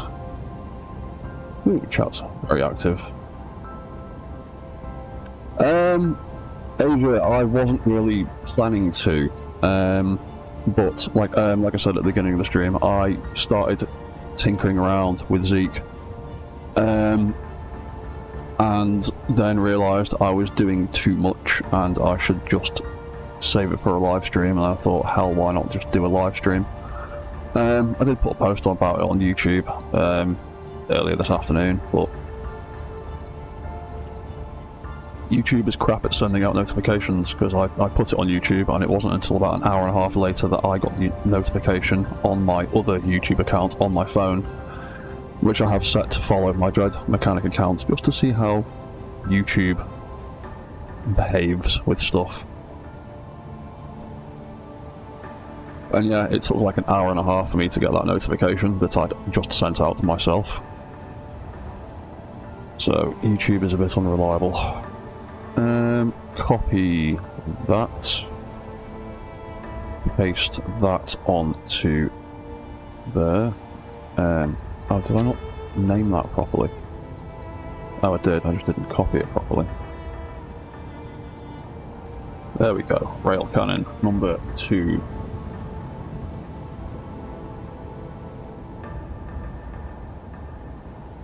Oh, hey, Ramboley First Blood. I do indeed. Oh, it's nice to see so many people watching and getting along well in the chat. Right, so that'll do that.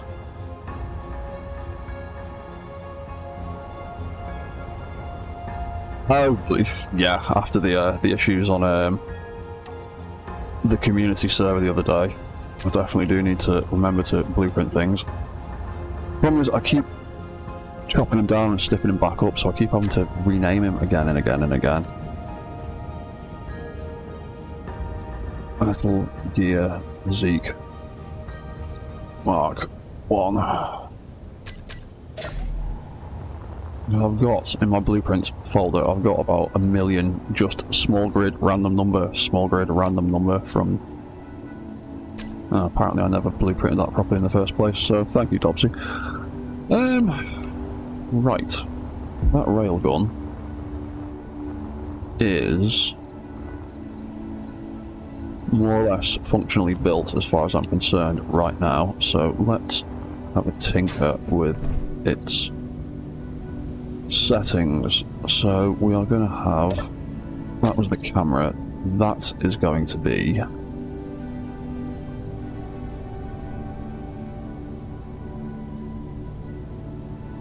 the rail cannon.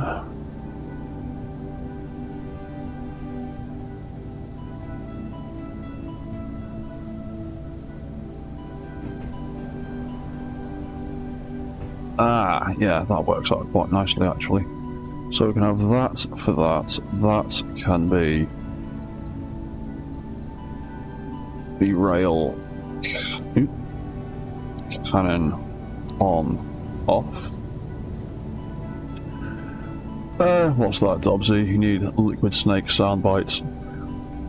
I have got a nifty little app that I found a while back for making specifically Space Engineer sound mods, but it only seems to work with one of those mods loaded at a time in a particular game. Loading up multiple ones seems to cause issues, but you can make them.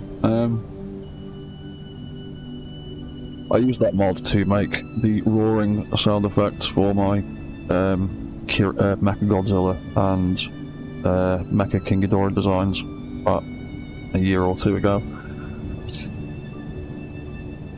I also used it to put a song into a ship that I made from Cowboy Bebop.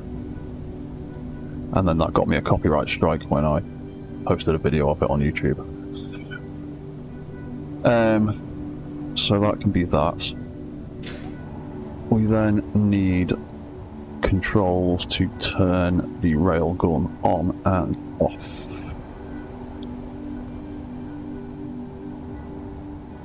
Where can I put more timer blocks? You know what? I will tuck them into there.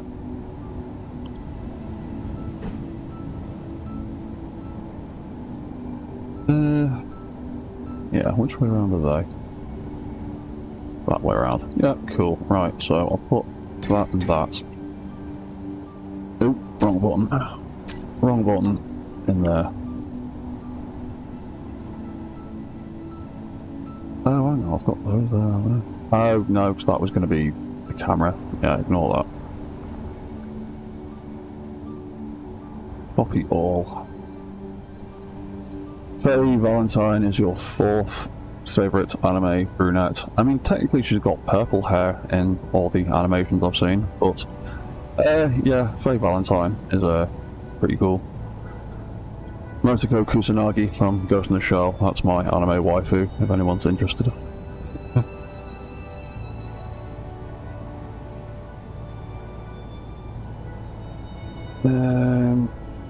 Rail cannon on. Copy all. Rail cannon off. Cool, and then we're going to use that screen down there as the trigger for the rail cannon.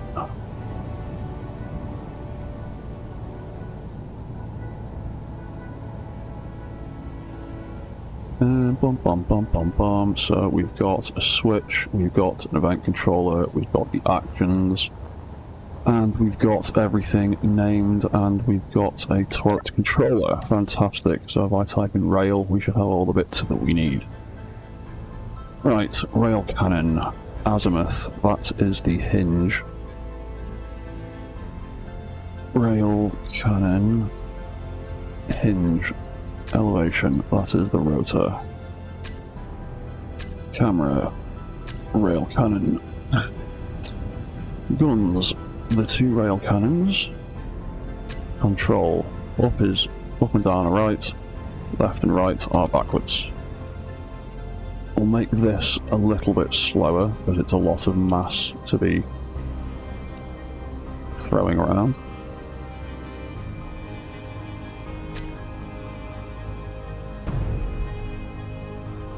There we go.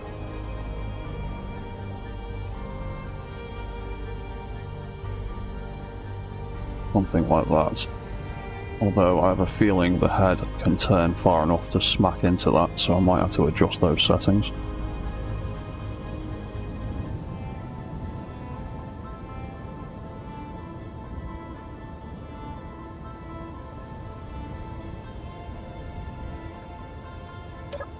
Yeah, cool.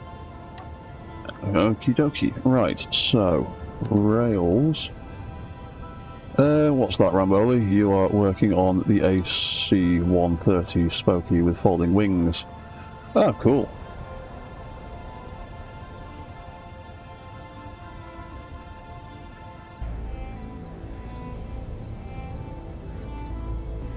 What's that, Dobbsy? It's a holder from watching Ninja Scroll. And Akira. I've not seen Spriggan myself. Late 90s. Yeah, that was pretty much what I saw. My dad was my dad is very into anime and stuff like that, and I was far too young, and he was like, here, look at Akira, here, look at Ghost in the Shell, here, look at fucking Devilman and Ninja Scroll and all the 90s ultra-violent stuff. Fist of the North Star, Genocyber, Cyber City Weirdo 808, all that kind of stuff that's totally not appropriate for your 11 and 12 year olds. But, is what it is. Right, so the rail cannon, we set that all up. Rail cannon on then. Let's do another one of these. So, rail cannon will turn on, rail cannon AI will turn on. The lights, the camera, and the action will turn on. And then we'll do these rotors and hinges. So we'll do the hinge first. That's 45 at the top and 10 at the bottom. Was that minus? Was that positive? Minus 45. Right, so set lower limit, minus 45. Set upper limit. I think I'm actually going to set that to 5 so it doesn't get as close to the head. That'd be that. Rotor, what have we got? Minus 25 and 15.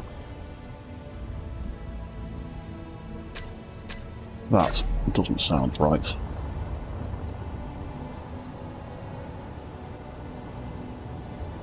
Pitches down 15, pitches back. No, that can pitch back way further than that. Let's do minus 45.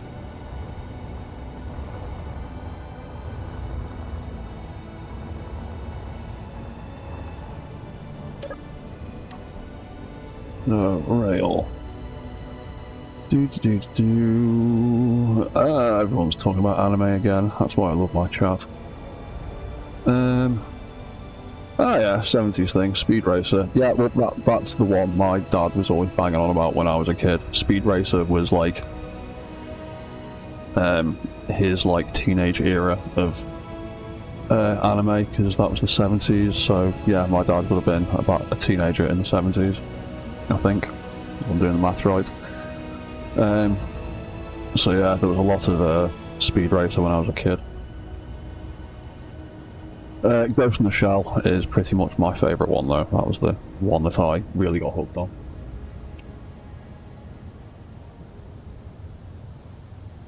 What's that back then? You thought all the foreign names and credits was because we farmed out the cartoon production to Asia for cheap labour.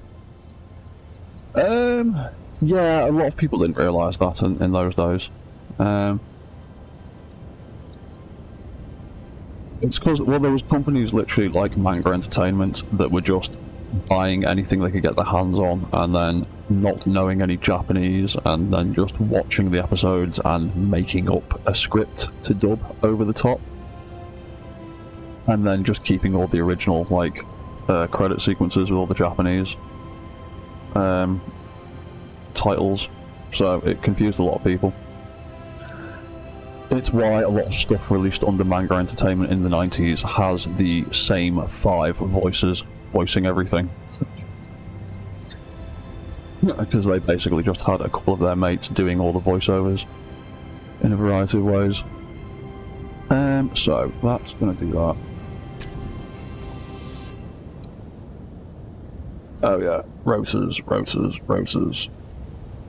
Rail, rotor. So, what did we do? Minus 45. Set lower limit. Minus 45. Set upper limit. Hang on, what was the upper limit? 15. Set upper limit. 15. And then we can reset and reset just in case it tries to do anything funky. And then when we turn off, we can turn off the rail cannon, turn off its AI, turn off the lights, the camera and the action, and then we can just rotate to 0 at 5 degrees at 5 RPM, because it's nice and slow. It won't throw it around too much. Rotate angle 0 at 5. Auto. There we go. So when we set this up, it will be lock on and off again. Rail cannon cockpit display sign. And then it will once again be off, off, on, off. Gets confusing here.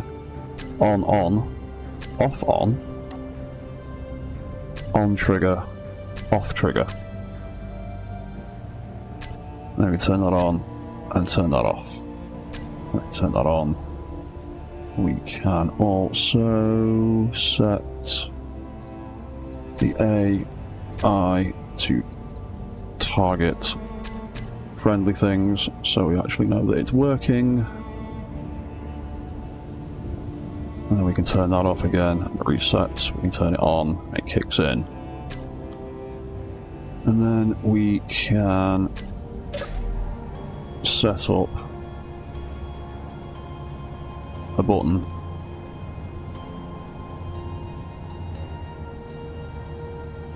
to turn that all on and off, rather than just having the LCD screen on the toolbar. Rail cannon on and off. Rail cannon. Rail cannon. There we go. Then we can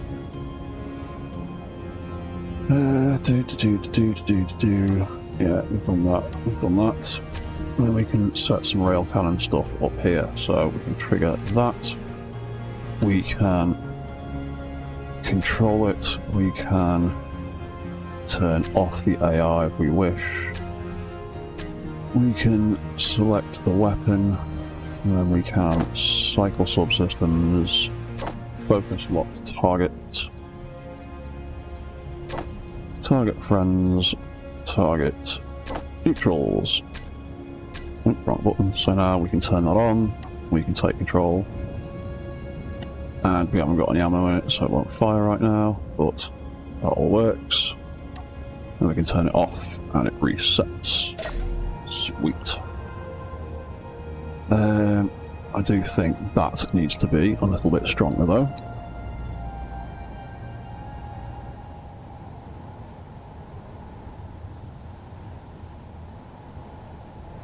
Like, yeah, I think that needs to be stronger. 1, 2, 3, 4, 5, 6, 7.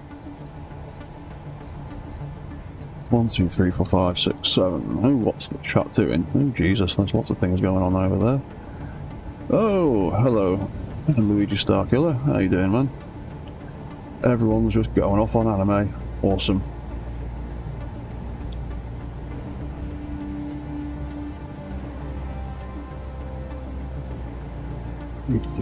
What's everybody saying? Standalone Complex, absolutely, Luigi. That is pretty much one of my favourite TV shows of all time. Nothing quite lives up to it in my mind. Not Ghost in the Shell wise, anyway. There's been a lot of really cool Ghost in the Shell stuff over the years, but the Standalone Complex is pretty much my favourite iteration of it. I mean, who doesn't love the Tachikomas? They are awesome. I love those stupid little creatures.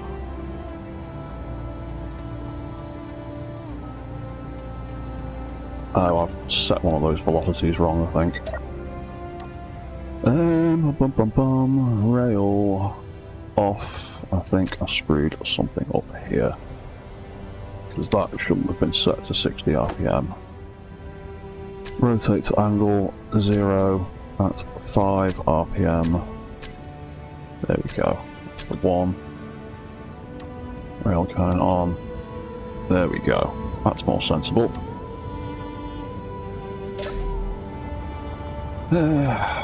Right.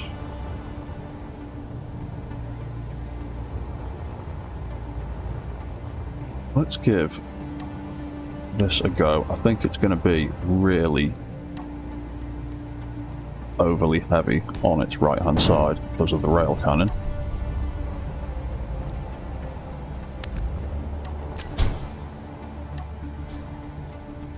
But I want to see how well it walks and whether I need to mess about with balance control systems.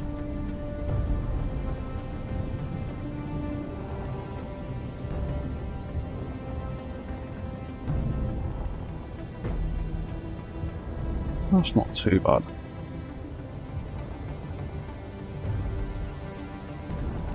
I mean, at the end of the day, I can just swap the thrusters to Atmos, so it actually produces forward momentum and helps it move forwards.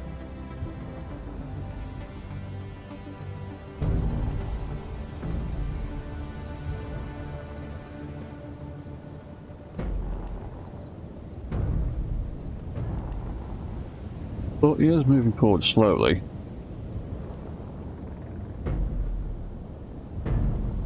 Maybe it's because he's got a higher centre of gravity than a Rex.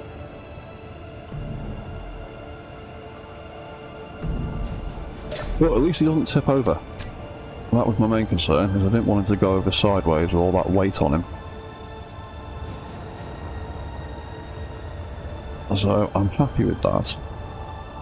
I just need to work out this friction issue. But I'm still not 100% certain why Rex works well and Zeke is struggling to walk. His feet are basically set up the exact same way.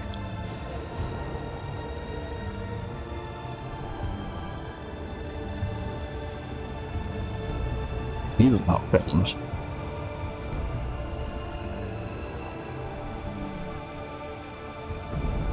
He's a little bit tippier, but he's got a different balance control system. His is AI controlled, so there's a little bit of a delayed response in it.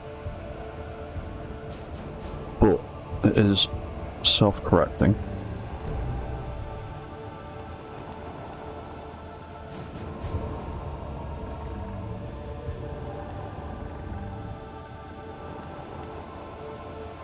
I'll get to the bottom of it eventually with a bit of experimenting.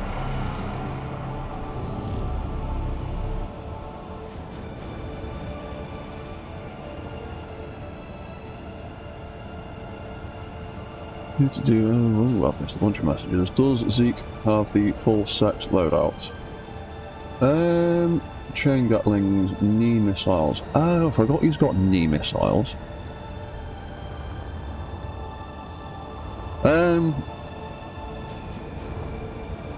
Oh, Rex. Sorry, I'm getting confused. Yes, Rex. Instead of missiles, yeah, because he has got knee missiles.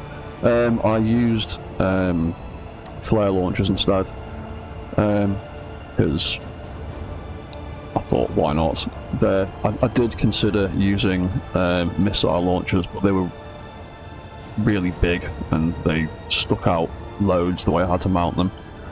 They didn't look as good, whereas the little flare launchers on the side work much nicer. Because he's got head controls, but he's also got guns in his head. So his head locks onto targets. He's got the Gatling gun. Turn that off.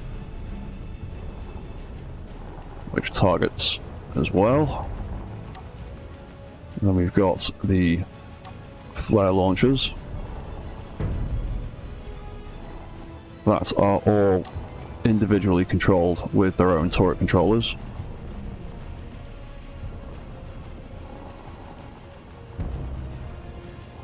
So I don't. Maybe they haven't got. No, they have got ammo in them. They're just. Oh, there we go. Oh, because they're locking onto something random, but they do work. Then we've got the rocket pod.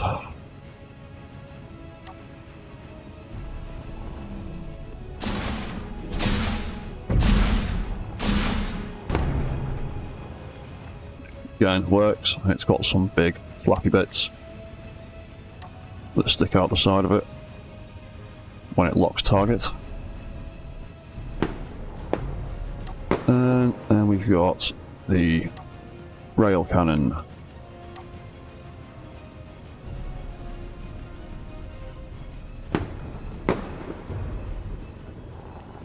Which can also lock target as well.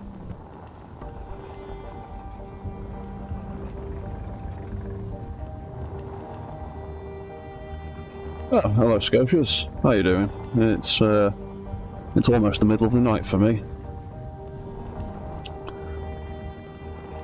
But yeah, he works with all of that gubbins on him, and I used ion thrusters on him as well, so all his forward momentum is purely being generated by him. And you can get up to like 9 meters a second, which is actually quite quick for most maps. So I'm wondering what is different between the two designs that means he can walk really well and he is struggling to get over 1 meter a second. Well, that's probably a lot of fiddling I'll have to do off stream at some point.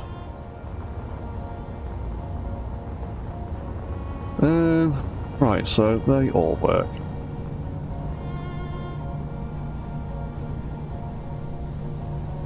That works fine. That has enough room in there, so we can fill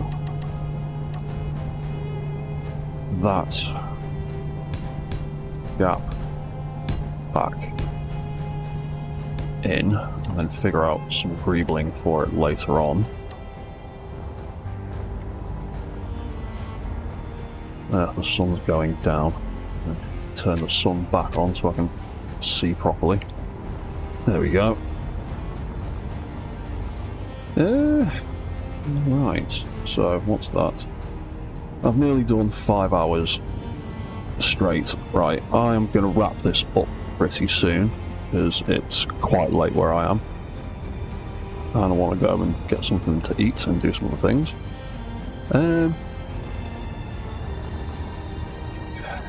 I'm annoyed that he is not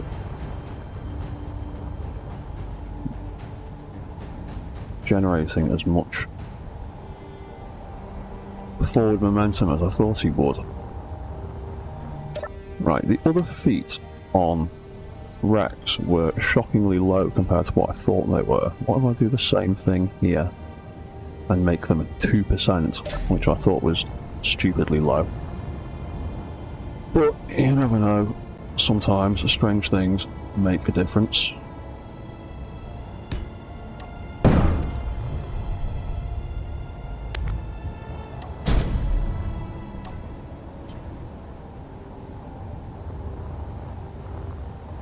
That's you on the floor.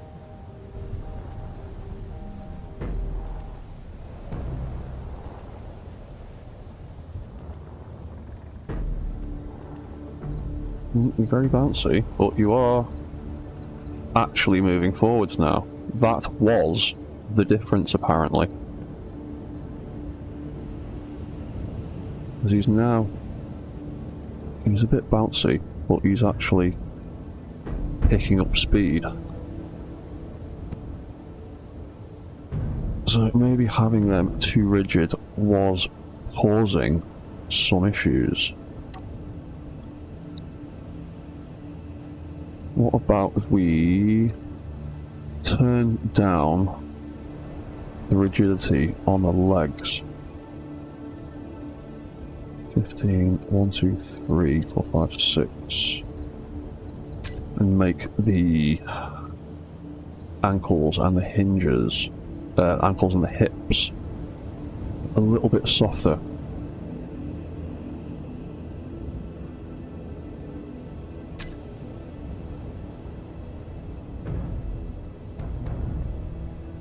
Oh, there we go. Yeah, there we go, that's much better.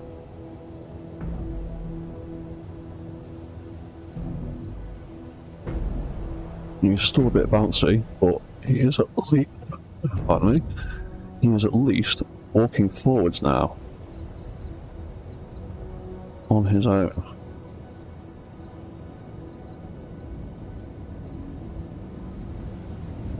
Like I said, as I add more mass to him, he'll get less bouncy because it'll be harder for all that mass to ping up into the air. But, yeah, that seemed to be the answer. Strange.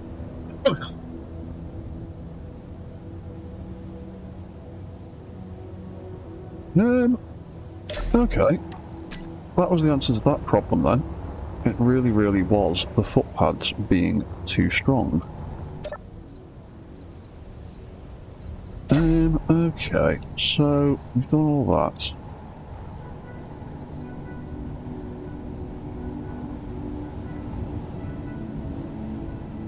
Oh yeah, no worry, Dobsy. I know how late it is, man. So, yeah, you get off, man.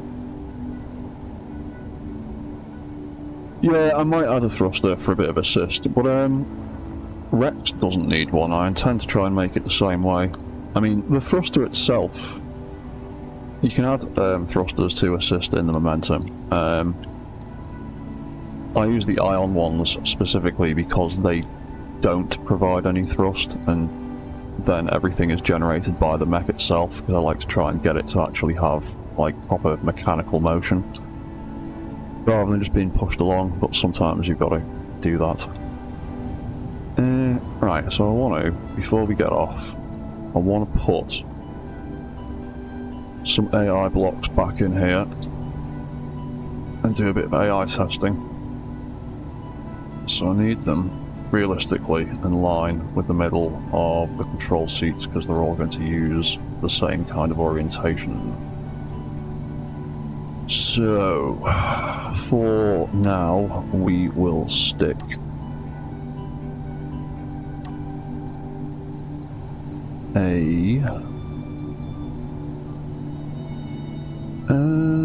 Oh, actually, we could just do a cluster of AI blocks here. Because we're going to need an offensive block attached to the main grid anyway, so that can be there. Then we will need a flight move block and a remote block for us to use so we can operate it remotely if we wish. And then we need a couple of task blocks.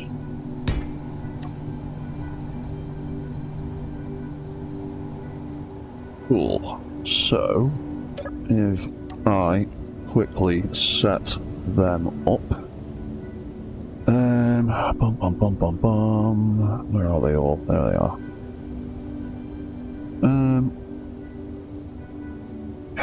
Metal Gear Zeke. AI. Unit movement.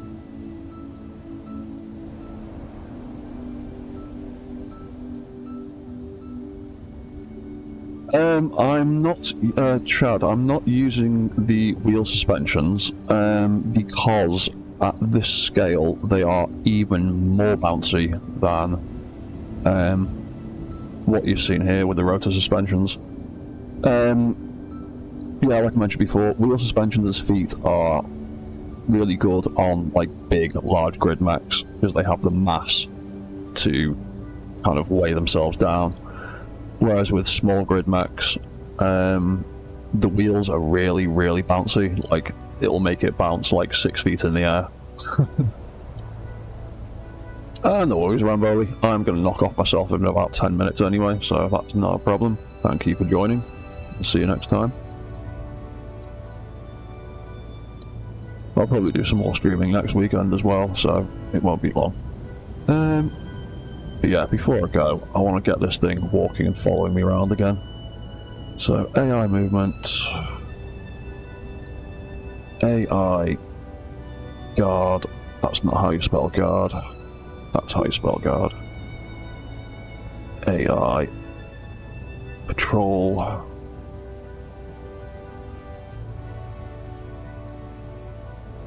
And AI offense. We'll build a defense block later. That just needs to be on a separate subgrid. I'll probably build that. Oh! Did I not really build one? No, I didn't. I was planning to build it in that pod up there. Do that later though. Don't need a defensive block right now. So, quickly, before we go, we can have AI, speed limit 10, altitude 0, lines of gravity, no angles, so it tries to keep it straight and level. Guard mode, follow me, 20 meters will do. And then we'll just pop them quickly on here. So, AI, movement on off, AI on off, task block, guard on off, AI on off.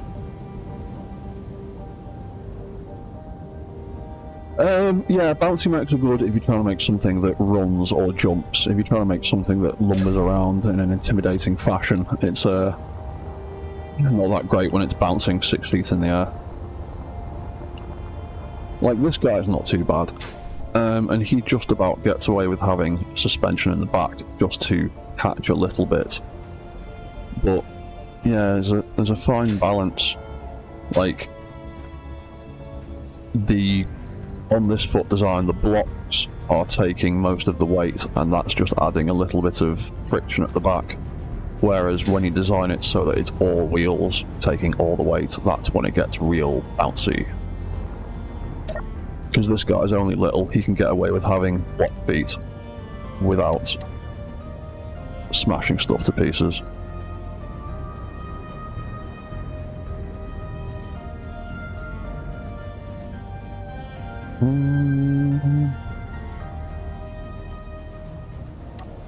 Oh, his batteries run out of power because I made him on creative mode, and he doesn't actually have enough power to sustain himself, does he? No, he doesn't. I'll put that into him. No fuel.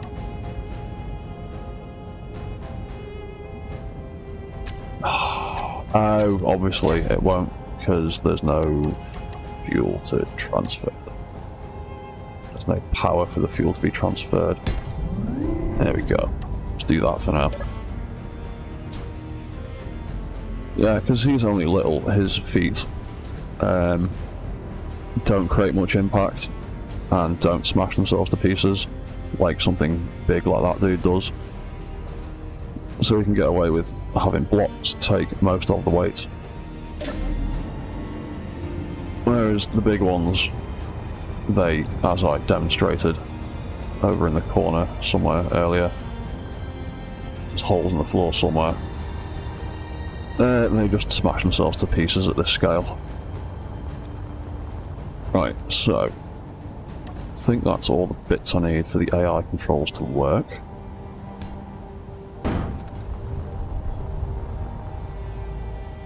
Turn that off.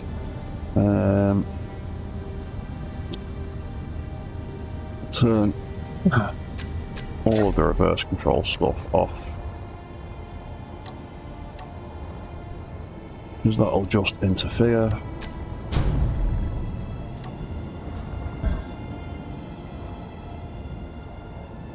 Yeah, just get in the cockpit. AI on. AI on.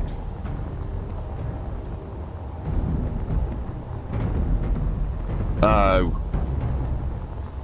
Yeah, I know what else is going on there. Turn stuff needs turning off. Otherwise you'll do mad stuff.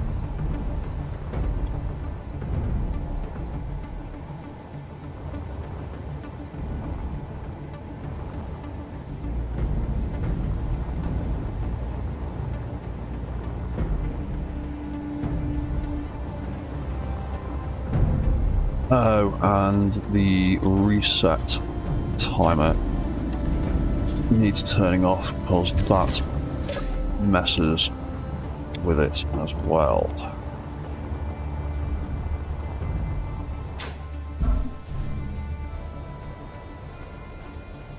There we go. Yeah, turning down the strength on those suspensions really did make quite a noticeable difference.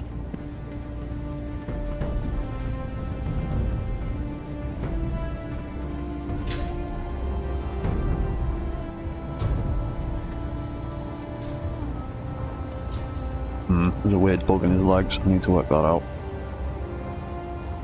But yeah, it seems to work almost as well as Rex does now.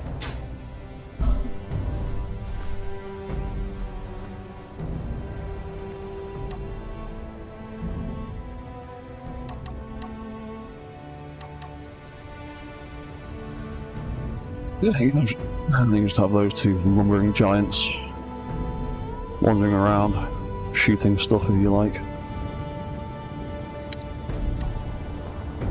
And yeah, let's also jump in the back of him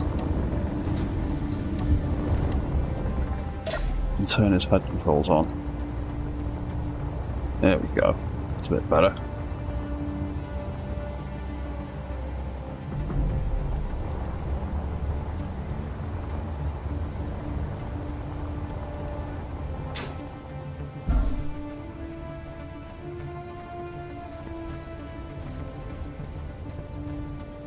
Yeah, there's a strange little bug in his walk cycle when the AI is taking control.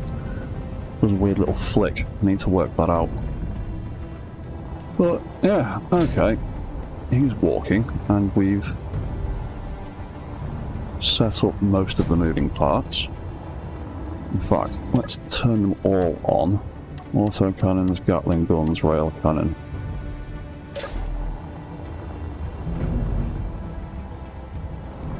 Crash into each other.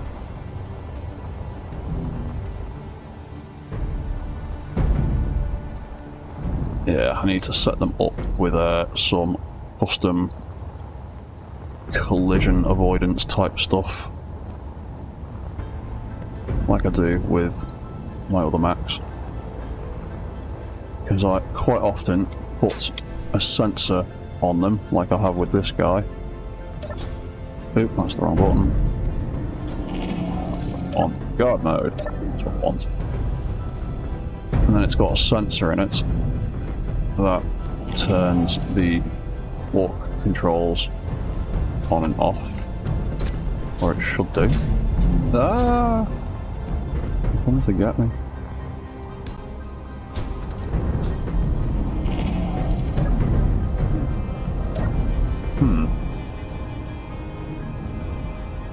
Why is that not working properly? Does it need flicking on and off again, like that? There we go. Yes, it does.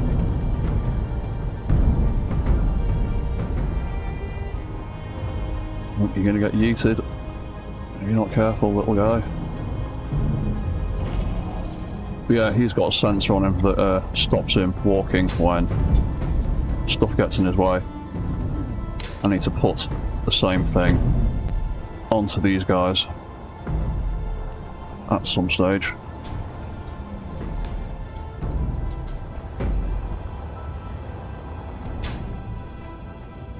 So that's been 5 straight hours now. I think I'm gonna call that quits for now. So thank you all for watching, and thank you for all chatting and going on about anime stuff. I very much enjoyed it. Those guys are going to cause havoc behind me now, probably step on me.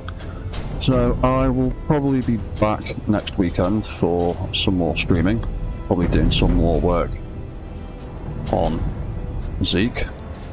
Alright, this is getting ridiculous now. Hang on. Stop moving. There we go. You can stop.